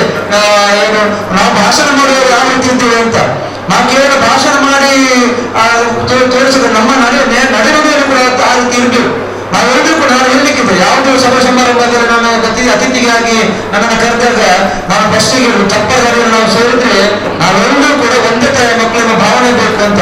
ಅದನ್ನು ಕೂಡ ನಾವು ನಮ್ಮ ವಿದ್ಯಾಸಂಸ್ಥೆಗೆ ಅಳವಡಿಸ್ತೀವಿ. ನಾವೆಲ್ಲರೂ ಕೂಡ ನಮ್ಮ ಎಲ್ಲ ಮಕ್ಕಳು ಕೂಡ ಯಾವ್ಯಾರ್ದೋ ಮಕ್ಕಳು ಇಲ್ಲಿ ಶಿಕ್ಷಣಕ್ಕೆ 9 ಗಂಟೆಗೆ ಬಂದಿದ್ರೆ ಸಂಜೆ 3-4 ಗಂಟೆಗೆ ಹೋದ್ರೆ ಅಲ್ಲಿಯಾಗಿ ನನ್ನ ಮಕ್ಕಳು ಅಂತ ನಾನು ಹೇಳ್ತೀನಿ. ಪ್ರತಿ ಸಂದರ್ಭದಲ್ಲೂ ಕೂಡ ನಮ್ಮ ಟೀಚರ್ಸ್ ಕೂಡ ನಮ್ಮ ಫ್ಯಾಮಿಲಿಯವರು. ಆದ್ರಿಂದ ನಾವೆಲ್ಲರೂ ಕೂಡ ವಿದ್ಯಾರತ್ನ ಕುಟುಂಬದಲ್ಲಿರ್ತಕ್ಕಂಥ ಅಂತ ಎಣಿಸಿಕೊಂಡು ಇವತ್ತು ಸುಚಿತ್ರ ಟೀಚರ್ ನನಗೆ ಬಹಳ ಬೇಸರ ಆಗ್ತದೆ. ಯಾಕಂತ ಹೇಳಿದ್ರೆ LKG ಮಕ್ಕಳನ್ನ ಬಹಳ ಪ್ರೀತಿಯಿಂದ ಆ LKG ಮಕ್ಕಳನ್ನ ಯಾವ ರೀತಿ ನೋಡ್ಕೊಳ್ಬೇಕು, ಆ ಒಂದೇ ಒಂದು ನಾವು ಹೇಳಲಿಕ್ಕಿದೆ. ಆಂಗ್ಲ ಭಾಷೆ ಶಿಕ್ಷಣ ಅಂತ ಹೇಳಿದ್ರೆ ಕನ್ನಡವನ್ನು ಕೆಲವು ಕೇಳಿಕೊಂಡು ಪೇರೆಂಟ್ಸ್ ಹೆಚ್ಚಿನ ಇಂಗ್ಲಿಷ್ ಕನ್ನಡ ಹಿಂದೂ ಅಂದ್ರೆ ಹೆಚ್ಚಿನ ಹೇಳುದು ಅಂತ ಸಂದರ್ಭದಲ್ಲಿ ಕೆಲವು ಬೇರೆ ಬೇರೆ ಸಂಸ್ಥೆಗಳನ್ನು ಕೇಳ್ತೀನಿ. ಆದ್ರೆ ಯಾವುದಕ್ಕೂ ತೊಂದರೆ ಆಗದ ರೀತಿಯಲ್ಲಿ ನಮ್ಮ ಶಾಲೆಯ, ನಮ್ಮ ವಿದ್ಯಾಸಂಸ್ಥೆಯ, ನನ್ನ ತಾಯಿಯ ಹೆಸರನ್ನು ಸ್ಥಾಪನೆ ಮಾಡಿರ್ತಕ್ಕಂಥ ಈ ಒಂದು ವಿದ್ಯಾಸಂಸ್ಥೆಯ ಇಷ್ಟು ಬೆಳವಣಿಗೆ ಸುಚಿತ್ರ ಮೇಡಮ್ ಟೀಚರ್ದು ಕೂಡ ಒಂದು ಪಾತ್ರ ಮಹತ್ವದಿದೆ. ಇವತ್ತು ಅವರು ವೈಯಕ್ತಿಕ ಕಾರಣಕ್ಕಾಗಿ ಅವರು ಮೊದಲೇ ನಮ್ಮಲ್ಲಿ ವಿನಂತಿಯನ್ನು ಮಾಡಿದ್ದಾರೆ. ಸರ್, ನಾನು ಹೀಗೆ ಒಂದು ವಿದ್ಯಾಸಂಸ್ಥೆ ಚಿಕ್ಕ ಮಕ್ಕಳದ್ದು, ಅವರು ಚಿಕ್ಕ ಮಕ್ಕಳದ್ದು ಬಹಳ ಪ್ರೀತಿ, ತನ್ನ ಮಕ್ಕಳು ಅಂತೇಳಿ ಎನಿಸ್ಕೊಂಡು ಯಾವಾಗಲೂ ಕೂಡ ಆ ಅಂಗನವಾಡಿ, ಬಾಲವಾಡಿ ಈ ರೀತಿಯ ಶಿಕ್ಷಣ ಕೊಡುವಂತಕ್ಕಂಥ ಶಿಕ್ಷಕರು ಯಾರಿದ್ದಾರೆ ಅವರು ಆ ಮಕ್ಕಳನ್ನು ನಮ್ಮ ಮಕ್ಕಳಂತೂ ನೋಡ್ಕೊಂಡು ಹೋದಾಗ ಮುಂದಕ್ಕೆ ಆ ಮಕ್ಕಳು ಕೂಡ ಆ ರೀತಿಯಾದ ಒಂದು ಭಾವನೆ ಬೆಳವಣಿಗೆ ಸಾಧಿಸಲಾಗಿದೆ. ಆ ನಿಟ್ಟಿನಲ್ಲಿ ನಮ್ಮ ವಿದ್ಯಾಸಂಸ್ಥೆಗಳು ಕಳೆದ 10-12 ವರ್ಷಗಳಿಂದ ನಿರಂತರವಾಗಿ ಈ ಮಕ್ಕಳನ್ನ ಬಹಳ ಒಳ್ಳೆ ರೀತಿಯಲ್ಲಿ ಅವರಿಗೆ ಆ ಶಿಕ್ಷಣವನ್ನ ಕೊಟ್ಟು ಎಲ್ ಶಿಕ್ಷಣಕ್ಕೆ ಇವತ್ತು ಕೂಡ ಬಹಳಷ್ಟು ಅಚ್ಚುಮೆಚ್ಚಿನ ಶಿಕ್ಷಕರ ಸುಚಿತ್ರ ಟೀಚರ್ ಸುಚಿತ್ರ ಇದ್ದೇವೆ ಅಂತೇಳಿ ಅಲ್ಲಿವರೆಗೆ ಅವರು ಬಹಳ ಕೆಲಸವನ್ನು ಮಾಡಿದವರು, ಕರ್ತವ್ಯವನ್ನು ನಿರ್ವಹಿಸಿದವರು. ಹಾಗೆ ಇರುವಂತಕ್ಕಂಥ ಎಲ್ಲ ಟೀಚರ್ಸ್ ಕೂಡ ಒಳ್ಳೊಳ್ಳೆ ಕೆಲಸವನ್ನು ಮಾಡಿದವರು. ಇವತ್ತು ಸುಚಿತ್ರ ಟೀಚರನ್ನು ಬೀಳ್ಕೊಡೋದು ಸಮಾರಂಭ ವೇದಿಕೆಯನ್ನು ಉಪಯೋಗಿಸ್ತೇನೆ. ಯಾಕೆಂತಂದ್ರೆ ಗಣ್ಯಮಾನರೆಲ್ಲ ಇರುವಾಗ ಅವರನ್ನು ಗೌರವಪೂರ್ಣವಾಗಿ ಬೀಳ್ಕೊಡೋಣ ಅಂತೇಳಿ ನನ್ನ ಮನಸ್ಸಲ್ಲಿ ನನ್ನ ಮೇಡಮ್ಗೆ ನನ್ನ ಫೋನ್ ಮಾಡಿ ನಮ್ಮ ಅವರಿಗೆ ಸೌಮ್ಯನಿಗೆ ಫೋನ್ ಮಾಡಿ ಹೇಳಿದೆ, ಹೀಗೆ ಮಾಡೋ ನಮ್ಮ ಅಚ್ಚರಿಗೆ ಹಾಗೆ ನಾವು ಇವತ್ತು ಆ ಕೆಲಸವನ್ನು ಮಾಡಲಿಕ್ಕಿದ್ದೆವು. ಅವರಿಗೆ ನಮ್ಮ ಸಂಸ್ಥೆಯ ಪರವಾಗಿ ನಮ್ಮ ತಾಯಿಯ ಸಂಪೂರ್ಣ ಆಶೀರ್ವಾದವನ್ನು ಕೂಡ ಅವರ ಮೇಲೆ ಇರಲಿ. ನನ್ನ ತಾಯಿ ಹತ್ರ ಕೂಡ ವಿಚಾರವನ್ನು ತಿಳಿಸಿದ್ದೇನೆ.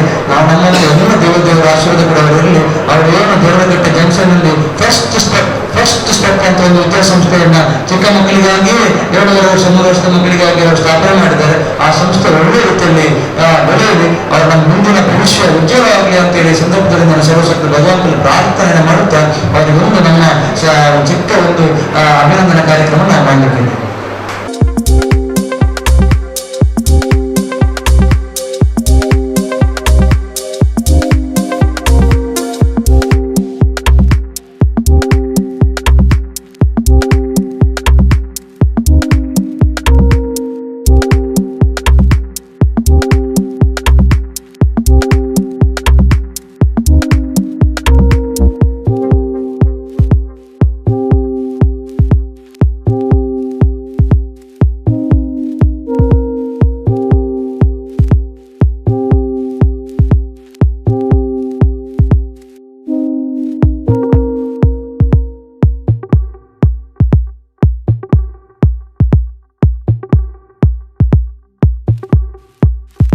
ಸಾಕಷ್ಟು ಮಾತುಗಳ ಮೃಷ್ಟಾನ್ನ ಭೋಜನ ಸಿಕ್ಕಿದೆ.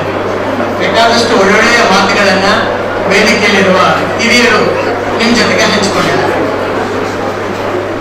ನಮಗೂ ಹಾಗೆ ಬಹಳ ಸಂತೋಷ ಆಗಿದೆ. ಯಾಕಂದ್ರೆ ನಮ್ಮ ನಿರೀಕ್ಷೆಗೂ ಮೀರಿ ಈ ಕಾರ್ಯಕ್ರಮ ನಮಗೆ ಆನಂದವನ್ನು ಕೊಟ್ಟಿದೆ. ಕನ್ನಡ ಸಾಹಿತ್ಯ ಪರಿಷತ್ತಿನ ಪರವಾಗಿ ಮೊದಲಿಗೆ ಸಾಹಿತ್ಯ ಪರಿಷತ್ತಿನ ಪರವಾಗಿ ಇಲ್ಲಿ ಇಂಥ ಒಂದು ಅದ್ಭುತವಾದ ಕಾರ್ಯಕ್ರಮವನ್ನ ಆಗು ಮಾಡೋದಕ್ಕೆ ಕಾರಣರಾದ ನಮ್ಮ ಉಳಿದೊಟ್ಟು ಸರ್ ಮತ್ತು ಎಲ್ಲ ಬಳಗದವರಿಗೆ ನನ್ನ ಪ್ರೀತಿಯ ನಮಸ್ಕಾರಗಳನ್ನು ಆರಂಭದಲ್ಲಿ ಹೇಳ್ತೇನೆ. ಅದ್ಭುತವಾದ ಒಂದು ಪ್ರದೇಶ, ಸುತ್ತ ಒಂದ್ಸಲ ನೋಡಿದ್ರೆ ಪ್ರಕೃತಿ ರಮಣೀಯವಾದ ಒಂದು ಪರಿಸರ ಇದೆ. ಮಕ್ಕಳೇ, ನೀವೆಲ್ಲ ಪುಣ್ಯವಂತರು. ಇಷ್ಟು ಸಮೃದ್ಧವಾದ ಪ್ರಕೃತಿ ತುಂಬಿಕೊಂಡಿರುವ ತುಂಬಾ ಎತ್ತರದ ಒಂದು ಜಾಗದಲ್ಲಿ ನಾವಿವತ್ತು ಕಾರ್ಯಕ್ರಮ ಮಾಡ್ತಾ ಇದ್ದೇವೆ. ಇದೊಂದು ರೂಪಕ ಅಂತ. ಈ ಎತ್ತರಕ್ಕೆ ಬರಬೇಕಿದ್ರೆ, ಈ ಸುಂದರವಾದ ಒಂದು ದೃಶ್ಯವನ್ನು ನಾವು ನೋಡಬೇಕಿದ್ರೆ ತುಂಬಾ ಮೆಟ್ಟಿಲುಗಳನ್ನು ಹತ್ತಿ ಬಂದೆವು ಅಲ್ವಾ? ತುಂಬಾ ಮೆಟ್ಟಿಲುಗಳನ್ನು ಹತ್ತಿ ಬಂದೆವು. ಬದುಕಿನಲ್ಲಿ ಹಾಗೆ ಹತ್ತಿ ಬಂದವರು ಇವರೆಲ್ಲ. ಇವತ್ತು ನಮ್ಮ ರವೀಂದ್ರ ಶೆಟ್ಟಿ ಉಳಿದೊಟ್ಟವರು, ನಿಮ್ಮ ಇಡೀ ಸಂಸ್ಥೆಯನ್ನ ಮುನ್ನಡೆಸ್ತಾ ಇರತಕ್ಕ ಸಂಚಾಲಕರು, ಅವರು ಇವತ್ತು ಹಾಗೆ ಬೆಳೆದು ಬಿಟ್ಟಿದ್ದಾರೆ ಇಡೀ ರಾಜ್ಯದಲ್ಲಿ. ನಮ್ಮಲ್ಲೊಂದು ಮಾತಿದೆ, ಹಿತ್ತಲ ಗಿಡ ಮದ್ದಲ್ಲ. ನಮ್ಗೆ ಊರಿನಲ್ಲಿದ್ದವರಿಗೆ ನಮ್ಮೊಟ್ಟಿಗೆ ಇರುವವರು ಅವರು ನಮ್ಮವರೇ ಅಲ್ವಾ? ಆದರೆ ಇವತ್ತು ನಿಮ್ಮ ಶಾಲೆಯ ಸಂಚಾಲಕರು, ನಿರ್ದೇಶಕರು ಯಾರಿದ್ದಾರೆ, ಅವರು ರಾಜ್ಯ ಗೌರವಿಸುವ ಒಂದು ಅತ್ಯುನ್ನತ ಹುದ್ದೆಯಲ್ಲಿದ್ದಾರೆ. ಈ ಹುದ್ದೆಗೆ ಅವರು ಏರ್ಬೇಕಿದ್ರೆ ಅದು ಒಂದು ದಿನ ಇದ್ದಕ್ಕಿದ್ದ ಹಾಗೆ ಹೋಗಿ ಕೂತ್ಕೊಳ್ಳೋದಲ್ಲ. ಅದರ ಹಿಂದೆ ಈ ಮೆಟ್ಟಿಲುಗಳನ್ನು ಏರುತ್ತಾ ನಾವು ಹೇಗೆ ಎತ್ತರಕ್ಕೆ ಬಂದವೋ ಹಾಗೆ ಬದುಕಿನ ಉದ್ದಕ್ಕೂ ಅನೇಕ ಸಾಧನೆಗಳನ್ನು ಮಾಡ್ತಾ ಮಾಡ್ತಾ ಮಾಡ್ತಾ ಮಾಡ್ತಾ ನಾವು ಬರೀಬೇಕು. ನಮ್ಮ ತೋನ್ಸೆ ಮೋಹನ್ ಕುಮಾರಣ್ಣ ಅವರು ನಿಜವಾದ ಅತಿಥಿಗಳು. ಇವತ್ತು ಅತಿಥಿ ಅಂತ ಪದ ಉಂಟಲ್ಲ, ಅತಿಥಿ ಅಂತ ಪದ ಅಂದ್ರೆ ಕರೆಯದೇ ಬಂದವ ಅಂತ. ಒಂದು ಕಾರ್ಯಕ್ರಮಕ್ಕೆ ಅಚಾನಕ್ಕಾಗಿ ಕರೆಯದೆ ನಮ್ಗೆ ಒದಗಿ ಬರುವವರಿದ್ದಾರಲ್ಲ ಅಂತವ್ರನ್ನ ಅತಿಥಿಗಳು ಅಂತ ಕರೆಯೋದು.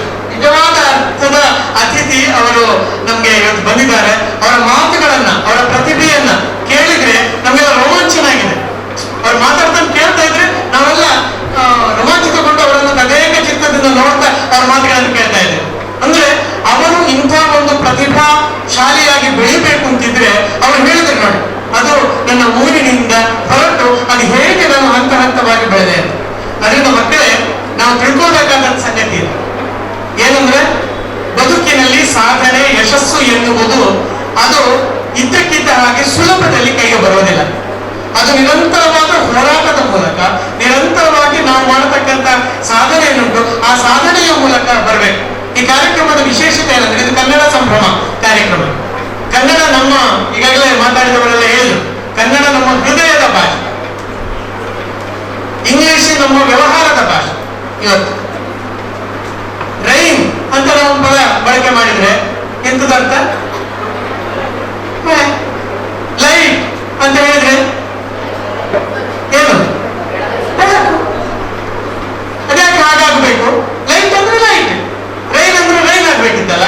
ರೈನ್ ಅಂದ್ರೆ ಮಳೆ ಅಂತ ನಾವು ಯಾಕೆ ಅರ್ಥ ಮಾಡ್ತೇವೆ?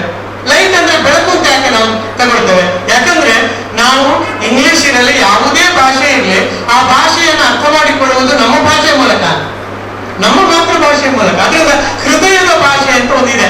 ಅದು ನಮ್ಮದು ತುಳು ಇರ್ಬೋದು, ನಮ್ಮ ಕನ್ನಡ ಇರ್ಬೋದು, ಅಥವಾ ನಮ್ಮ ನಮ್ಮ ತಾಯಿಯ ಮೂಲಕ ನಾವು ಕಲಿತ ಭಾಷೆ ಆಗಿರ್ಬೋದು. ಅದು ನಿಜವಾದ ಹೃದಯದ ಭಾಷೆ. ನಾವೆಲ್ಲ ಅಂತ ಕನ್ನಡದ ಹೃದಯದ ಭಾಷೆಯನ್ನ ನಾವು ಪ್ರೀತಿಸಬೇಕು. ಆ ಹೃದಯದ, ನಮ್ಗೆ ಕನ್ನಡ ಅಂದ್ರೆ ಸಸಾರ ಆಗ್ಬಿಟ್ಟಿದೆ. ನಾನು ಹಾಗೆ ಹೇಳಿದೆಲ್ಲ, ಕಿತ್ತಲ ಗಿಡ ಮದ್ದಲ್ಲ ಅಂತ. ಆದ್ರೆ ಹಾಗಾಗಬಾರ್ದು.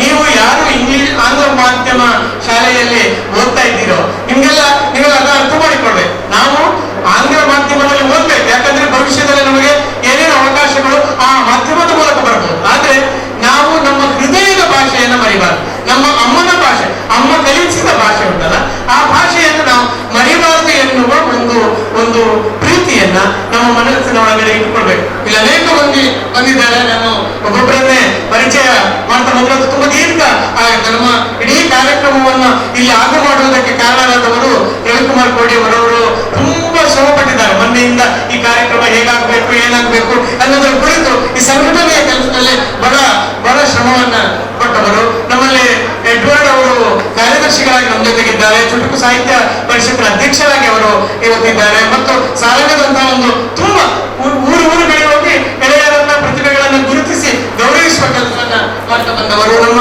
ಚಂದ್ರರಾಜ್ ಶೆಟ್ಟರು ಅವರು ಉದ್ಯಮಿ ಮಾತ್ರ ಅಲ್ಲ, ಕವಿಯೂ ಕೂಡ ಅಂತ ಅವ್ರ ಮಾತ್ರಲ್ಲೇ ಗೊತ್ತಾಗುತ್ತೆ. ಅಷ್ಟಂತಕ ಪ್ರಾಸಂಗಿಕವಾಗಿ ಅಂದ್ರೆ ಸಾಹಿತ್ಯದ ಒಂದು ಪ್ರೀತಿ ಇದೆಯಲ್ಲ ಅವರ ಮಾತುಗಳಲ್ಲಿ ವ್ಯಕ್ತ ಆಗುತ್ತದೆ. ಹೆಸರು ನಮ್ಮ ರವೀಂದ್ರ ಕಲಿಮಾರ್ ಅವರು, ನಮ್ಮ ಕಾರ್ಯದರ್ಶಿಗಳು. ಎಷ್ಟು ಅದ್ಭುತವಾಗಿ ಕಾರ್ಯಕ್ರಮ ನಿರೂಪಣೆ. ಇಲ್ಲಿ ಎಲ್ಲಿ ನೀವು ಹೋದ್ರೂ ಕೂಡ ನಿಮ್ಗೆ, ನೀವು ಊರಿನವರೇ ಇದ್ದೀರಿ ತುಂಬಾ ಮಂದಿ, ಇಲ್ಲಿ ಯಾವ ಧಾರ್ಮಿಕ ಕ್ಷೇತ್ರಗಳಿಗೆ ಹೋದ್ರೂ ಕೂಡ ಅಲ್ಲಿನ ಕಾರ್ಯಕ್ರಮಗಳೆಲ್ಲ ಅವರು ಅತ್ಯುತ್ತಮ ನಿರೂಪಣೆಯನ್ನ ಮಾಡುವರು. ಅಂದ್ರೆ ನಿರೂಪಣೆ ಎನ್ನುವುದು ಒಂದು ಕಲೆ ಎನ್ನುವುದನ್ನ ಎಷ್ಟು ಸೊಗಸಾಗಿ ನಿಮ್ಗೆ ಅವರು ಹೇಳಿಕೊಟ್ಟಿದ್ದಾರೆ. ನಿರೂಪಣೆ ಮಾಡೋದು ಅಂದ್ರೆ ಒಂದು ಕಾರ್ಯಕ್ರಮ ಹೇಗಿರ್ಬೇಕು ಎನ್ನುವ ಒಂದು ಆಲೋಚನೆ ಮಾಡೋದು, ಒಂದು ಕಾರ್ಯಕ್ರಮದ ಈ ಸ್ವರೂಪ ಉಂಟಲ್ಲ ಅದನ್ನ ಅರ್ಥ ಮಾಡಿಕೊಂಡು ನೀವೆಲ್ಲ ಮುಂದೆ ಕಾರ್ಯಕ್ರಮಗಳನ್ನ ಸಂಯೋಜನೆ ಮಾಡಬೇಕು. ನಿಮ್ಮ ಶಾಲೆಯಲ್ಲಿ ನಡೆಯುವ ಕಾರ್ಯಕ್ರಮಗಳಲ್ಲಿ ನೀವೇ ನಿರೂಪಣೆ ಮಾಡುವ ಹಂತಕ್ಕೆ ನೀವು ಬೆಳೆದಾಗ, ನಿಮ್ಮ ಊರುಗಳಲ್ಲಿ ನಡೆಯತಕ್ಕಂಥ ಕಾರ್ಯಕ್ರಮಗಳಲ್ಲಿ ನಿರೂಪಣೆಯನ್ನು ಮಾಡುವ ಸಾಮರ್ಥ್ಯವನ್ನು ಪಡೆದಾಗ ನಿಜವಾಗಿ ಕಾರ್ಯಕ್ರಮ ಯಶಸ್ವಿಯಾಗುತ್ತೆ. ಬಹಳ ಅದ್ಭುತವಾಗಿ ಸೊಗಸಾದ ಉಪನ್ಯಾಸವನ್ನು ನೀಡಿದ್ದಾರೆ. ನೀವು ಅವರು ಖಾಲಿ ನಿರೂಪಕ ಮಾತ್ರ ಅಲ್ಲ, ಅವರು ರಾಷ್ಟ್ರ ಪ್ರಶಸ್ತಿ ವಿಜೇತ ಶಿಕ್ಷಕರು ಬೇರೆ ಮಾತ್ರ ಆಕಾಶವಾಣಿಯಲ್ಲಿ ನೂರಕ್ಕೂ ಅಧಿಕ ಚಿಂತನೆಗಳನ್ನ ರೂಪಿಸಿಕೊಂಡಿರತಕ್ಕಂಥ ಹಿರಿಯರು. ಇಂಥ ಹಿರಿಯರ ನಡುವೆ ನಮಗೆ ಸೌಮ್ಯಕ್ಕೆ ಮೊದಲ ಪರಿಚಯ ಅಂದ್ರೆ ಬಹಳ ಅವರಷ್ಟು ಪ್ರೀತಿಯಿಂದ ಈ ಕಾರ್ಯಕ್ರಮದ ಯೋಜನೆಯಲ್ಲಿ ಅವರು ಮತ್ತು ಮುಖ್ಯೋಪಾಧ್ಯಾಯರು ಅವರು ಈ ಕಾರ್ಯಕ್ರಮದ ಹಿಂದೆ ಎಷ್ಟು ಸೂಕ್ಷ್ಮ ಕೆಲಸಗಳನ್ನು ಮಾಡಿದ್ದಾರೆ ಅಂತ ನಾನು ಗಮನಿಸಿದ್ದೇನೆ. ಎಲ್ಲರ ಸಹಕಾರದಿಂದ ಈ ಕಾರ್ಯಕ್ರಮ ಸಾಧ್ಯ ಆಗಿದೆ. ನಮ್ಮ ಘಟಕಗಳ, ನಮ್ಮ ಉಳ್ಳಾಲ ತಾಲೂಕು ಕನ್ನಡ ಸಾಹಿತ್ಯ ಪರಿಷತ್ತಿನ ಬಹಳ ಶಕ್ತಿಶಾಲಿ ಘಟಕದ ಸದಸ್ಯರೆಲ್ಲ ನಮ್ಗೆ ಬಂದಿದ್ದಾರೆ. ನಮ್ಮ ಗುಣಾಂಜಲಿ ರಾಮಚಂದ್ರ ಭಟ್ರು ಈಗಾಗಲೇ ಕವಿಗಳು ಮತ್ತು ನಮ್ಮ ಸಂಘಟನೆಯಲ್ಲಿ ಬಹಳ ಇಲ್ಲಿ ಹತ್ತಿರದಲ್ಲಿ ಇರತಕ್ಕಂಥ ಹಿರಿಯರು. ಮತ್ತೆ ಆನಂದ ಕೆ ಅಸೈಗೋಳಿ ಅವರು ಇಲ್ಲಿ ಹಬ್ಬಕ್ಕ ಅಂತ ಬಹಳ ಪ್ರತಿಷ್ಠಿತ ಸಂಸ್ಥೆಗಳಲ್ಲಿ ದುಡಿತಾ ಇರತಕ್ಕಂಥ ನಾಯಕರು ಅವರಿದ್ದಾರೆ. ಅಮಿತಾಬ್ ಅವರಿದ್ದಾರೆ. ಇಲ್ಲಿ ಅವರು ಮೊನ್ನೆ ತುಳು MA ಆಯೋಗದಲ್ಲಿ 3ನೇ ರ್ಯಾಂಕ್ ಪಡ್ಕೊಂಡಿದ್ದಾರೆ. ಮಾತ್ರ ಅಲ್ಲ, ಈ ಭಾಗದಲ್ಲಿ ಸಾಹಿತ್ಯ ಶಕ್ತಿಗಳಂತ ಅವರು ಅಶ್ವಿನಿ ಅವರು ಬಂದಿದ್ದಾರೆ. ಕುರ್ನಾಡ್ನಲ್ಲಿ ಅವರು ಒಳ್ಳೆ ಕವಿ. ಹಾಗೆ ಕುಸುಮ ಪ್ರಶಾಂತ್ ಉಡುಪ ಅವರು ಬಂದಿದ್ದಾರೆ. ನಮ್ಮ ಇಲ್ಲಿ ಮೊನ್ನೆ ಪುತ್ತಾರ್ನಲ್ಲಿ ಅದ್ಭುತವಾದ ಒಂದು ಸಂಘಟನೆಯನ್ನ ಕಾರ್ಯಕ್ರಮವನ್ನು ಸಂಘಟಿಸಿದವರು. ಹೀಗೆ ತುಂಬಾ ಜನ ಬಂದು ಹೋಗಿದ್ದಾರೆ. ಮಂಜುಳಾ ರಾವ್ ಅಂತ ಒಳ್ಳೆ ಹರಿಕತೆ, ನೀವು ಅವರ ಹರಿಕತೆಯನ್ನು ಕೇಳಿದ್ದೀರಿ. ಮಾತ್ರ ಅಲ್ಲ, ರೇಷ್ಮಾ ಅವರು ಬಹಳ ಒಳ್ಳೆಯ ಡ್ಯಾನ್ಸ್ ಟೀಚರ್. ಇಂಥ ಒಂದು ದೊಡ್ಡ ಅದ್ಭುತವಾದ ತಂಡ ನಮ್ಮೊಂದಿಗೆ ಇರುವುದರಿಂದ ಇದು ಖಾಲಿ 2.5 ತಿಂಗಳಲ್ಲಿ ನಾವು 6 ಕಾರ್ಯಕ್ರಮಗಳನ್ನು ಮಾಡಿ ಬಹುಶಃ ನಮ್ಮ ದಕ್ಷಿಣ ಕನ್ನಡ ಜಿಲ್ಲೆಯ ಬೇರೆ ಬೇರೆ ತಾಲೂಕು ಘಟಕಗಳಲ್ಲಿ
ಈ ಸಂಸ್ಥೆಯನ್ನ ನೀವು ನಿಮ್ಗೆ ಪಾಠವನ್ನು ಕಲಿಸಿಕೊಟ್ಟ ಒಂದು ನೆಲ ಇದೆ ಎನ್ನುವ ಪ್ರೀತಿಯಿಂದ ನೀವು ಈ ಸಂಸ್ಥೆಯನ್ನ ಪ್ರೀತಿಸಬೇಕು ಎನ್ನುವ ಜೀವನದ ಪಾಠವನ್ನ ಅವರು ನಮ್ಗೆ ಇಟ್ಟಿದ್ದಾರೆ.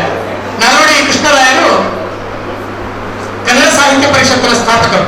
ತಮಗೆ ವಿದ್ಯಾರ್ಥಿಗಳು ನೀವು ಚರಿತ್ರೆಯನ್ನು ಓದಿದವರಿದ್ದೀರಿ. ಕನ್ನಡ ಏಕೀಕರಣ ಅಂತ ಒಂದು ಚಳವಳಿ ಆಗಿತ್ತು. ಮೊದಲು ಬ್ರಿಟಿಷರಿರುವ ಕಾಲದಲ್ಲಿ ಅಂತಲ್ಲ, ಈ ಕರ್ನಾಟಕ, ನಾವಿವತ್ತು ಕರ್ನಾಟಕ ಅಂತ ಹೇಳೋದು ಒಂದಾಗಿರ್ಲಿಲ್ಲ, 4 ಭಾಗ ಆಗಿತ್ತು. ಒಂದು ಹೈದರಾಬಾದ್, ಒಂದು ಮದ್ರಾಸ್ ಸಂಸ್ಥಾನ, ಇನ್ನೊಂದು ಬಾಂಬೆ ಸಂಸ್ಥಾನ, ಮತ್ತೊಂದು ಮೈಸೂರು ಸಂಸ್ಥಾನ. ಹೀಗೆ 4 ಭಾಗ ಆಗಿತ್ತು. ಎಲ್ಲೆಲ್ಲೋ ಇದ್ವಿ ನಾವು ಕನ್ನಡಿಗರು, ಒಟ್ಟಾಗಿರ್ಲಿಲ್ಲ.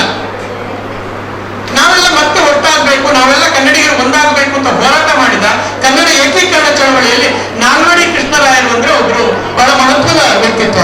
ಅವರು ಕನ್ನಡಿಗರನ್ನೆಲ್ಲ ಒಟ್ಟು ಮಾಡಬೇಕು ಅಂತ ಕನ್ನಡ ಸಾಹಿತ್ಯ ಪರಿಷತ್ತು ಎನ್ನುವ ಈ ಸಂಸ್ಥೆಯನ್ನ ಕಟ್ಟಿದ್ರು. ಅವರ ಹುಟ್ಟುಹಬ್ಬ ಇವತ್ತು. ಅದರಿಂದ ಆ ಹುಟ್ಟುಹಬ್ಬ ಆದ್ರೆ ಅಚಾನಕ್ ಆಗಿ ಅದೇ ದಿನ ನಾವು ಈ ಅದ್ಭುತ ಕಾರ್ಯಕ್ರಮವನ್ನು ಇಲ್ಲಿ ಮಾಡಿದ್ದೇವೆ. ಆದ್ರಿಂದ ಕನ್ನಡದ ಪ್ರೀತಿಯನ್ನ ಬೆಳೆಸ್ಕೊಳ್ಳೋಣ. ಕನ್ನಡ ಸಾಹಿತ್ಯ ಉಂಟಲ್ಲ, ಅದು ನಮಗೆ ಜೀವನ ಮೌಲ್ಯವನ್ನು ಕಲಿಸಿದ ಪಾಠ. ಏನು ನಮ್ಮ ತೋನ್ಸೆ ಸರ್ ಹೇಳಿದ್ರು, ಅಂತ ಜೀವನ ಪಾಠವನ್ನು ಕಲಿಸಿದ ಒಂದು ಸಾಹಿತ್ಯ. ನೀವು ನೋಡಿ, ನಮ್ಮ ಹಿರಿಯರು ಆರಂಭದಲ್ಲಿ ಬಂದಿರುವ ಕವಿರಾಜ ವರ್ಗ ಅಂತ ಒಂದು ಕೃತಿ ಉಂಟು. ಅದರಲ್ಲಿ ಒಂದು ಮಾತು ಬರುತ್ತೆ, ಚಿನ್ನ ಅಂದ್ರೆ ಯಾವುದು ಗೊತ್ತಾ? ಚಿನ್ನ ಅಂದ್ರೆ ನಾವು ಧರಿಸಿಕೊಳ್ಳುವ ಒಂದು ಸಮಾಜದ ಚಿಹ್ನ ಯಾವುದಂದ್ರೆ ಕಸವರವೆಂಬುದು ನೆರೆ ಸೈರಿಸಲಾರ್ಪಡೆ ಪರಧರ್ಮವು ಪರ ವಿಚಾರವು. ಇನ್ನೊಬ್ಬರನ್ನು ಗೌರವಿಸುವ, ಇನ್ನೊಬ್ಬರ ಆಲೋಚನೆಗಳನ್ನು ಗೌರವಿಸುವ, ಇನ್ನೊಂದು ಸಮಾಜದಲ್ಲಿರುವ ಇನ್ನಿತರರೆಲ್ಲ ಗೌರವಿಸುವ, ಪ್ರೀತಿಸುವ ನಿಜವಾದ ಮನಸ್ಸು ಉಂಟಲ್ಲ, ಅದು ಈ ಸಮಾಜದ ಆಸ್ತಿ, ಅದು ಈ ಸಮಾಜದ ಸಂಪತ್ತು, ಅದು ಈ ಸಮಾಜದ ಚಿನ್ನ. ಅಂತ ಚಿನ್ನ ನಾವು ಆಗ್ಬೇಕು ಎನ್ನುವುದು ನಮ್ಮ ಕವಿಗಳ, ನಮ್ಮ ಹಿರಿಯರ ಎಲ್ಲ ತುಂಬಾ ಜನ ಕವಿಗಳ ಮಾತುಗಳನ್ನು ನಾನು ಹೇಳ್ಬೋದು. ಇದು ಸಮಯ ಅಲ್ಲ, ತುಂಬ ದೀರ್ಘ ಆಗಿದೆ, ಕಾಲ ಮಿಂಚಿದೆ, ಆದ್ರಿಂದ ನಾನು ವಿಸ್ತಾರಕ್ಕೆ ಹೋಗೋದಿಲ್ಲ. ಆದ್ರೆ ಒಂದು ಮಾತು ಮಕ್ಕಳೇ, ನೀವು ನೆನ್ಪಿಡ್ಬೇಕು, ನಾವು ಎಲ್ಲೇ ಎಲ್ಲಾದರೂ ಇರು, ಎಂತಾದರೂ ಇರು, ಎಂದೆಂದಿಗೂ ನೀ ಕನ್ನಡವಾಗಿರು. ಇದು ರಾಷ್ಟ್ರಕವಿ ಕುವೆಂಪು ಅವರು ಸಾರಿದ ಸಂದೇಶ. ನೀವು ಇಂಗ್ಲಿಷ್ ಮೀಡಿಯಂ ಅಲ್ಲಿ ಓದಿದ್ದೀರಿ, ಇನ್ನು ಉನ್ನತ ವಿದ್ಯಾಭ್ಯಾಸವನ್ನ ನೀವು ಪಡೀತೀರಿ, ನೀವು ಎಲ್ಲೆಲ್ಲಿಗೂ ಹೋಗ್ಬೋದು, ಅಮೆರಿಕಕ್ಕೆ ಹೋಗ್ಬೋದು, ಅಥವಾ ಇಂಗ್ಲೆಂಡ್ಗೆ ಹೋಗ್ಬೋದು, ಅಥವಾ ನೀವು ಯಾವ ದೇಶಕ್ಕೆ ಹೋಗ್ಬೋದು, ಎಲ್ಲೆಲ್ಲ ಉದ್ಯೋಗವನ್ನು ನಡೆಸ್ಬೋದು. ನೀವು ಎಲ್ಲೇ ಇರಿ, ನಿಮ್ಮ ನಿಮ್ಮ ಪರಿಸರವನ್ನು ನೀವು ಕನ್ನಡದ ಪರಿಸರವಾಗಿಸಿಕೊಳ್ಳಿ. ನಿಮ್ಮ ಮನಸ್ಸನ್ನು ನೀವು ಕನ್ನಡದ ಮನಸ್ಸಾಗಿ ಇಟ್ಟುಕೊಳ್ಳಿ. ಆದ್ರಿಂದ ಕನ್ನಡಿಗರಾಗಿ ಬದುಕುವುದೇ ನಮ್ಮ ಬದುಕಿನ ಉಸಿರಿರುವ ತನಕ ನಾವು ಕನ್ನಡಿಗರಾಗಿ ಇರ್ತೇವೆ ಎನ್ನುವ ಭಾವದೊಂದಿಗೆ ನಾವೆಲ್ಲ ಬದುಕೋಣ. ಬಹಳ ಪ್ರೀತಿಯಿಂದ ಈ ಕಾರ್ಯಕ್ರಮವನ್ನು ಸಂಘಟಿಸಿದ್ದೀರಿ. ಸ್ಪರ್ಧೆಯಲ್ಲಿ ನೀವು ವಿದ್ಯಾರ್ಥಿಗಳು, ನಾನು ಒಂದು ಮಾತು ಹೇಳಬೇಕು ನಮ್ಮ ರವೀಂದ್ರ ರೈ ಉಳಿದುಟ್ಟವರಿಗೆ, ಏನಂದ್ರೆ ಇಷ್ಟು ಶಿಸ್ತಿನ, ಇಷ್ಟು ಪ್ರೀತಿಯಿಂದ, ಇಷ್ಟು ಏನು ಒಂದು ಏಕಾಗ್ರತೆಯಿಂದ ಕೇಳುವ ಮಕ್ಕಳನ್ನು ನಾನು ಬಹಳ ಸಮಯದಿಂದ ನೋಡಿಲ್ಲ. ಬಹಳ ಪ್ರೀತಿಯಿಂದ ನೀವೆಲ್ಲ ಈ ಕಾರ್ಯಕ್ರಮದಲ್ಲಿ ಭಾಗವಹಿಸಿದಿರಿ, ಭಾಷಣವನ್ನು ಕೇಳಿದಿರಿ. ಅದಕ್ಕೆ ನಿಮಗೆ ನಿಜವಾದ ಅಭಿನಂದನೆಗಳು ಸಲ್ಲಬೇಕು. ಹಾಗೆ ಈ ಕಾರ್ಯಕ್ರಮವನ್ನು ಆಯೋಜಿಸುವುದು ಬಹಳ ಪ್ರೀತಿಯಿಂದ, ಬಹಳ ಚೆನ್ನಾಗಿ ಅಚ್ಚುಕಟ್ಟಾಗಿ ಈ ಸಂಸ್ಥೆಯ ವತಿಯಿಂದ ಇದನ್ನು ನಿರ್ವಹಿಸಿದ್ದೀರಿ. ಎಲ್ಲರಿಗೂ ಕೂಡ ಸಾಹಿತ್ಯ ಪರಿಷತ್ತಿನ ವತಿಯಿಂದ ವಂದನೆಗಳನ್ನು ಸಮರ್ಪಿಸಿ ನಾನು ಮಾತು ಮುಗಿಸ್ತೇನೆ. ನಮಸ್ಕಾರ.